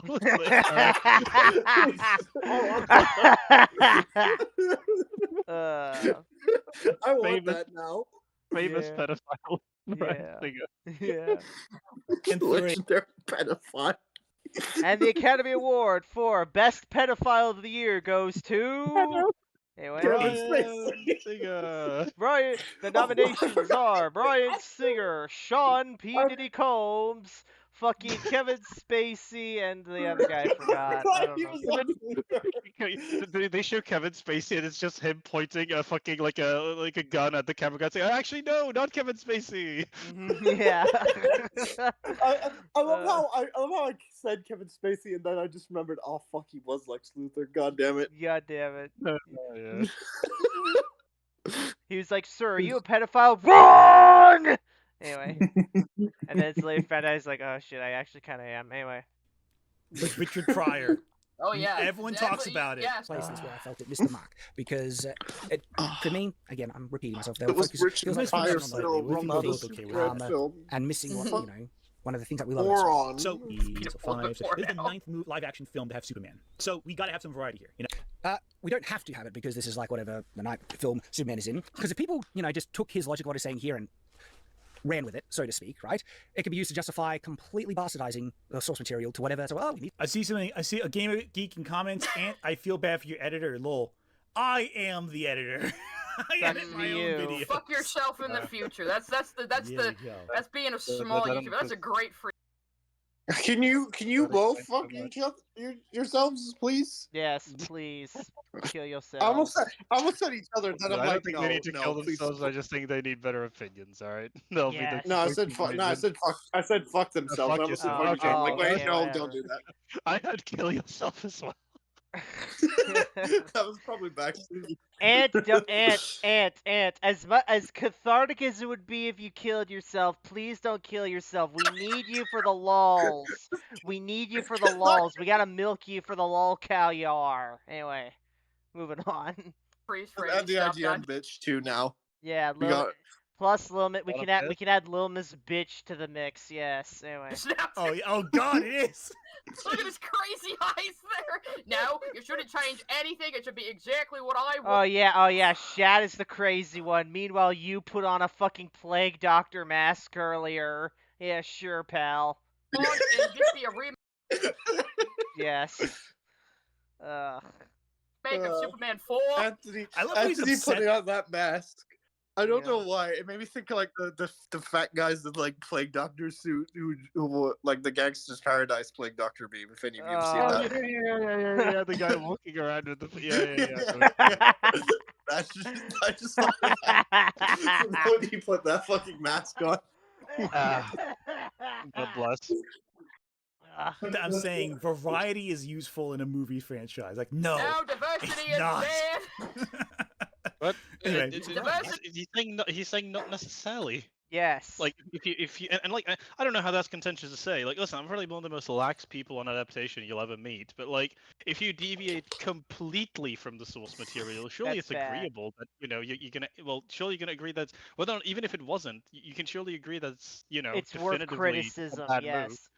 It's like a bad move if you're trying to get an audience, right? Yes, like if this is a Superman, if this Superman movie is just Superman in name only, like even if it has the fucking iconography and familiar elements we all associate with it, if it's just Superman in name only, that's worthy of criticism, right? Yes. One of my favorite films of all time, like legit, it's number 10 on my top 10 list. Is say what you will about it, make fun of me in the comments for liking it, but the number 10 is League of Extraordinary Gentlemen. Sean Connery as Alan Quatermain. I legit consider that movie an outright improvement over the original comics, but it is still worthy of criticism because it deviates so heavily from the source material, especially if you love the comics, unlike me. So yeah. I mean, I'm kind of the opinion that like Alan Moore's kind of. I mean, look, I'm gonna give him credit. Alan Moore's kind of a hack. Let's be honest. He is. Yes. And now he's just become like a bitter fucking. Now he's just bitter old Gramps. Yeah. Who worships who just like you were once cool, man. Anyway. I love how he tries to call comic book fans immature and whatever, whilst he worships a fucking snake puppet. Yes. And it's like, hey, come on down to my house. I'll perform a seance free of charge. Anyway. Yeah. Anyway. He is woke. People like the character for what the character is. Okay? And so I am not saying you can't experiment and try. But you don't, though. He's like, I don't like the undies. I don't like crypto. You don't like anything about this fucking character. Those are all perfectly valid things to think. You can like. Did he say he doesn't like the undies? I don't think he did, but either way. He might say at some point. Like, crazy point here. It is possible to like a character and still like dislike aspects of their design in a particular medium or like auxiliary characters that come with them. Yeah, that's completely possible. Yeah. Well, it's like fucking. They brought up Sam Raimi earlier. Well, they brought up Sam Raimi earlier. Like Sam Raimi loves Spider-Man, but he hates the character of Venom. Well, I don't think I don't think he hates Venom. I think he just hated the fact Venom, he hated the fact he was forced to use Venom. Yes. Yeah, he just but he doesn't kind of doesn't really understand Venom in the same way he does with the Green Goblin or Doc Ock or any of those because Well, he wanted to do Dr. Connors, right? He wanted to do the Vulture, actually. He wanted to do Vulture. Well, why wasn't Vulture in Spider-Man 3? He was originally in drafts of it. He and Sandman were meant to be the main villains, but then Sony said, "No, you actually got to make Harry Osborn a villain, and you got to and Vulture isn't popular enough, so replace him with Venom." All right. Yeah. Except that he's indomitable. And that's not a character trait. That's just a status symbol. That's power. Yeah, and it's not even the focus of him. Yeah, did he just say being indomitable is not a character trait? He said it's a status of Superman. Yes. Oh my god. If you look, I want one of you to go on the DC database, scroll down to Superman's abilities, and tell me what you can find. You mean the DC wiki? All right. Yeah. All right. I gotta open up I gotta open up a new fucking tab here. Hang on. New window. No. Okay, so DC wiki. What did you want me to look up on there again? Superman. Superman is either the pre-New 52 or post or New 52 version. Post-Crisis. All right. Yeah. Okay. Yeah, or newer.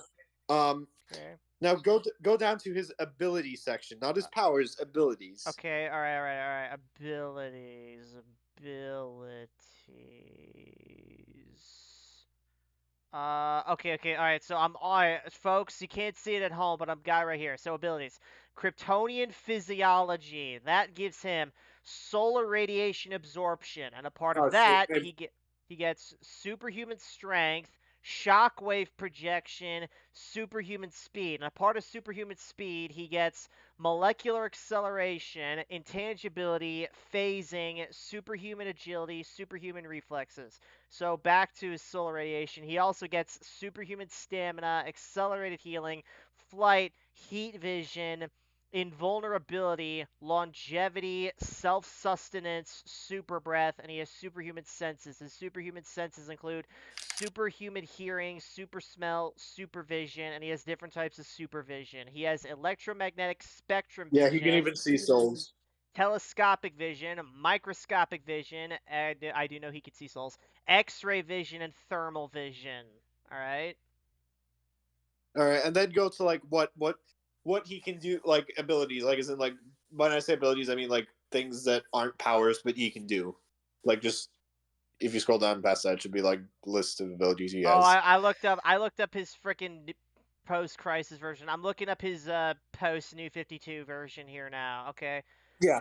Okay, I'm looking. Okay. All right, here we go. So here's Kryptonian physiology, solar radiation absorption, energy absorption, superhuman strength, shockwave projection, superhuman speed, molecular acceleration, phasing, intangibility, vortex creations, superhuman agility, superhuman reflexes, superhuman stamina, superhuman senses, supervision, electromagnetic spectrum vision, infrared vision, microscopic vision, radiation production, telescopic vision, X-ray vision, super hearing, superhuman taste, accelerated healing, toxic immunity, enhanced mental process, flight, heat vision, solar flare, immortality, interstellar travel, and vulnerability, energy resistance, super breath, self-sustenance, tactile telekinesis, teleportation, genesis enhancement, energy construct creation, kryptonite immunity, and then it's got former powers. Okay, here we go. Abilities: genius level intellect, advanced hand-to-hand combat, boxing, jiu-jitsu, wrestling, indomitable will, intimidation. There we go. That's there it is. There it is. Will. There it is, folks. For both versions, I want to clarify that it should be on both versions. Yes. Yeah. Okay. See, so an indomitable will is listed as his ability. One of his yes, abilities. It is one of his abilities. So it is something he is. Yes. It's something he's capable of. Yes. Jesus, and fucking best.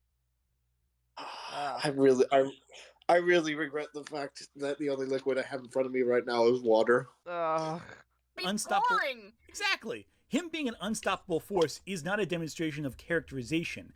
It's just something the character does. Also, someone really needs to take away his Pokemon plushies. I fear for their safety. Oh yeah. Well, considering the video we covered, you two covered with Jack, yeah. Yes. It's like, especially that Dragonite one right there. Oh no, he didn't. I'm sorry. What a character does, could that conceivably, sorry, just playing back, like 10 seconds. All right. Him being an unstoppable. Exactly. Him being an unstoppable force is not a demonstration of characterization. It's just something the character does. He wants Goku. And based on based on what based on what things can we determine a character's characterization? And I'm so curious. Actions. I'm just asking for my friend. I'm very. I have a very curious friend. I'd say actions are a big thing. Yeah, I'd say it could be like a composite of the things they say and the things that they do, and the things that allow them to do the things that they do is perhaps their power level. I would say. I would posit. I don't know, man. I'm not a writer like you. I'm just a humble rock scientist. Well, did you say I'm just a humble scientist? I'm a humble rock scientist. Yeah. Okay. Different things. I don't know what I don't know ads either. I'm just a humble aspiring scriptwriter. The track record, especially from Hollywood these days, is that the people nearly not everyone, but nearly everyone that is trying this, they're nowhere near as talented as the people that made the source material, and they just bastardize and miss the mark completely. Yep. True. Shad, we're talking about variety.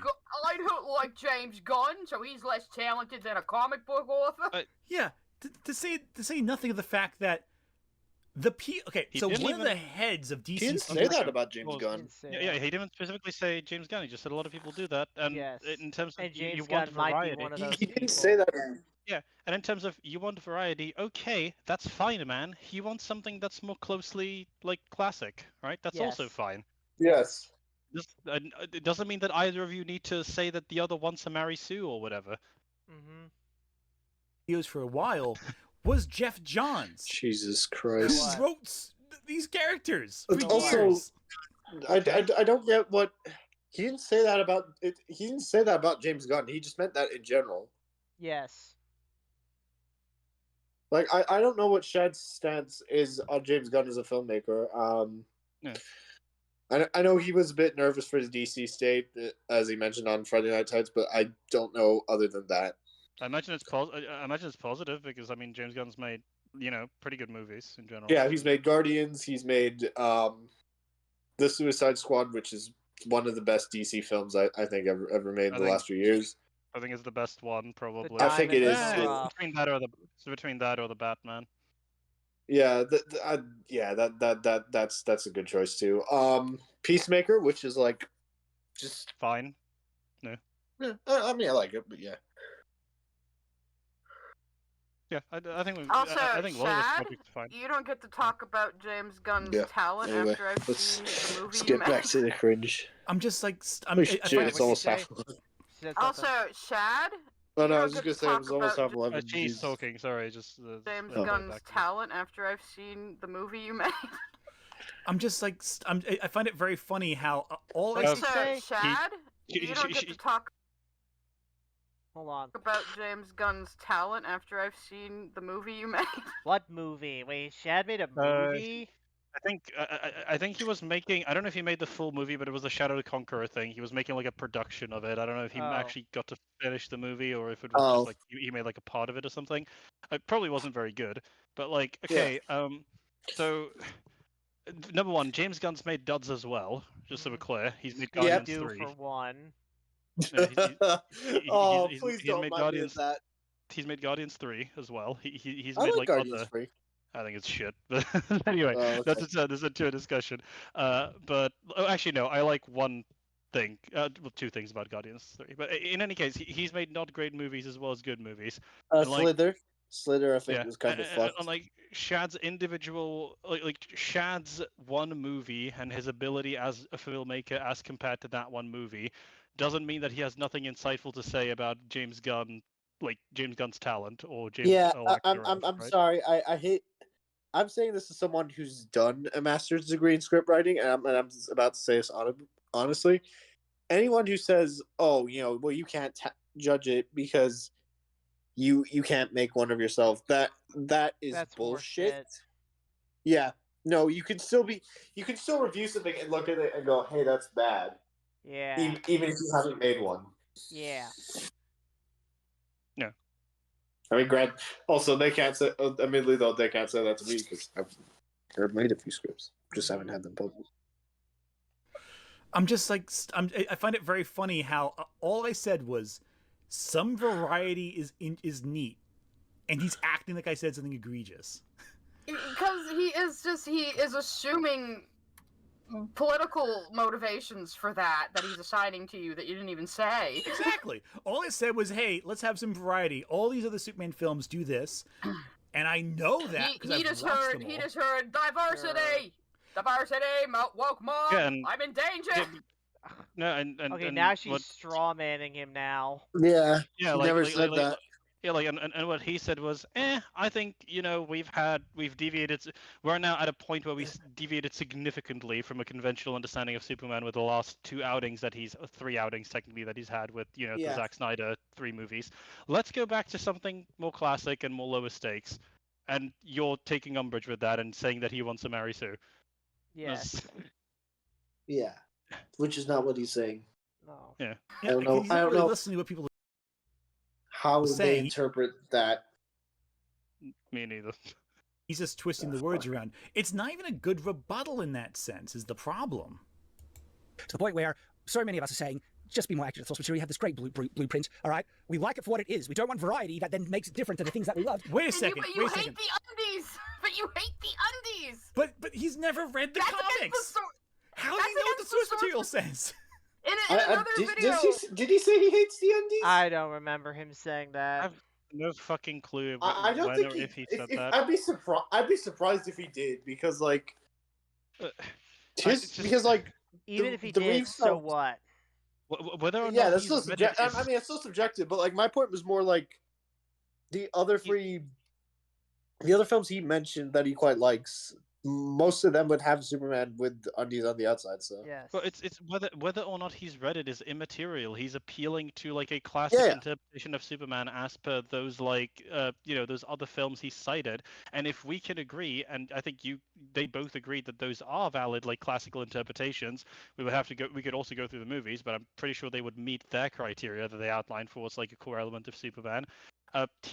All that he's saying is he doesn't want the Zack Snyder movies, basically, and he feels that this is veering too close in that direction. Yeah, that's it. Why is this so hard? Reacting to the promo pictures for this, he's saying I don't like the undies, I don't like this, that's bad. But it's that is the source material, Shad. His little red undies. Get over it. Right, and the crazy thing about all this is that. He's saying that the source material is this. I'm gonna be honest. Okay, that's great. The promo picture was kind of poorly thought out. Oh yeah. The one. Where he's putting on his boots and shit. Yeah.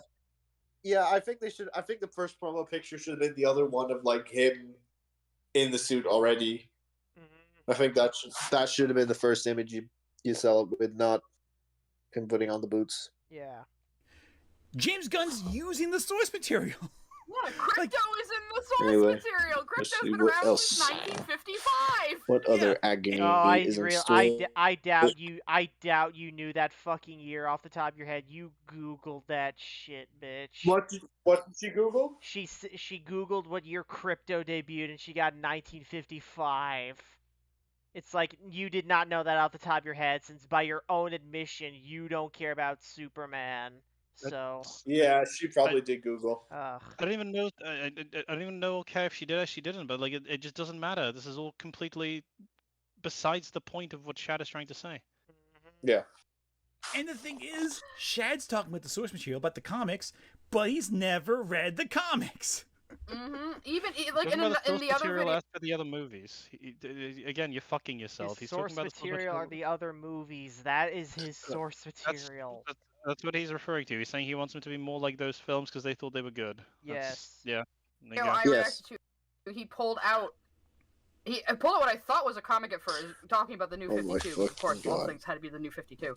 But it turned out to just be an art book of covers. It wasn't even a comic. Oh my god. What the fuck? Which, okay, that's great. It's a good art book, I'm sure, but like, still, anyway. About the character, the source, and everything. And so I kind of hate to say it. It's like, we need variety as a justification. It's like, see, we should be changing it now because we've had so much Superman. We want something different. It's like, I love Superman for the reasons of what makes Superman Superman, and I want those things. But he doesn't know. Okay, I'm just But you don't like the undies or. He knows what Superman is because of the external media. Please stop saying that you don't like the undies. It's so not a point. Hello, anybody home? Hello, McFly. It's so not a point. Like, you don't like it. There's a difference between character. So wait, just so we're clear, you think that it's apt to pull the undies, like a part of a character's design that's purely visual, and that is a minor visual element at best. And then, meanwhile, you're saying that like the character's power has nothing to do with their characterization. He's appealing to variety in character. You know that, right? Not variety in design. Yes. Like, I honestly, I'm kind of, I'm nearing a limit of how much I can tolerate of this because this is such meandering nonsense. I've crossed my limit, guys. I need to fucking end the video right fucking here, and like, I'm just fucking fed up. I'm done with these two motherfuckers. Do you guys want to like make a part 2 to this, or nah? Or are we done with these? We're done with this. I was gonna say I'm super disinterested because like I just know that what it's gonna be. Like this is such meandering nonsense and completely talking past what is actually being said. It's turned into that. I'm personally I'm checked out. I'm done. I'm fed up. Yeah. I'm kind of done with this shit too. To be fair. It's like, fucking Christ. What else did he get into this video? Just slimy tactics. What else did he get? The core of Superman's character in Straw Men. Shad steals my argument and pretends he made it. Crypto the Superdog and Slur. Crypto the Superdog and Slurs. Shad loses his mind and then I lose it. Oh, I didn't know you had it. I thought you lost it to begin already. Let's talk about Superman, Lois, and Fire in the Sky. Shadiversity does not understand what is awesome or writing. Well, that's subjective. Shad lies and slanders James Gunn, and pride comes before the fall. Do we want to make a part 2 now, or nah? I just no. This is between the 3 outings I've seen. I'm just kind of done. It's and upset just not worth it. No, I don't understand how someone can be simultaneously so smug yet be so overtly fucking just like unwilling or unable to follow a pretty simple line of argumentation, whose entire point, incidentally, is simply to establish that he feels that the depiction of a character as in a crater means that they are being depicted as like, you know, failing, less powerful, and that he thinks that a power, like, you know, them being powerful is a component of their character, therefore he's disappointed that that isn't being put to the fore. That's all he's fucking saying, man. And you're like making this whole deal about it and you're saying, oh, he wants to marry Sue. Oh, this is hilarious. Shadiversity's a liar. The man has bullied and harassed creators he's deemed as lesser for too long, and have come with receipts to show you how this critic, once a lover of swords, has lies way to the front of the right-wing grift. What the fuck? What Anthony is just yapping at this point. Let's look at the fucking comments. If and when Shad, this is Ant himself. If and when Shad responds to this, I have no intention of responding to him like a little bitch. This vid is designed to be a complete burial of his argument, not an invitation. Edit. Shad has responded. I feel he said virtually nothing of substance. Look who's talking. But I encourage everyone to see his side of the story so you can see if he makes a compelling argument against me. I can tell you without seeing the video myself, it does. Just by default. I say he still can't say my name right. So fucking what? Who cares? I have a German name. Most people can't pronounce it. I'm not a Don't big get hung fan up of with it. Crypto generally, but seeing him in the trailer instantly signals that this will be an optimistic Superman movie that is not afraid to engage with the sillier parts of its history. It isn't afraid to be a bit goofy, and I think that is 100% the right move to make after the gloomy Snyder movies. Alright, sure, whatever. Don't disagree with that. See, that's the thing.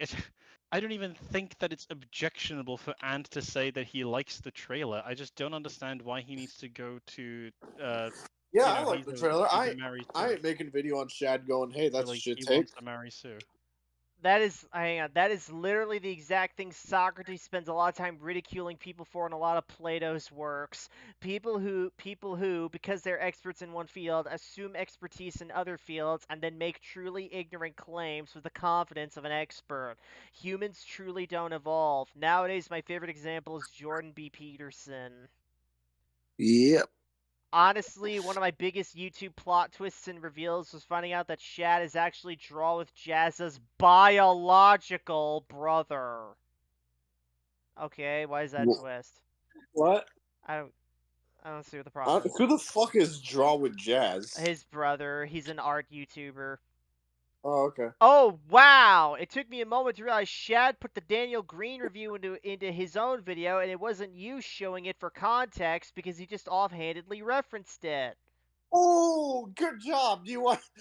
Congratulations. Does he want the school bus helmet that the teacher forgot? Shad is always getting into drama with other creators. He won't drop this or let it go. I think he actually goes to Google and searches his name to find what people are saying about him so he can react to it.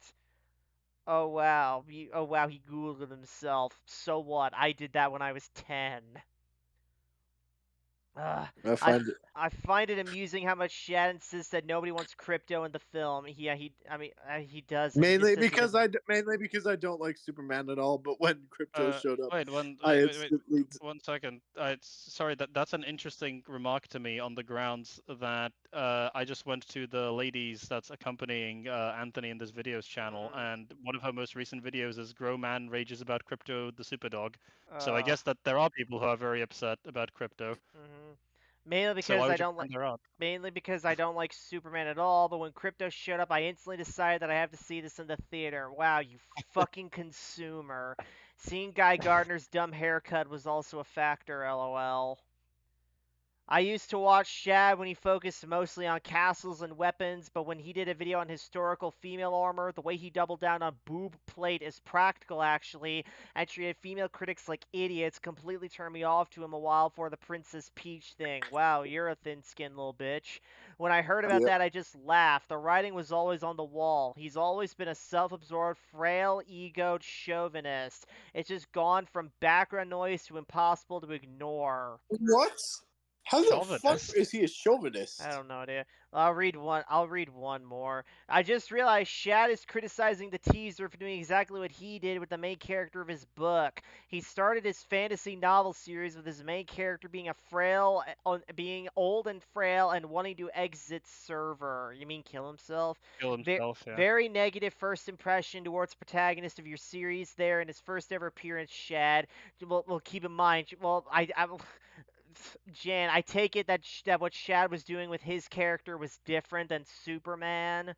Well, his character is a very different character from Superman. Yes. He's without putting too much away, Dalen is literally a pedophile. Yes. Yeah, and like an incestuous pedophile. I'm pretty sure if I remember correctly. So like, he's going for a different caliber of character here. Yes. You know. Checked me out so completely that him being made young again and being given superpowers means nothing to me because as we all know what you take away from something is how it started, not how it ended. For real though, I wish I could forget how his book ended. It's just so disgusting. Is the ending bad? It's pretty. Well, I wouldn't say it's bad is a strong word. It's just kind of. I mean, I would say it's in poor taste. I mean, like, I'm okay with it being spoiled because I'm probably not gonna read it, but I don't know about Backseater, so. I don't really want to get it. Ironically, I don't want to get into it. Is all I'm gonna say. All right, I'll read one more. This is the last one. Shadiversity was someone I couldn't take seriously even before he jumped on AI quote unquote art. Besides being in that EFAP podcast circle, his video on what objective criticism is contradicts itself multiple times. I'm not sure about that. I haven't seen it. Guess it's hard to justify a position that's built on an objective oxymoron. That something can be objectively good or bad. Oy vey. Well, that sucked. Ugh. Fuck. Well, at least we got a good near 4.5 hours out of this.